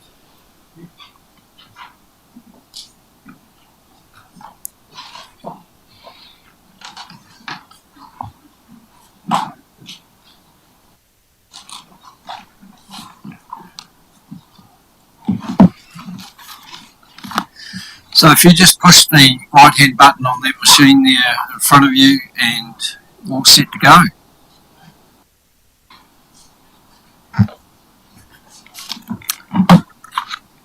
Good evening, Mayor Burney, councillors and officers. Thank you for the opportunity in letting Levin Wairariri Surf Life Saving Club submit for the continuation of the summer holiday service. Summer holiday lifeguard service, 2024 through to 2027. My name is Brian Forth. I've been a lifeguard, an instructor and a committee member at Levin Wairariri Surf Life Saving Club for nearly 2 decades. My daughter Fern is attending too as a representative of the youth lifeguards and the future of the club. Levin Wairariri Surf Life Saving Club has been providing a volunteer safe swimming area on summer weekends for over 70 years. Horowhenua District Council have been a backbone supporter of that volunteering, and in particular most recently with the new building, in order for us to continue our service. A big thank you.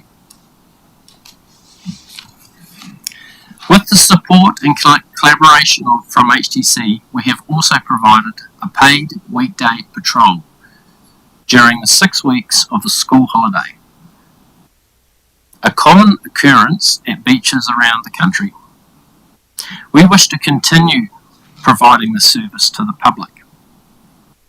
Last season, there were 13 rescues at our beach, with 10 of those occurring during the holiday period.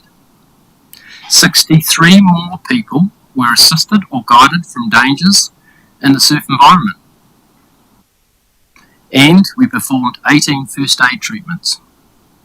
This shows the summer holidays, whether the weekend or weekdays, is the period the service is most required. The main cost to supply the service goes towards wages, which from a club's perspective is the most worthy item. The lifeguards undergo a lot of training, and a rigorous selection process is used to hire them for paid lifeguard positions.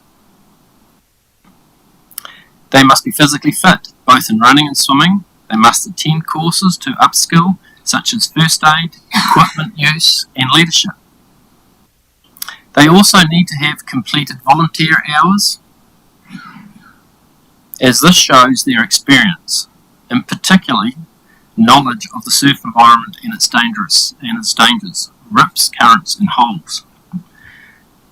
During the summer, we are often more than beach lifeguards.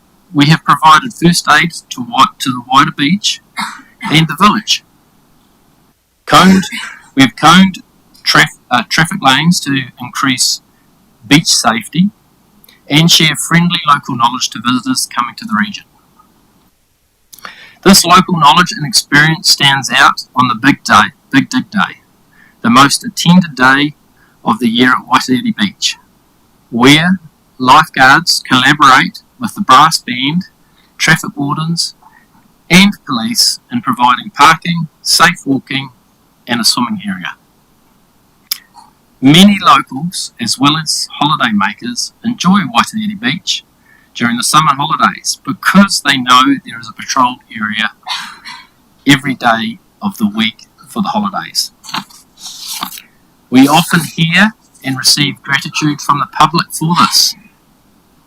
A great pat on the back for our team of lifeguards.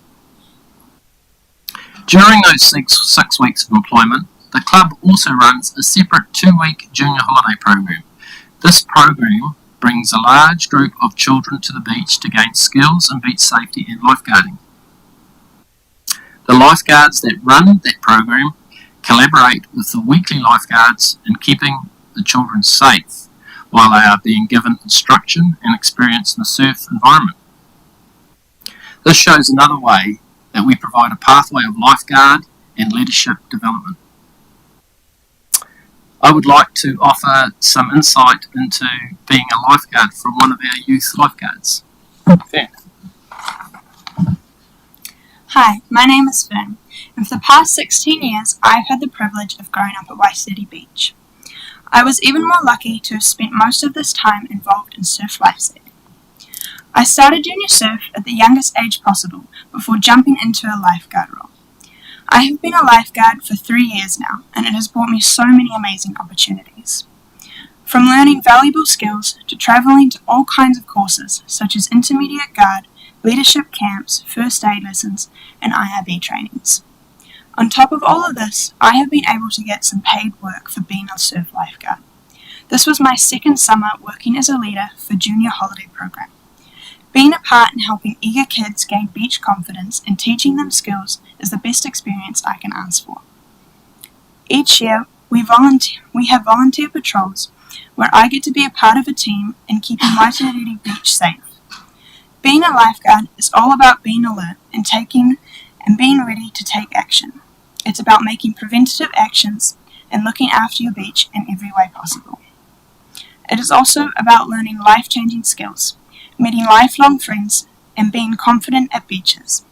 I am so thankful to be able to have surf lifesaving as a part of my life, and I can't wait for all the adventures that I know will come from it. Thanks, Ben.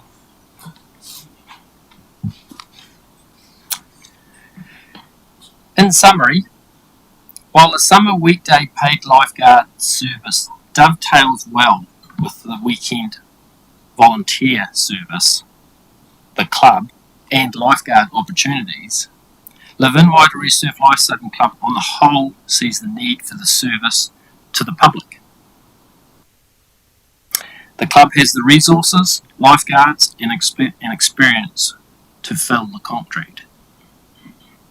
We hope Horowhenua District Council continues its support for the summer holiday paid lifeguard service. Thank you for your time. Thanks, Brian. Thanks, Fern. Any questions from anyone?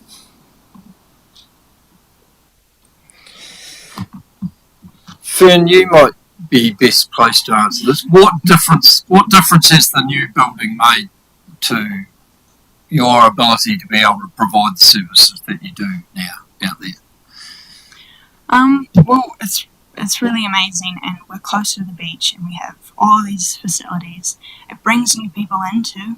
I think it's amazing for people to see. and we can work so much easier with it. Of course, we're right by the beach, and so we're able to bring things down, and it's just really amazing. It's awesome having it.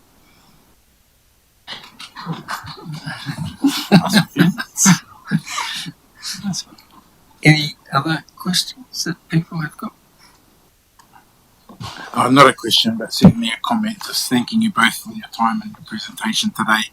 And as I said to Surf Life Saving New Zealand today, really appreciate the work that the lifeguards across our district and around all of our communities do and use, encapsulate the importance. I think the legacy that by you being mum and the intergenerational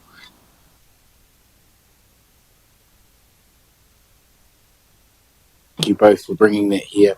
And, like I said to the other guys, my moko's got real value out of being a part of the club and the youth programs that were run and encourage that long shot they remain.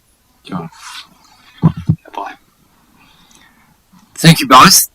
Thank you, Fern, for supporting your dad and doing that for him.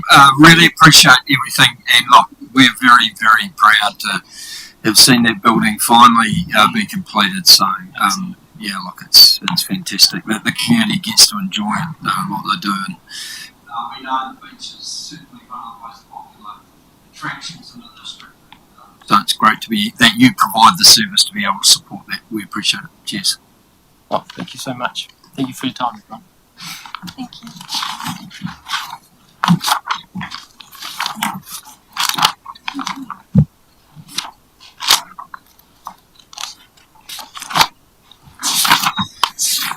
Angelina, welcome.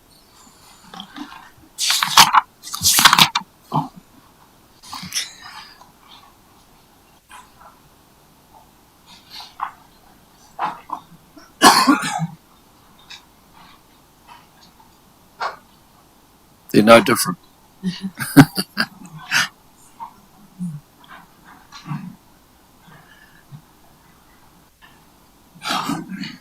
The right hand button, press me. Welcome. Thank you. Much needed warm Pacific greetings on this cold rainy night. Hopefully my yellow flower will bring a little bit of warmth to tonight's room. Thank you, Mayor Bernie and councillors for this opportunity to speak in support of the Whare Pasifika Horowhenua and Pacific Leaders for submission.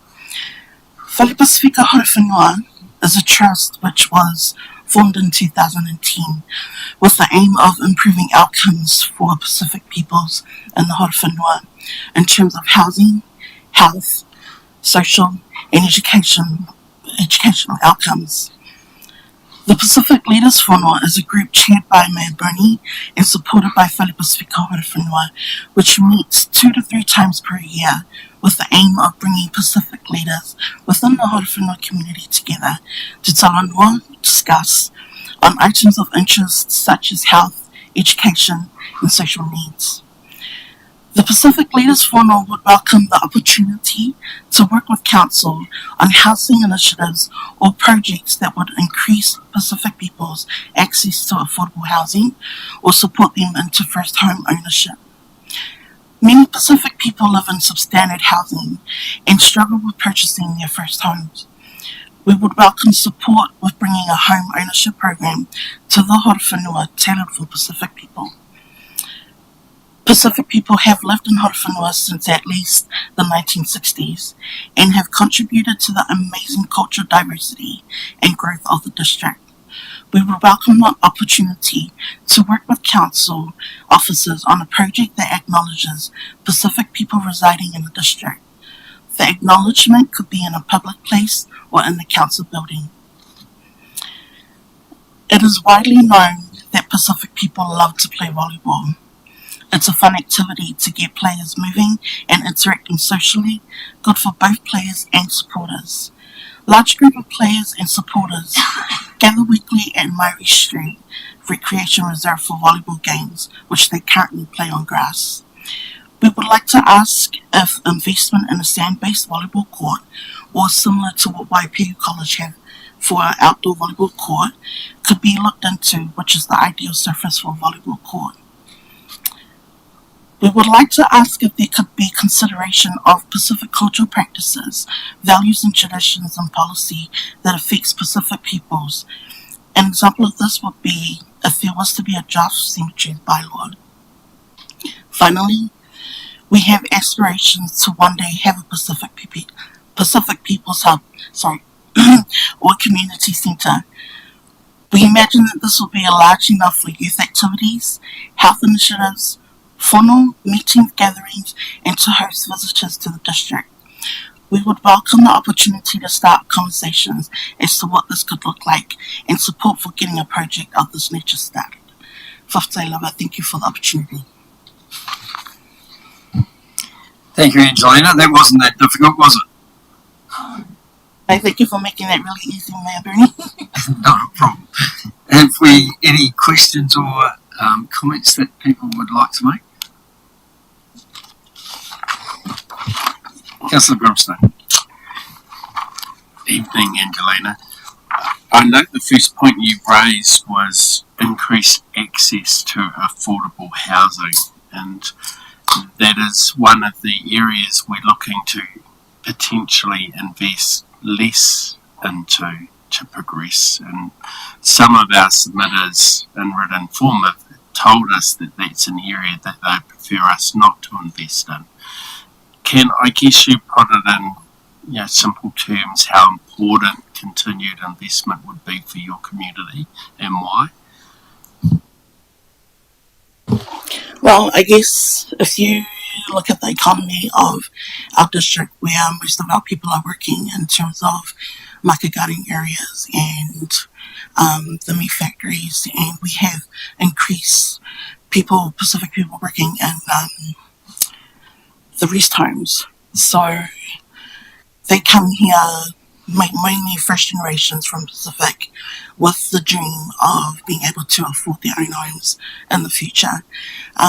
So currently, that is one thing we are looking into for their aspirations. So the more Pacific people living here, the more return we have in the economy. Our economy grows together as a diverse community. Angelina, you make reference to the whānau. How is, I'm just wondering what the response is and the reaction to those meetings that we have. Is it helping them feel better connected to the community and some of, if you like, feeling that they're more part of it than they used to be? There's still a lot of work to be done in that area. The good thing is that it's moving forward compared to what it was previously. So a lot of our church leaders are saying that this is a good opportunity. They are thankful that they're meeting with the mayor himself. So they are feeling seen and heard with their aspirations to be living in Horowhenua. Councillor Tukupa. In your written submission, it says, what do we want from council, and you've got a number of bullet points, some of which, for example, like the hireage of our council spaces at a reduced rate. Is that because you're not currently getting, or you want us to continue with that? Because we do have community rates compared to the commercial charges. Just trying to understand if it's more of the same or something new. Thank you for the question. I think one of the things that came up during our increased meetings here, people didn't realize that they could hire the space, especially for those that were looking at group gatherings, which you can also find in relation to the Pacific peoples wanting their own Pacific hub. So it is more of having access to a space where they feel they are part of the community and at a rate where their able to access it on a more frequent level, if that makes sense.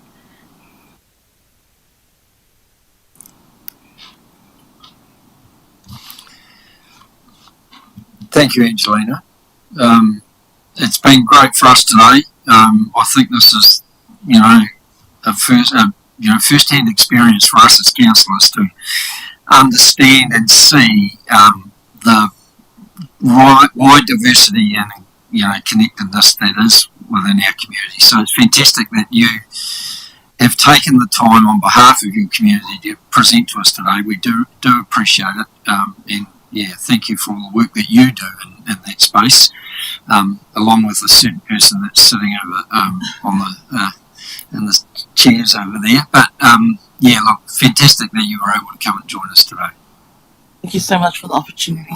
Have a good evening.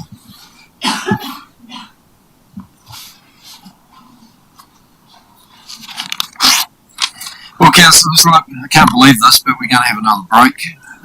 This was supposed to be our meal time, to be fair, but as you can imagine, trying to corral and get everybody on time and following one another has proved to be rather difficult, with some not turning up and other requesting other times. Sorry, did you have a question? For us, when you finish. When I finished. So we are actually not due back here till 6:35. My question is, we hear the submissions and sometimes it there's other information we need from staff and the reports that come through deliberations. When is the right time to be? Because I've done it once or twice tonight, sort of ad hoc, but should I be actually saying it out loud or just sending emails? What's the best way to? Well, we could easily have a session now for 10 minutes or so if there's any items that people have, sort of. Well, I don't want to. Maybe if we come back 10 minutes before 6:35, so people have time to think about whether they. Otherwise, don't do it. I'm sure the more time we give officers to respond to some of your queries and questions, the better. So that when we have our session next Wednesday, that we can actually respond to some of those queries. So the earlier, if you've got things on your mind that have been raised through today, or for that matter, any of the other 430 submissions that aren't speaking, then certainly today and tomorrow is the time to raise those. And if we need a session either tonight or even there's a bit of time probably tomorrow as well to be able to do that too. Okay. But also, Mayor Bernie, just to give councillors reassurance that when you are asking for something, I'm jotting it down, but the expectation is that staff are also listening to that and capturing it in the work that they're doing to prepare deliberation reports. So, the more specific you can be about, I'd like to see this, or that, I'll need further information on this, that's helpful. I wonder if it's useful too to be doing it in front of the submitters to identify that, because that is very useful for them to know this is the sort of stuff that we are interested in hearing, rather than doing it through emails or whatever. That's more open. Definitely. As we go. So any time with any submitter, flagging the officers for questions. My thinking is though it's more those 430 other submissions that aren't speaking to us, and there will be a number of issues that they will have raised that they may need some questions or clarification asked on as well, right? So it's important that we do that. And we do, I haven't got the tomorrow's, that's day one. There will, I'm sure, be some time tomorrow where we can dedicate to doing that. Yep. Bernie, Go for it.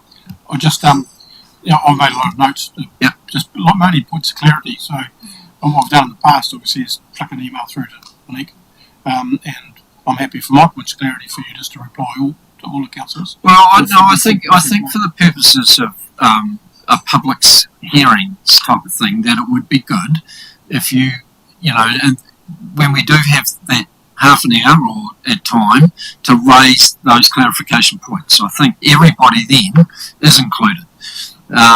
You know, I think it's good for submitters also to understand that we have read these submissions.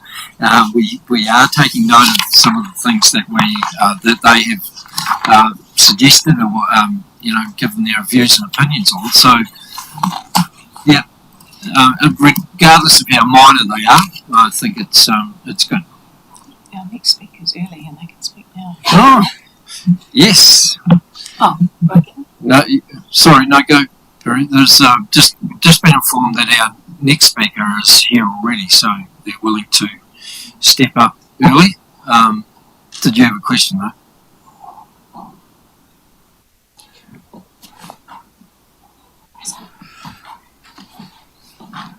Yes, that does come back. This is Jared. And Jared had a presentation as well, didn't he?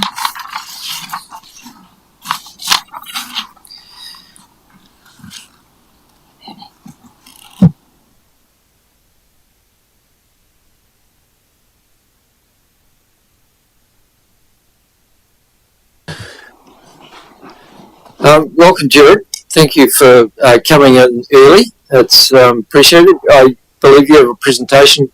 Oh, right, it's in front of us now. So the floor is yours. Welcome.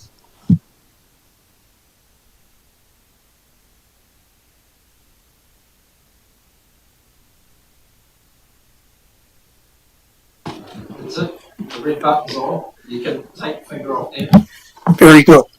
Yeah, thank you for allowing me to come here tonight just to discuss what I believe is a shortfall, or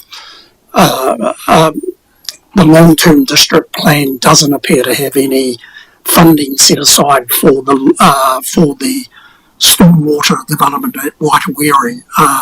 Waitawere Rise is a recent development that I feel there is inadequate stormwater, and some of you have been involved and are aware of the situation. So just up there, I thought I'd just quickly touch on the points that I've got there. This is a serious impact on people's lives, and property sales are affected. The current subdivision, the roading design and layout, the water flows to the adjacent properties.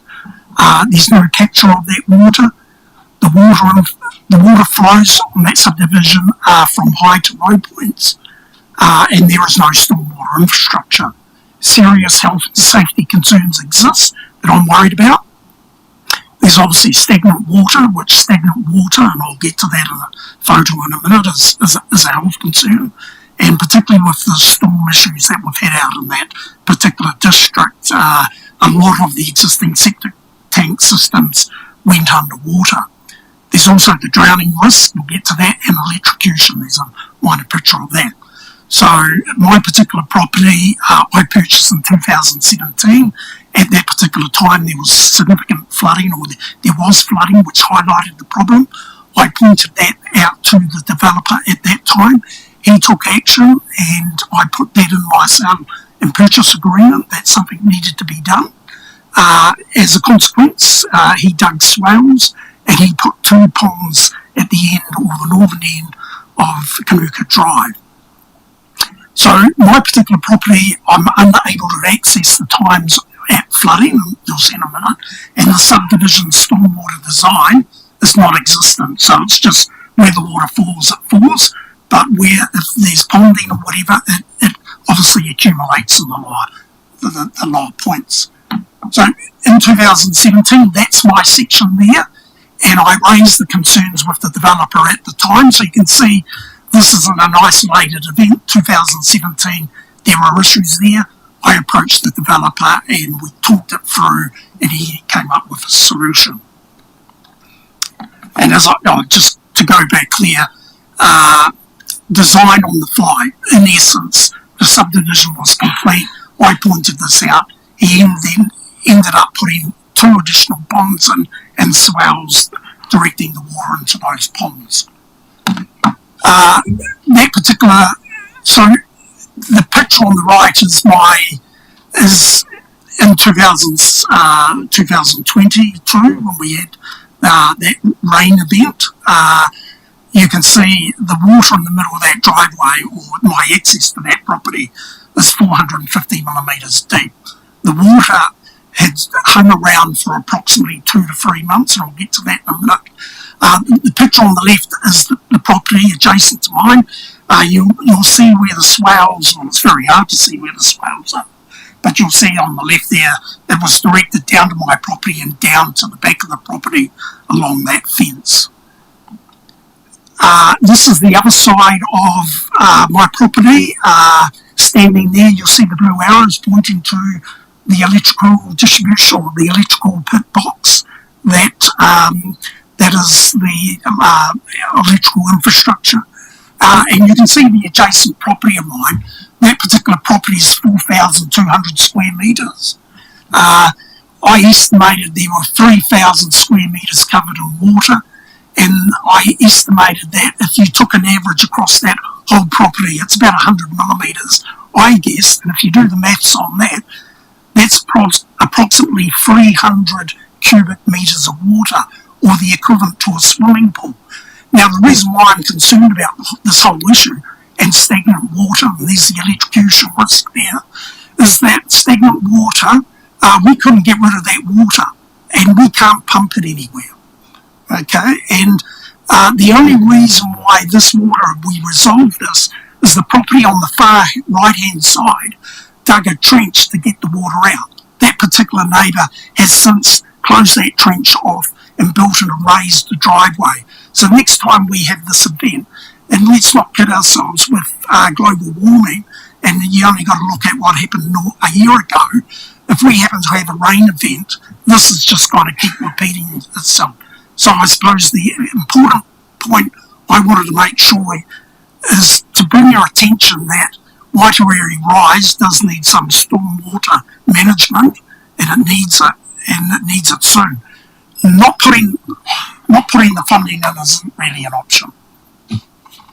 Thank you.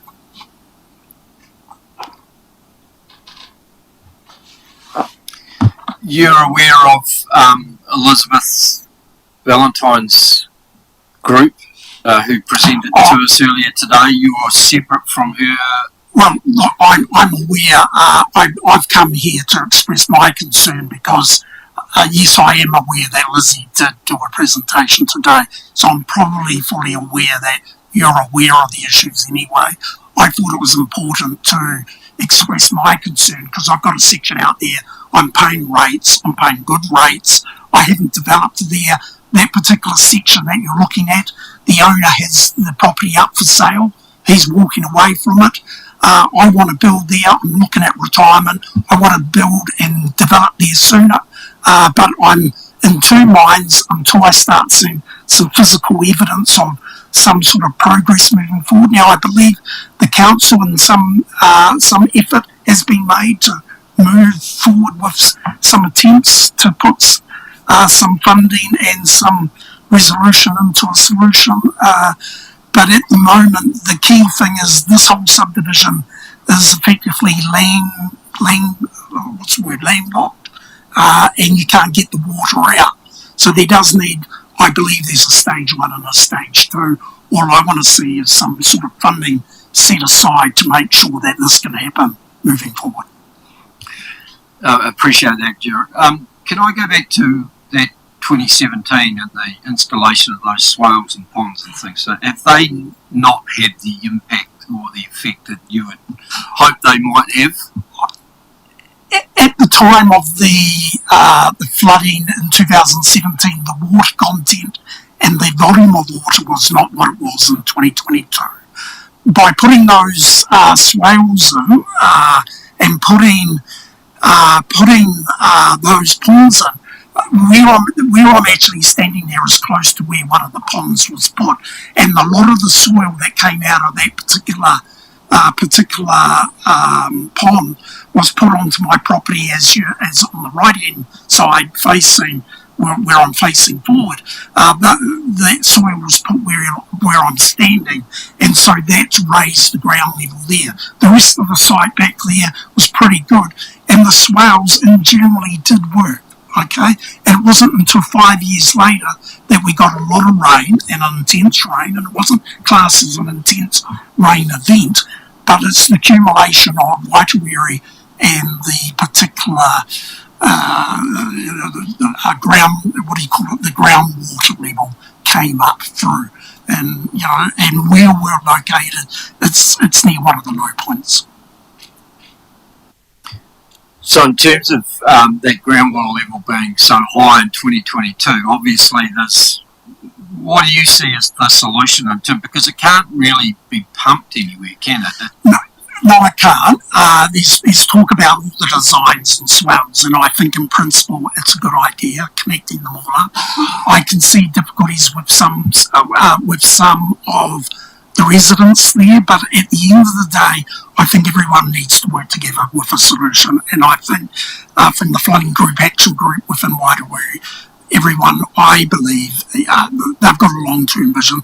We know it's not great, the current situation, but we'll work with the council, work with the developer, and try and make something of it.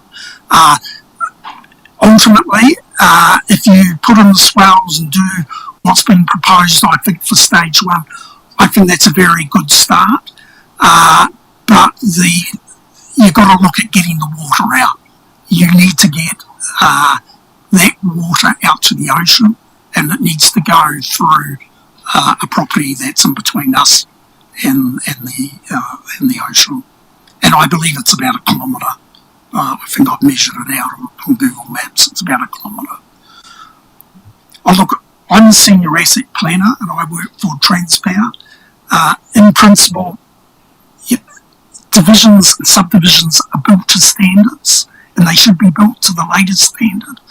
I can understand the complexities of this. I feel probably let down that maybe not a lot of consideration was given at the time of the design into making the subdivision more resilient to what it is now. But that's in the past. We need to move forward. We need to put our best foot forward, and just not putting funding in to try and move this forward, I don't think is the right option. And I think you need to do the right thing by your ratepayers and support them and show that you've got an intent to try and move this forward. I appreciate that funding is difficult, but if I look at it, if you had the right resources in your council under the design and put the effort in there, maybe we wouldn't be in this situation.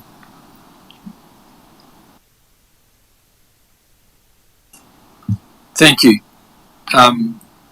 Just acknowledge the measured and considered way that you've delivered that presentation. Appreciate the effort that you've gone into providing all that information and the photos and things like that. And hopefully further conversations will go away to try and solve some of those issues we've got out there. Thank you very much. I appreciate it.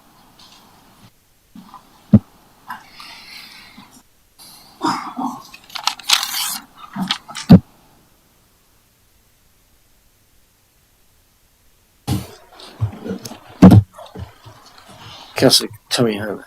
Yeah, I just wondered, is this a time now to share some For sure, yes. stuff now? Yep. We've got a break. While it's fresh in mind. Yep, terrible.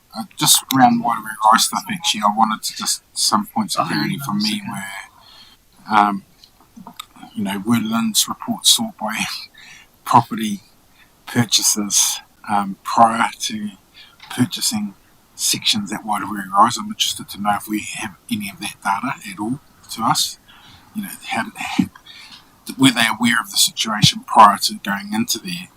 I'm a bit worried about the legal stuff because in some of the submissions I noted there was threats of legal action against council, so I definitely would like to understand where we sit in that space and the reality of legal action against us, and where the responsibility does or doesn't lie with the developer.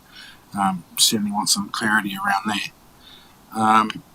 And I suppose the other thing I'm thinking about is, because I'm quite aware that there was illegal drainage going on into the forest at a time when people were under stress, and I appreciate that. But it wasn't the right thing to do. And so what I'm thinking is about natural and significant landscapes and features, and whether that's something we should be really looking into more, because I'm actually concerned in the presentations I've seen today where it was quite clearly articulated that our stream and our lakes and wetlands were appropriate for stormwater runoff and things. So, and the last one I wanted to just touch on was the breach they raised around, and I'm not sure what the document was, but in the photo it was Summary Rule 24.2.4, where they said there was a whole lot of national standards. So I am interested to know, how do we sit against those standards? So that's enough for me around it for now, but I just thought I'd raise them here. Kia ora.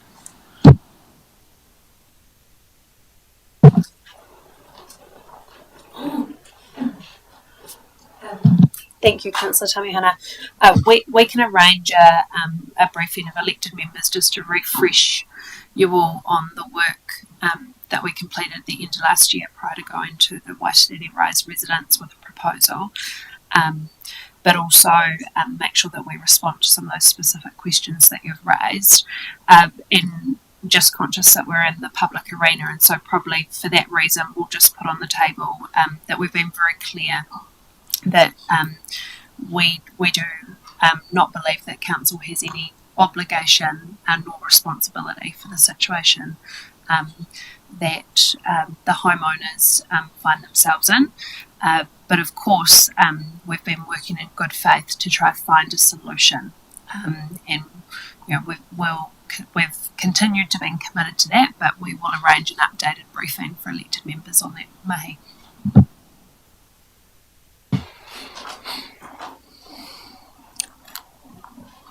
All right. So, nothing else at this stage?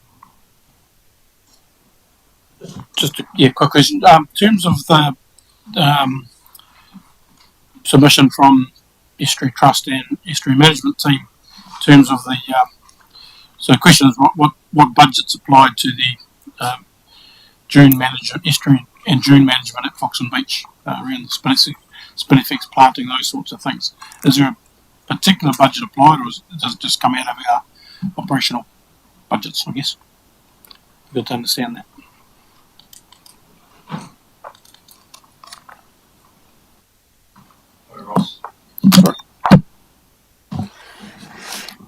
So at a high level, they sit within our parks and property budgets. There is a specific coastal management budget, but we can follow up with the detail around exactly how much we budget each year for things like spinifex planting across our coastal community, because it's across the whole coast. So we'll follow up with exact information on that. Councillor Tamihana. Yeah, I've got a couple more. I was just being relevant to what we raised at the time. Look, like Councillor Brannigan, interested in the Estuary Trust. I think the matter that was raised around bylaws I'm interested in, and what that looks like, if we were to proceed down that road. And again, I suppose it made me think about the significance of the natural landscapes and features policy again, and whether, as part of a review when that occurs, will it be encapsulated? Will this issue be encapsulated within such a review? So that was that one. And the other one I had was in regards to Susan McFarlane 426, when she talked a lot about trade waste and managing waste in our district. And I've always wondered whether there was consideration by this council around how we manage better trade waste or commercial waste and responsibility of that waste. Yeah, I'll put it that way.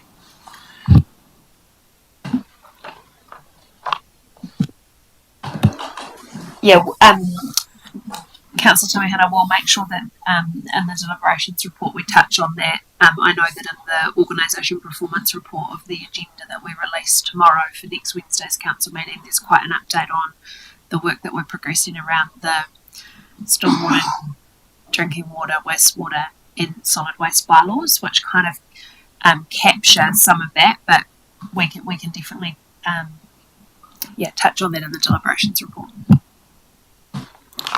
Yeah, a couple more for me to start. So, in terms of Greg's Carlo's presentation, what is the ongoing role of the PMG look like, and what costs are we applying to that? Because it's a fundamental question I think we need to be aware of. Sure. Secondly, Todd Stroke Penny, the family flats minor dwellings. I couldn't recall, I couldn't find it, if that attracts a full DC or not. Is it a partial DC, or if it's something we need to look at? Or Yeah, so just coming back to the, I'll start with the PMG. So what we'll provide is some information about the role of the PMG off the back of the live-in landfill agreement and what are we obliged to do, but also refresh elected members on the work we've been doing with the PMG to simplify its membership in order to A, reduce costs, but B, to decrease the complexity of it. Councillor Tupapau has already asked for some information in line with that, so that's noted. Family flats currently do trigger a DC. However, one of the bits that I, because my job is to try to preempt what you guys are going to ask me, is one of the things that I think that elected members will be eager to get some advice on is the potential inconsistency around our rates remission policy, which is exploring that whole, the additional SUP, in terms of the notion of family flats or family communal living, and then are we potentially creating an inconsistency around having a rates model, a rating system that is different to how we might see it at the development phase. So I think there's a couple of layers to that advice that we can provide council around how you might look at that and what that means for your potential aspirations around affordable housing. one more. In terms of Christine Mitchell's submission, read the whole thing. There was quite a lot there on the rates remission stuff. I'd really like some clarity in, because I got a little bit lost, to be honest, on what Christine was talking about, the impacts of that to the rural community and whatnot. So can we have some clarification on that, because I just couldn't get my head around it.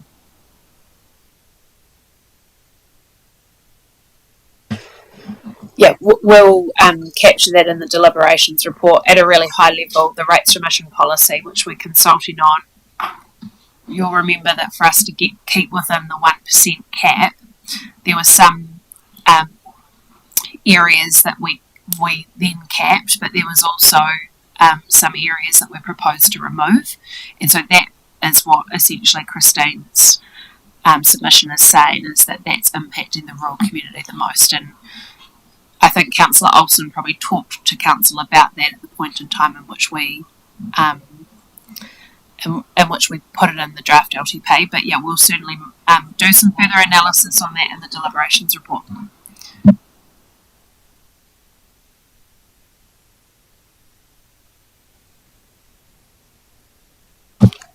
Councillor Jennings.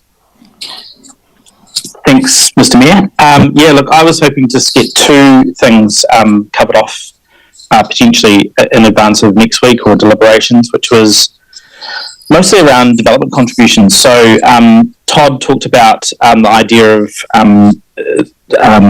spreading the cost of DCs over a more extended period of time through targeted rates.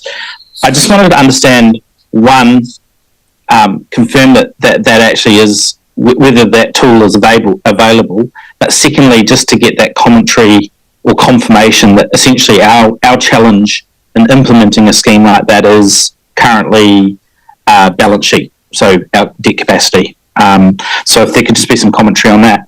And then the second piece is quite keen, again, through Todd and other submissions around growth and development contributions, is just to get some analysis or commentary on, we've set our significant forecasting assumptions in terms of our population growth development, growth, consenting, all that kind of stuff. But can I just have some commentary around our forecasts, particularly over probably the first 3 to 5 years, and what our confidence rating is now in terms of where we've set those forecasts? Yeah, hopefully that makes sense. I'll just comment on a few of those. So in terms of the development contributions and the option of a targeted rate, it is available. What that does mean, though, is that we would have more debt in the short term because it would take longer for us to recover that development contribution. Also, in terms of transitioning it to a targeted rate, it does mean that then it's a cost that if it's a new development, then it will be the new owner of that property that would pay that rate rather than the developer at the time. Where that cost is transferred is we don't know, but that is ultimately where the cost would go is on the property and any transition in ownership for it. In regards to the development contributions, we can bring some more information back in terms of the estimates, but what we are doing at the moment, because we had budgeted originally up to about $1.5 million this year, and we're thinking it's probably going to be closer to $1 million or less, is that for the first 3 years we have been more conservative when we look at the capital modelling, is to model a lower number in terms of development contributions for the first 3 years. So, Monique, on that, how do we balance because a lot of commentary in the construction industry at the moment is simply it's slowing down big time, and I guess we're probably seeing that through the back wall, I presume. So we know there's an impact of potentially spreading out DCs, but there's also perhaps an impact if we don't do something in terms of if we think about liquefaction costs, extra costs of building, materials, all those things. Our perfect storm of that 95th percentile starting to look a bit different, a bit unlikely, So I guess how do we weigh up that those juggles in the air? I'm probably just pondering more than asking a question, but if we don't look at perhaps the options, I know there's a cost each way. Yeah, so in the deliberation reports, what we'll try and do is provide some advice on any other options available to council, because I think what you're hearing from some submitters and from the development community, I don't think they're saying that the ratepayer should subsidise it, and we know that the ratepayer does not want to subsidise the growth of development, but the theme that I've heard, and I think we'll see it in some of the submitters tomorrow, is about the timing, but also the staging of it given the current economic context. And so the tension for council will be, okay, we know that the ratepayers don't want to subsidise it, and we don't want the ratepayers to subsidise it. But if we forecast DCs to be here, and because of the current climate, and in addition to that, the function of DCs, if that means that growth is here, then we've potentially got an income gap of not just the DC income, but also the long-term additional rates revenue we'd anticipated off the back of that development. And so which is what Sam's question, I think, was trying to get to, is what is our confidence level about the forecasting assumptions around growth and what that might mean for our revenue assumptions, not just DCs, but actually rateable income. So, yeah, we'll do some thinking about how we give you some good advice about that. So taking that a little bit further then, does that then start us thinking about moving out some of that capital program, potentially? I know how difficult that might be in terms of delaying some of the things we think we're going to have to do to cope with the growth that all of a sudden we might not be getting. And I know it's bloody difficult, but... Yeah, and obviously council has done a fair amount of work in the last few weeks to, get our capital program for the first 3 years down from the kind of 70 million to the 40 million, and you can see the impact of some of that. And that's got to be updated in the DC modelling, so there'll be a slight impact, but we still have to collect the same amount of revenue and spend the same amount of money over the next 30 years, and so it's just how it balances out. the optimist and the fighter in me says, well, actually, this is where we've got to shape up the package for government that says, thank you for your partnership with us around Crown Infrastructure Partners. We actually need that on steroids in order to invest in the infrastructure. Some of it to enable growth, but actually some of it is just to get the council where it needs to be in terms of being able to enable the infrastructure that we, that we can't currently, not because we don't want to, but because our balance sheet is limiting us. But also, this is where the GST return back on our rates might be helpful. We could see there that that's, a sizable potential amount of money per annum if that was to become to fruition. So there's some advocacy positioning here into government.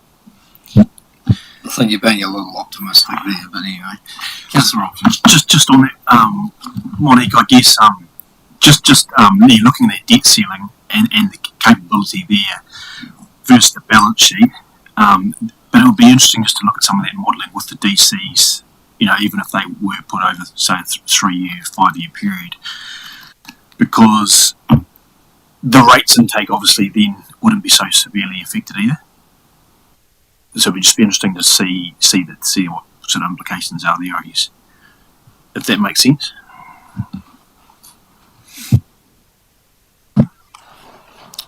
Does that then potentially turn those DCs that end up being added as rates into an interest-free loan?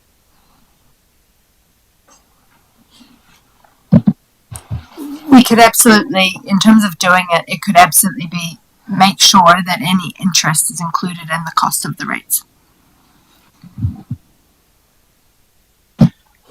Yeah, I kind of wonder if it's not actually a rabbit hole we don't want to go down, but I'd be interested to see some more info on it, but it's kind of like ain't broke, don't fix it.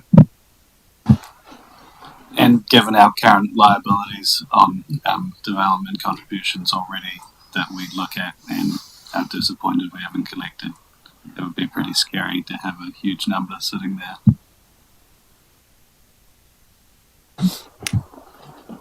Yes. Can I ask about the berm mowing? It's it's throughout the written submission. What I want is a current state of play. We've looked at this probably nearly 2 years ago now.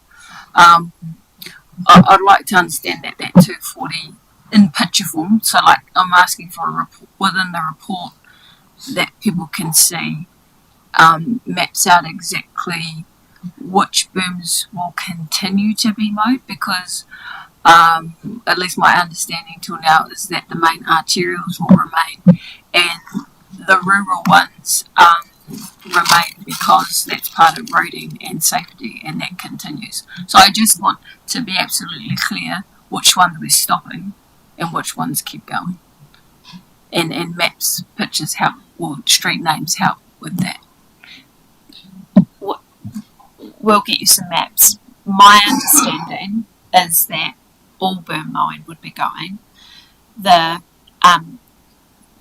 as you just described it was what council considered during the long-term plan amendment, but this time round it's proposing to reduce the whole berm mowing budget. But obviously there's options available to council. But we'll get the maps. Is that right, Brent? Yeah.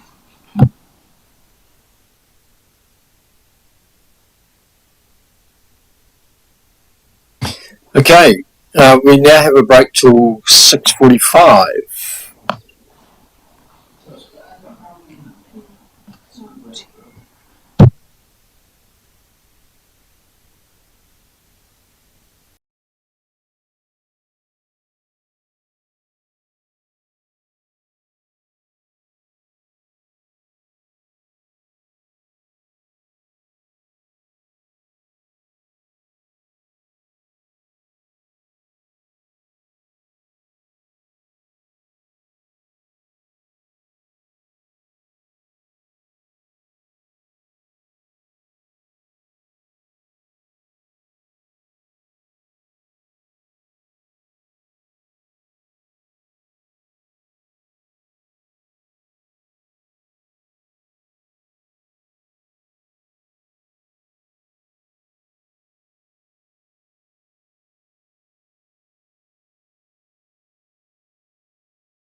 Welcome back, everyone. Let's crack on and welcome our first submitter following our break, Shelley Warwick.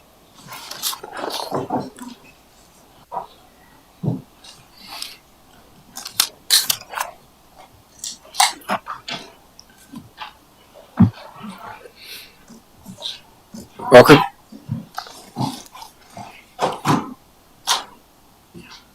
Oh, yep. Just. Okay.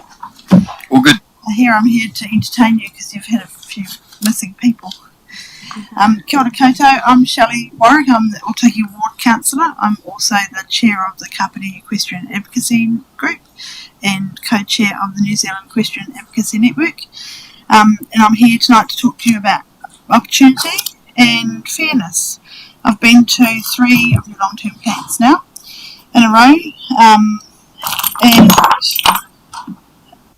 I'm just go through my slides first. So in Kapiti, you will know that we have our expressway completed, 35 kilometres of this is not our expressway, but 35 kilometres of expressway track that is full multi-use, cycleway, walkway, bridleway.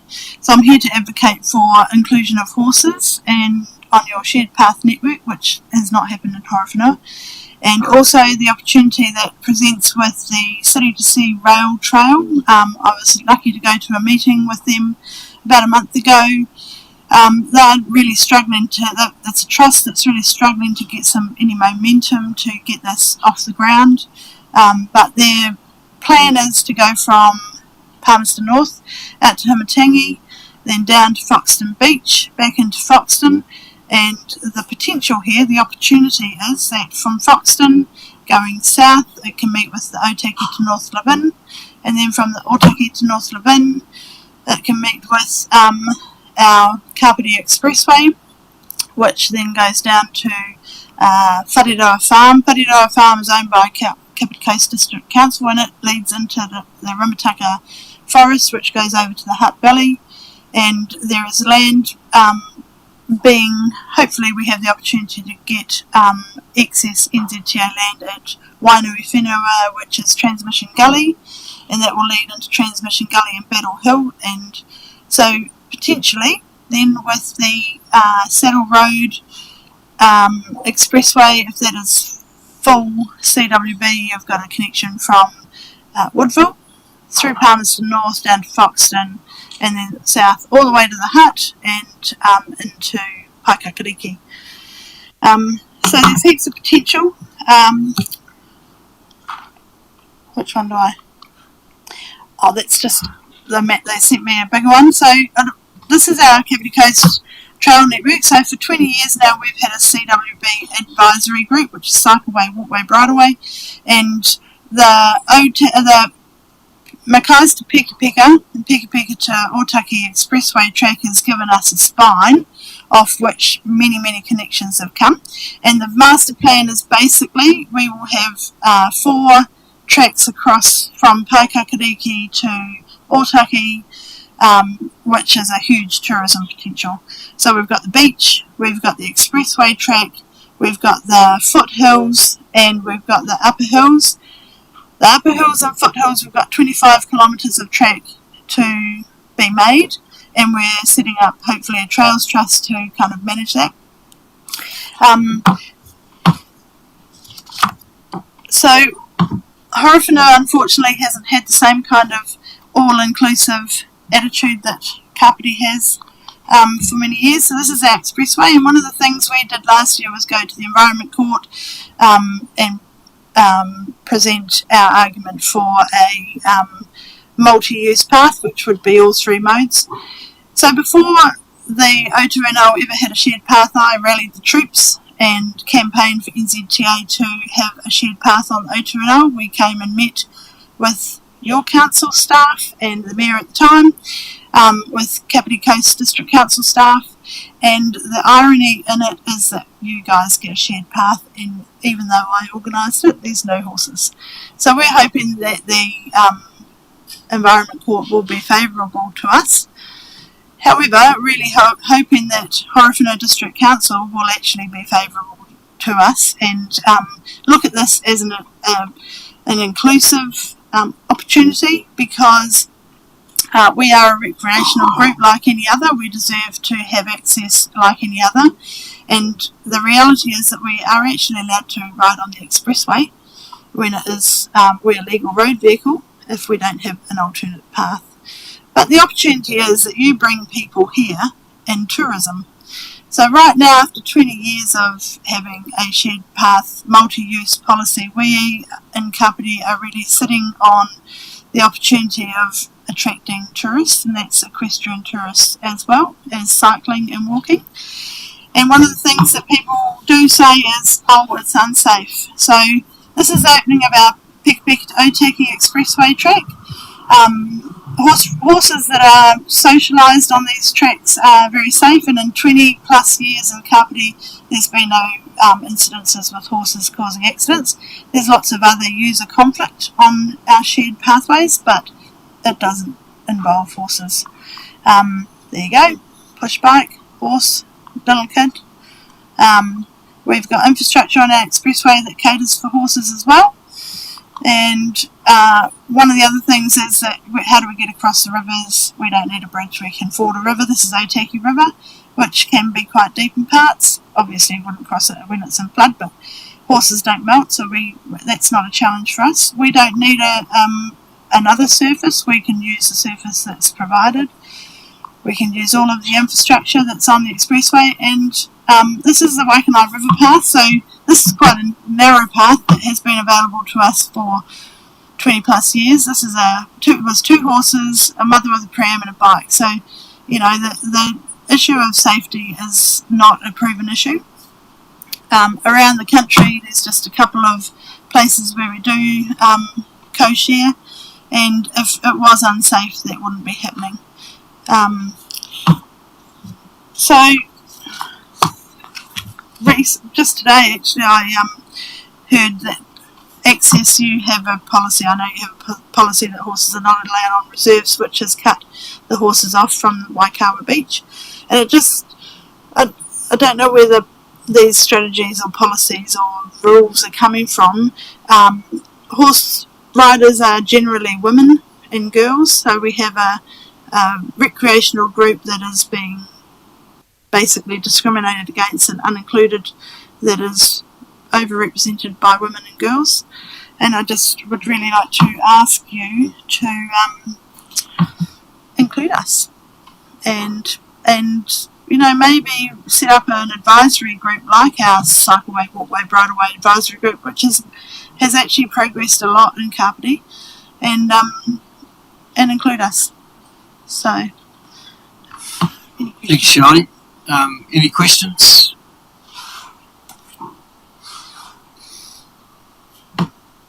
Yes, of course. Shani, I guess I'd just ask you to remind us.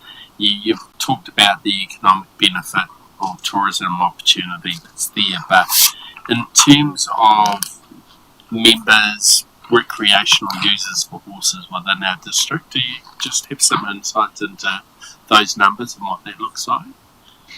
I don't have figures for yours, but in Kapiti, in 2012 there's been economic impact of the New Zealand sport horse was a paper through Massey University that gave a formula of how much money each horse brings to the community. So in Kapiti in 2012 it was about $13 million per annum and around 100 full-time equivalent jobs. So Horowhenua, you have a much more rural community with more horses, so the economic impact of not even tourism is huge.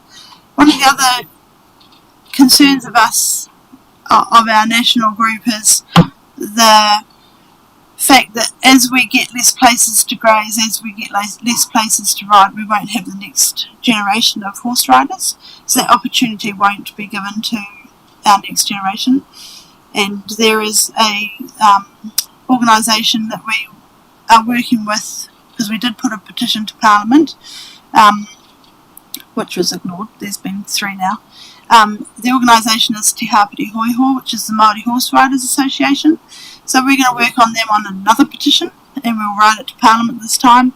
And their concern is that Māori youth are not getting the opportunity to ride, to be have horses in their lives, and they make up a big part of the horse industry, so for work.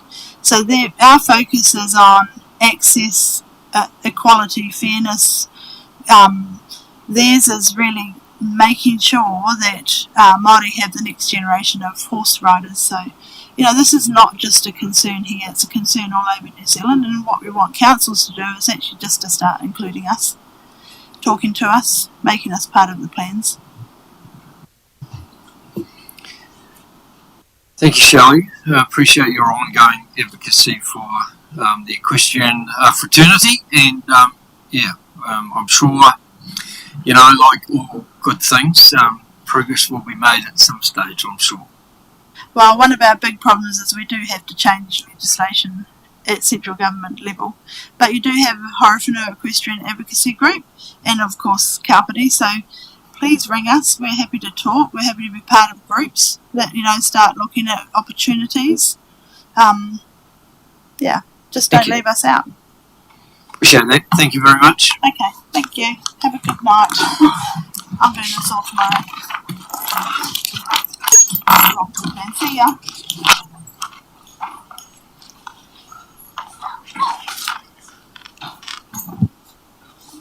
Mr. Bishop, welcome.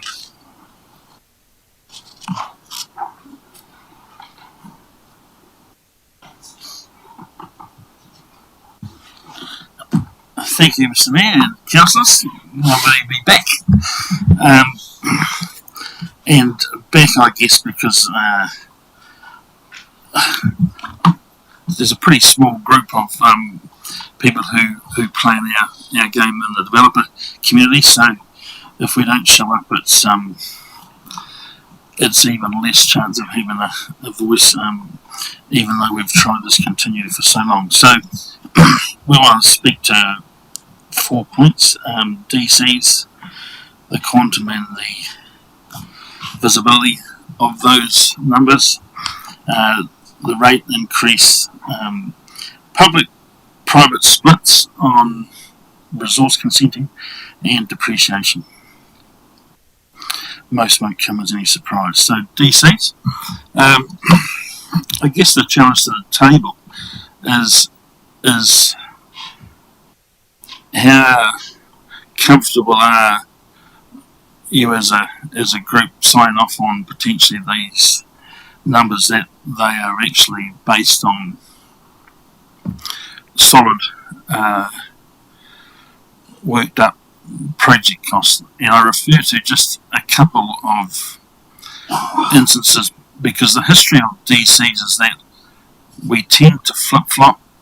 We've been here before. Developers all happy to pay a fair portion or a fair share of a development contribution if they see that that is fair, reasonable and transparent. So it wasn't that long ago where, what I would have called over-eager levels of DCs brought the growth thing to a halt. And the narrative from the top table from the CEO at the time was that it's actually costing us more to administer this policy and collect these numbers than what's coming in the door because of the quantum of them. And I just think you're going to repeat history here, certainly with the ones at the upper end. When you go from a recent stormwater portion in the northeast of $150, and then you review it and it goes to $450, and in this instance it's now $18,000. How do I have confidence that any of this has got something solid underneath it, because it is just literally all over the place?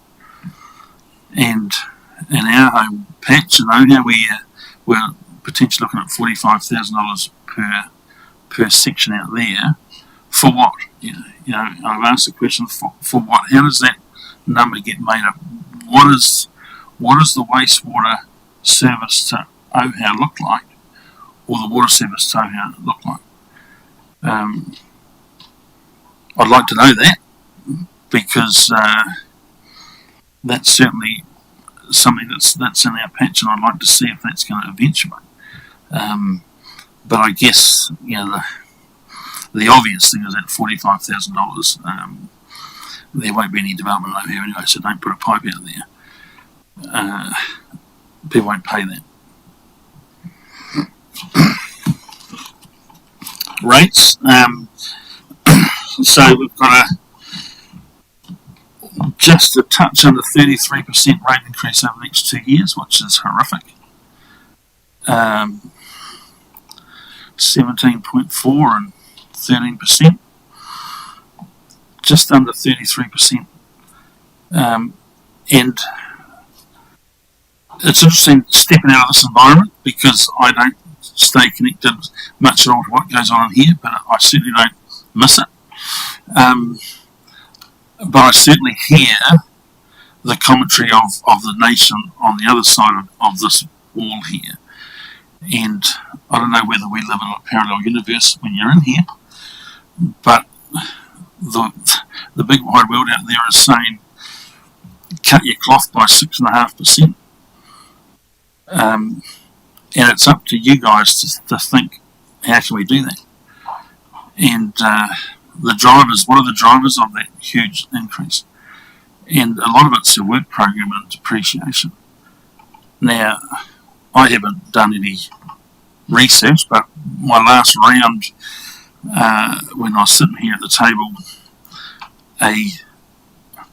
an absolutely important item came on the agenda very late that none of us had known anything about. It was about putting a secondary water take for the Vin supply. David, you remember? The intake out of the Ohau River. And from the officer's recommendation, it was, in her professional opinion, it was absolutely necessary to do that. And in a heartbeat, that got thrown on the work program. That got on there. Now, has that ever been done? Can someone tell me, has that been done? Do you know, Daniel?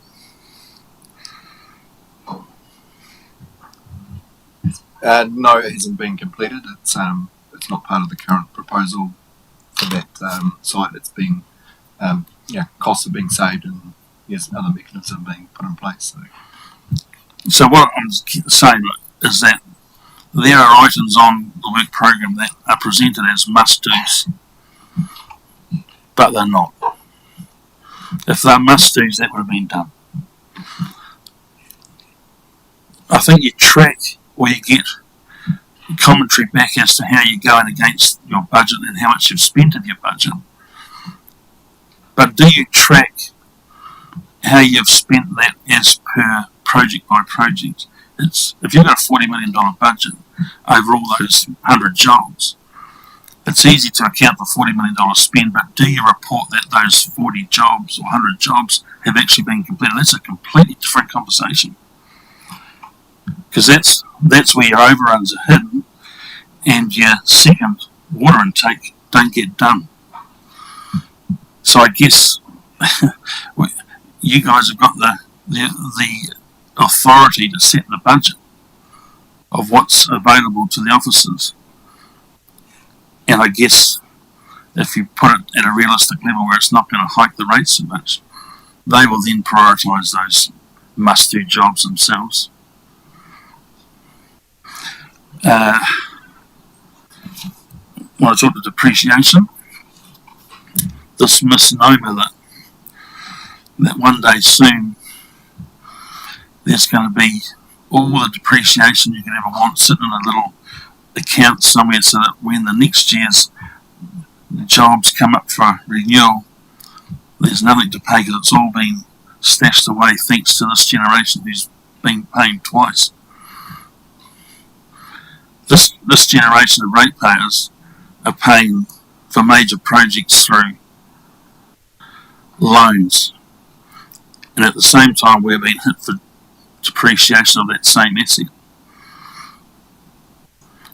Now, it's not necessary or in statute that you have to fund depreciation, but the reality is that we're in a position that you need to charge some depreciation so it's income, so we can borrow more against our income. And that's a vicious circle which has got to stop too.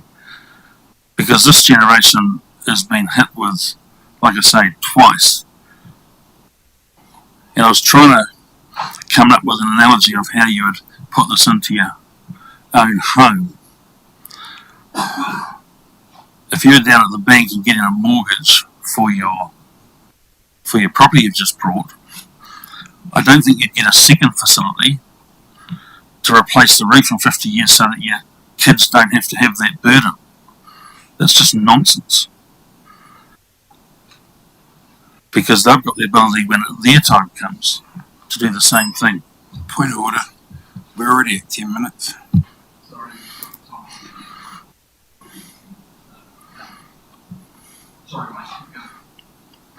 So, depreciation is a huge factor in the increase. Now, I wouldn't want to be sitting at the table when we get the first wave of people out in our community who can't afford to pay their rates and you're going to tip them out of their houses. Because 33% is a massive hit. And we know there are people out there who can't afford. They don't come here. They don't present. But we know they're there in big numbers. And I just worry that you guys are going to be left to defend a position which is indefensible.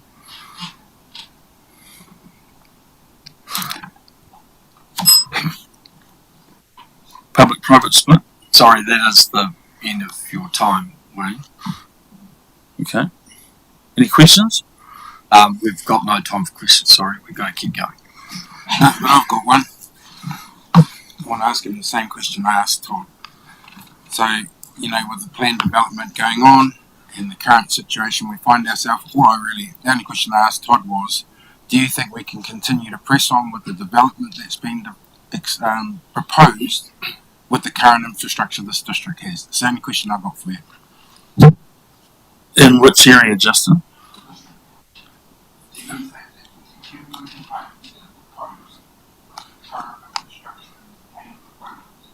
Yes, we can. Yeah. I was hoping that you'd ask, well, how are you going to do that?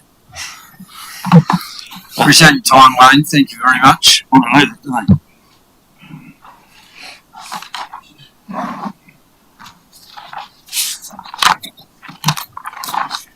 they? Mr. Gerling, welcome to the table.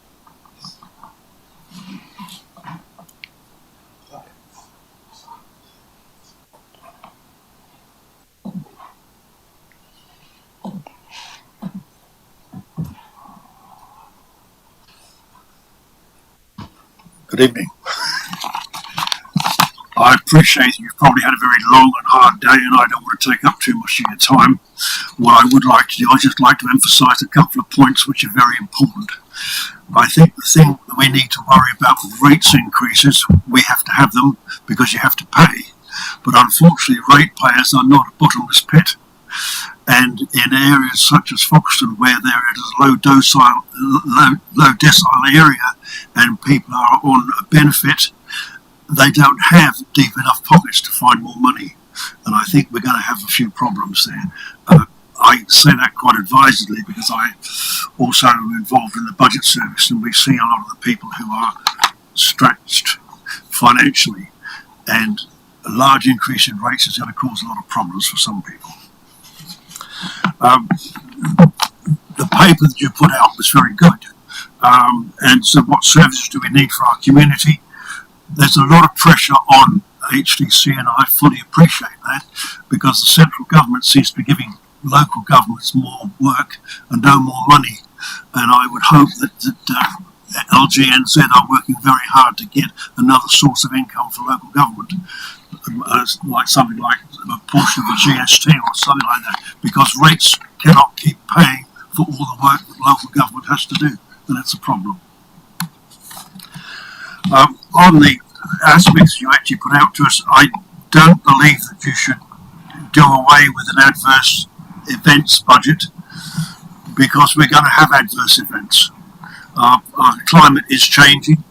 You've already had tornadoes here in Levin, and you do need an emergency fund for emergencies. So I don't think you can wipe that away. Talking about closing facilities like Te Takari and Te Awa out in Newstrom for a day, those are community centres, and they shouldn't really be closed. We need to try and find a way of keeping them open, but if they have to close, they should close on a day in the middle of the week when they have less use on them, because we're trying to develop our area for visitors, and if visitors come to the area and they can't get information and they don't see the local facilities, we're going to lose them. So we need to work very hard to do that, and I would suggest if you're going to close Te Awa and Newstrom, make it a Wednesday, right? Because people after the weekend want to do something. They want to pay their bills sometimes, or they want to make inquiries. So Mondays and Tuesdays are not a good day to close. Thursdays and Fridays are thinking of the weekend. So if you've got to close on any day, think about closing on a Wednesday. But I'd rather you didn't close at all. Yes, I can agree with increasing the cost of parking, but think about it very carefully on where you're going to charge for parking, because we're in a no public transport area. We don't have any public transport to get to and from. So we do need our vehicles to move backwards and forwards. So think about it and temper it. Long-term parking is the thing which we need to talk about. Carbon credits, I don't know quite how carbon credits work, but if they're issued annually, can we get rid of them? Sell them, because you don't need them. But if you don't get them annually, then you need to think about getting rid of, say, half of them, selling half of them. Berm mowing, the public can mow their own berms. That's not a big problem. That can be a saving. That's not a problem. I don't think we can afford a 17.4 average rate-wise rate increase. It doesn't work like that. I would agree to a temporary reduction in waste minimisation education, but not in waste minimisation. The education can be done by the schools and can be done by organisations without the council having to pay for it. I think it's a well-known aspect like that.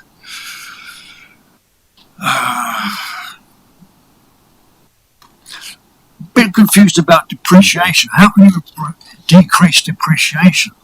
Surely depreciation is designed to make up for replacement of a devaluing asset or a falling asset. You need to have funds available for depreciation, because vehicles depreciate, buildings depreciate, everything depreciates, and they need maintenance. And it's maintenance that keeps things going for a long time. If you stop maintaining areas, they're going to fall apart much more quickly than they do if you do maintain them. So maintenance and depreciation are pretty important.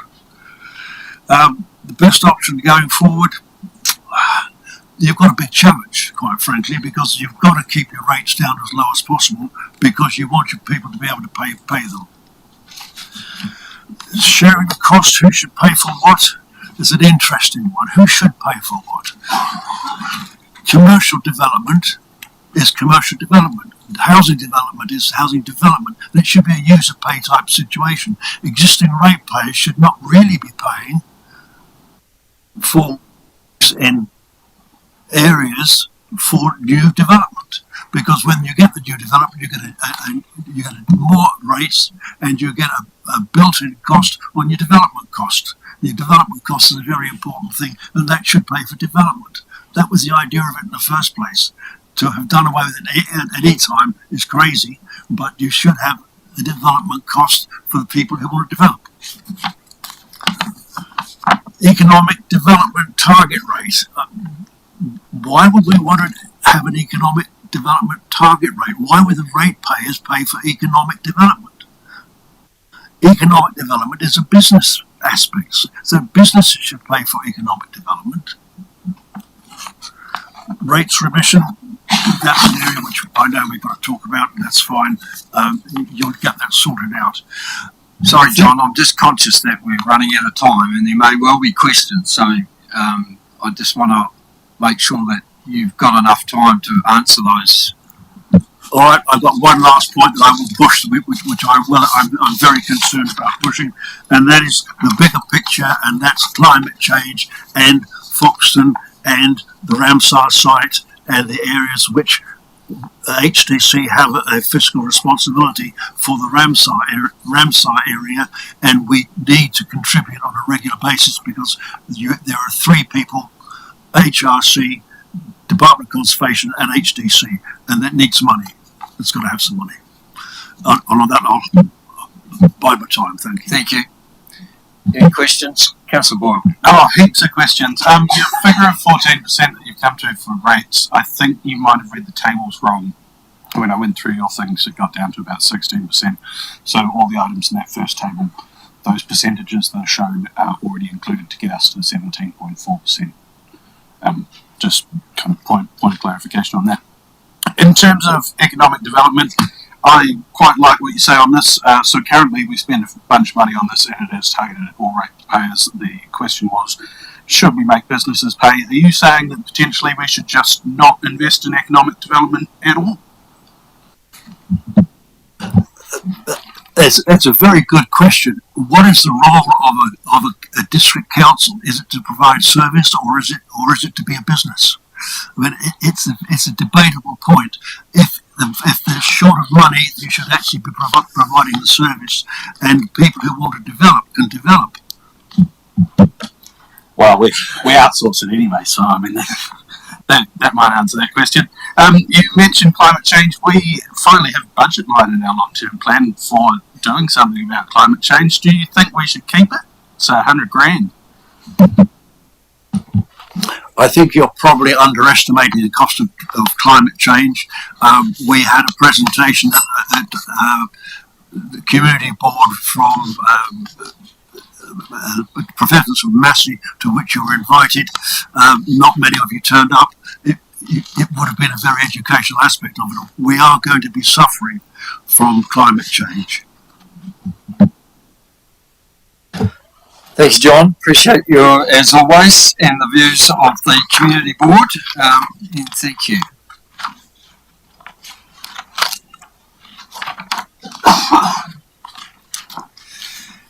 So our last submitted tonight is Sharon Williams, who's presenting by Zoom, and I see that she's waiting for us. Is she?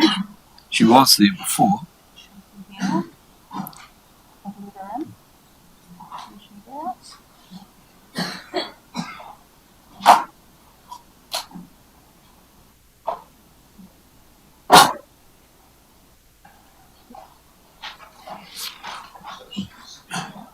Here she is. Here she is.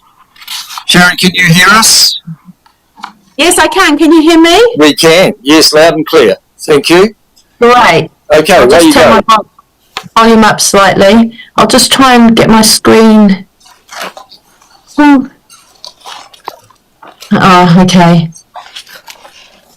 Oh well, never mind. You can hear me, you can see me, I can see you there. Tēnā koutou katoa, Mayor Burney, elected members and all staff members present and people watching. Greetings to you in your evening, my morning. So I just want to briefly mention, I'm not going to take long, I just want to briefly mention the submission that I made on behalf of the Tamariki and Rangatahi. Just to kind of summarise, I was thinking about it and they just really want to be active and want to be fit and want to be connected in the community in Shannon. And I just think it would be really great if their voice could come through more so in the future, and hopefully we'll look at ways in partnership that we can engage with them so that their voice, and I know you did a lot of good work in Levin, so that their voice can be heard in processes such as long-term plan and annual plans. And hopefully Shannon Community Development Plan process should Shannon be the next location for one. So I just wanted to mention that to start off with. In terms of the submission, I know I wrote a lot and I'm only going to pull out a few things from that. And really, I haven't had a chance this year to look at everyone else's submissions, only a few. So I don't know what you've heard and what submissions that you've got over this period. But from the people that I've spoken to, certainly the rates of affordability was a big issue for them.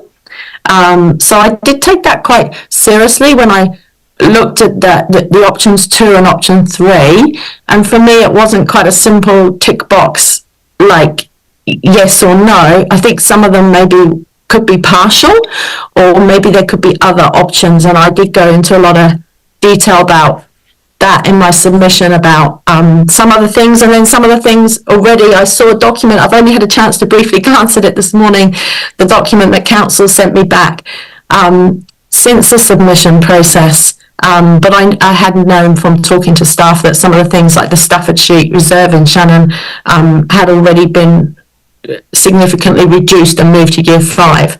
So I saw that some things were happened already. So I'm not quite sure what has and hasn't happened. But in terms of some of the main things I was thinking about this morning before coming on was around the construction and demolition waste. And I just want to say this and reiterate again that the research shows that it makes up 40 to 50% of New Zealand's total waste that goes to landfill.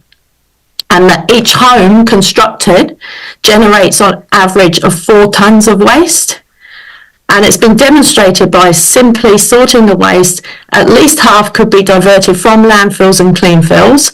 And it's actually possible to divert 70 to almost 100% of the waste from landfill, and that just comes from that the demolishing of the remains of Tui stand at Lancaster Park down at that Christchurch company Taggart, which I referenced in my submission.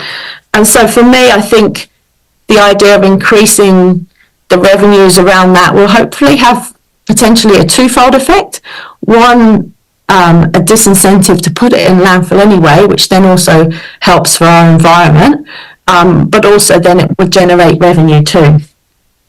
So that was the main thing.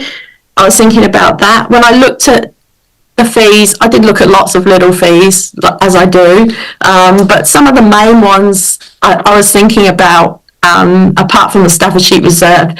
Look, I don't know what needs to be done and not be done. I just skim read the document this morning and I saw that the pound for the dogs has to be done, which I didn't realise because I thought that might be a saving area. But some of the other things like the Manukau domain, for example, I'm not sure if that is a has to be or want to be. Some of the sports ground renewals on the buildings, and they might have already been altered in the budget since anyway.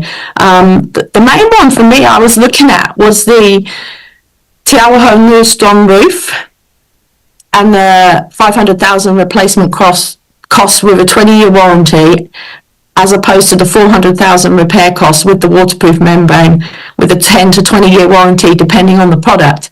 And I'm thinking that 100,000 is quite a big difference. And I saw that there was still an option in the consultation document for that to be explored. So that was one of the first things, is that I do advocate that that is explored further, if possible, please. And then the other thing was I was thinking about the Foxton Beach Endowment Fund. And when something like that, which is specific to the roof for Te Horowhenua Storm, which has mainly primary benefit for the residents of Foxton and Foxton Beach, I'm just wondering, and I don't know the answer to this, and I'm just wondering whether that fund can pay for things like that, what the criteria around that fund is and how that's used. I'm sure other residents across the district, like myself, if I have visitors from overseas, I will bring them over, maybe once every couple of years. But on the whole, I imagine that the people that use Te Horowhenua Storm are those that live in Foxton or are visitors coming through and spending their income in Foxton, which is great. That's fabulous. The The other thing I did want to mention was around the request for Shannon to designate, for the council rather, to designate Shannon and Mangori as the next geographical location for community development plan. Things are really kind of changing in Shannon at the moment. There's a lot of things happening. Hopefully that's been reflected in the submissions you've received. I don't know yet, but I'll follow it up. We've been advocating that people submit, whether they agree with me and others or not, it doesn't matter, just for people to have their voice, to be engaged, to be part of that process.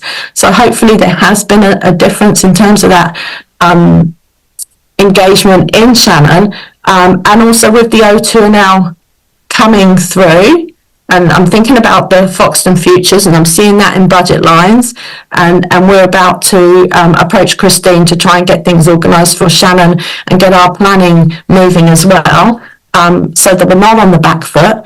I just feel that it would be a really, really good timing for Shannon. It feels like there's a lot of energy and momentum and working in partnership.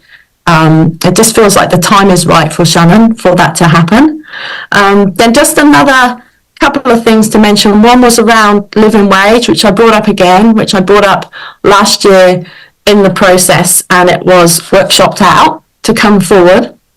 I just want to say I think it's important that all employees, including council employees, are paid a living wage, which enables them to pay their increased rent or mortgage costs, to feed their families, pay their rates, utility bills and other bills. The living wage is calculated to cover basics so workers can live with dignity, and it's about our collective well-being and looking after our employees. And we know from the .loves data information that Horowhenua has the highest percentage of income being spent on rent in the country. Some people are spending half their earnings putting a roof over their head. And we all know, everybody all knows, there's severe unaffordability issues around housing in Horowhenua. I think it's an acknowledgement of the staff that work for council as well, those that are on minimum wage, that is, or there or thereabouts. They have their bills and everything they need to pay as well. And finally, I did get a chance to read the considered submission from Environmental Network Manawatu, and I just had an email today actually from Mads. I know she's presenting to council tomorrow. I know that they've put a lot of thought and consideration into that, and I just really do tautoko what they say. They really have got 68 member organisations and are experts in that field. And that's all I have. Oh, just one more thing actually, sorry, I did write it down. Just to say, I was reading on page 10 of your draft financial strategy, and it says, with the pressures on our community, more assistance is needed to make sure we're not putting an unfair burden on some members of our community who are really struggling. And I just really liked that. And as I wrote my submission, I kind of held on to that piece of paper, just because I think, for those of us that can pay our rates and can pay increased rates bill, an increased rates bill might be a nuisance, but for some people it's stress and it's struggling and it's pressure. But I do really want to thank all the staff and all the elected members that have been involved in this process, in terms of the long-term plan, in terms of the consultation, in terms of taking that fiscal responsibility and not leaving the debt for the future years, addressing the issues that have been left over from the past. So thank you for that. And a special thanks to those elected members and staff that came out, to the workshops, to the couple with the councillor, those elected members and staff that I've rung, that I've emailed, that have given me answers, that have helped with my submission. I just really appreciate that too. Thank you, Sharon.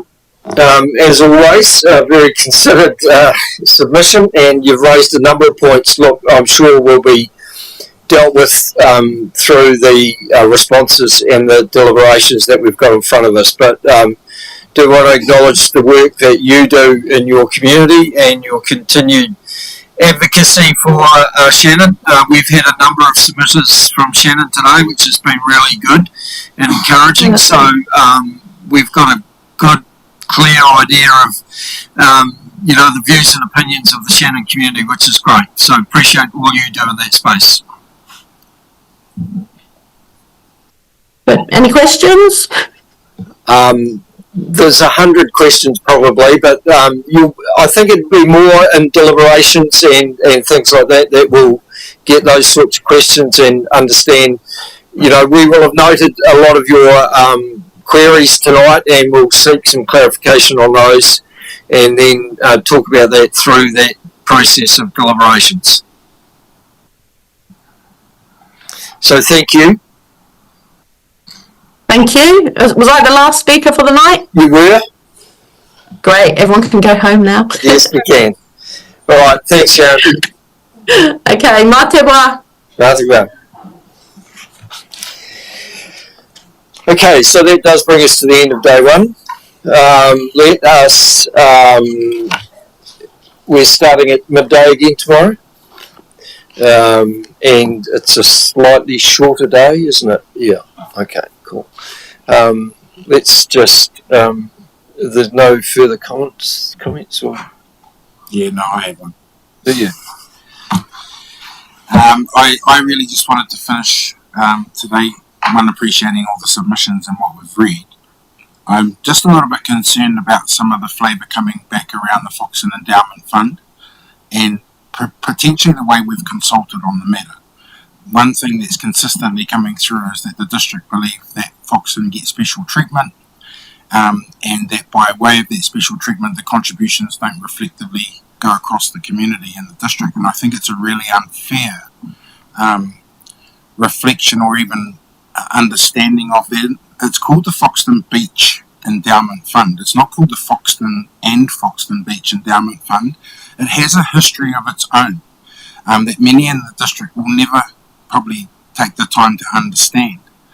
And what I really want to impress on people that are hopefully listening or will look at this later is that all the funding that has been taken out of that endowment fund, Foxton Beach Endowment Fund, that has gone towards other projects such as Te Awaho Newstrom, that's been potentially raised today, to Waiora, where it was contributed to, the Foxton swimming pools, and then all the other things that the Foxton Endowment Fund has been used for in the past at Foxton Beach, whether it be infrastructure, lighting, footpaths, parks, works, maintenance, and everything else that that fund has been used for, has not been ring-fenced as being owned by Foxton. Every one of those dollars that have been spent out of that endowment fund actually are benefiting the district. And I want to dismiss the myth that Foxton are getting special treatment. No one else in this district has a fund that contributes to the district as the Foxton Beach Endowment Fund has done for a very, very long time. And I just want to dismiss the myth that people feel that it's a special treatment, because it's not.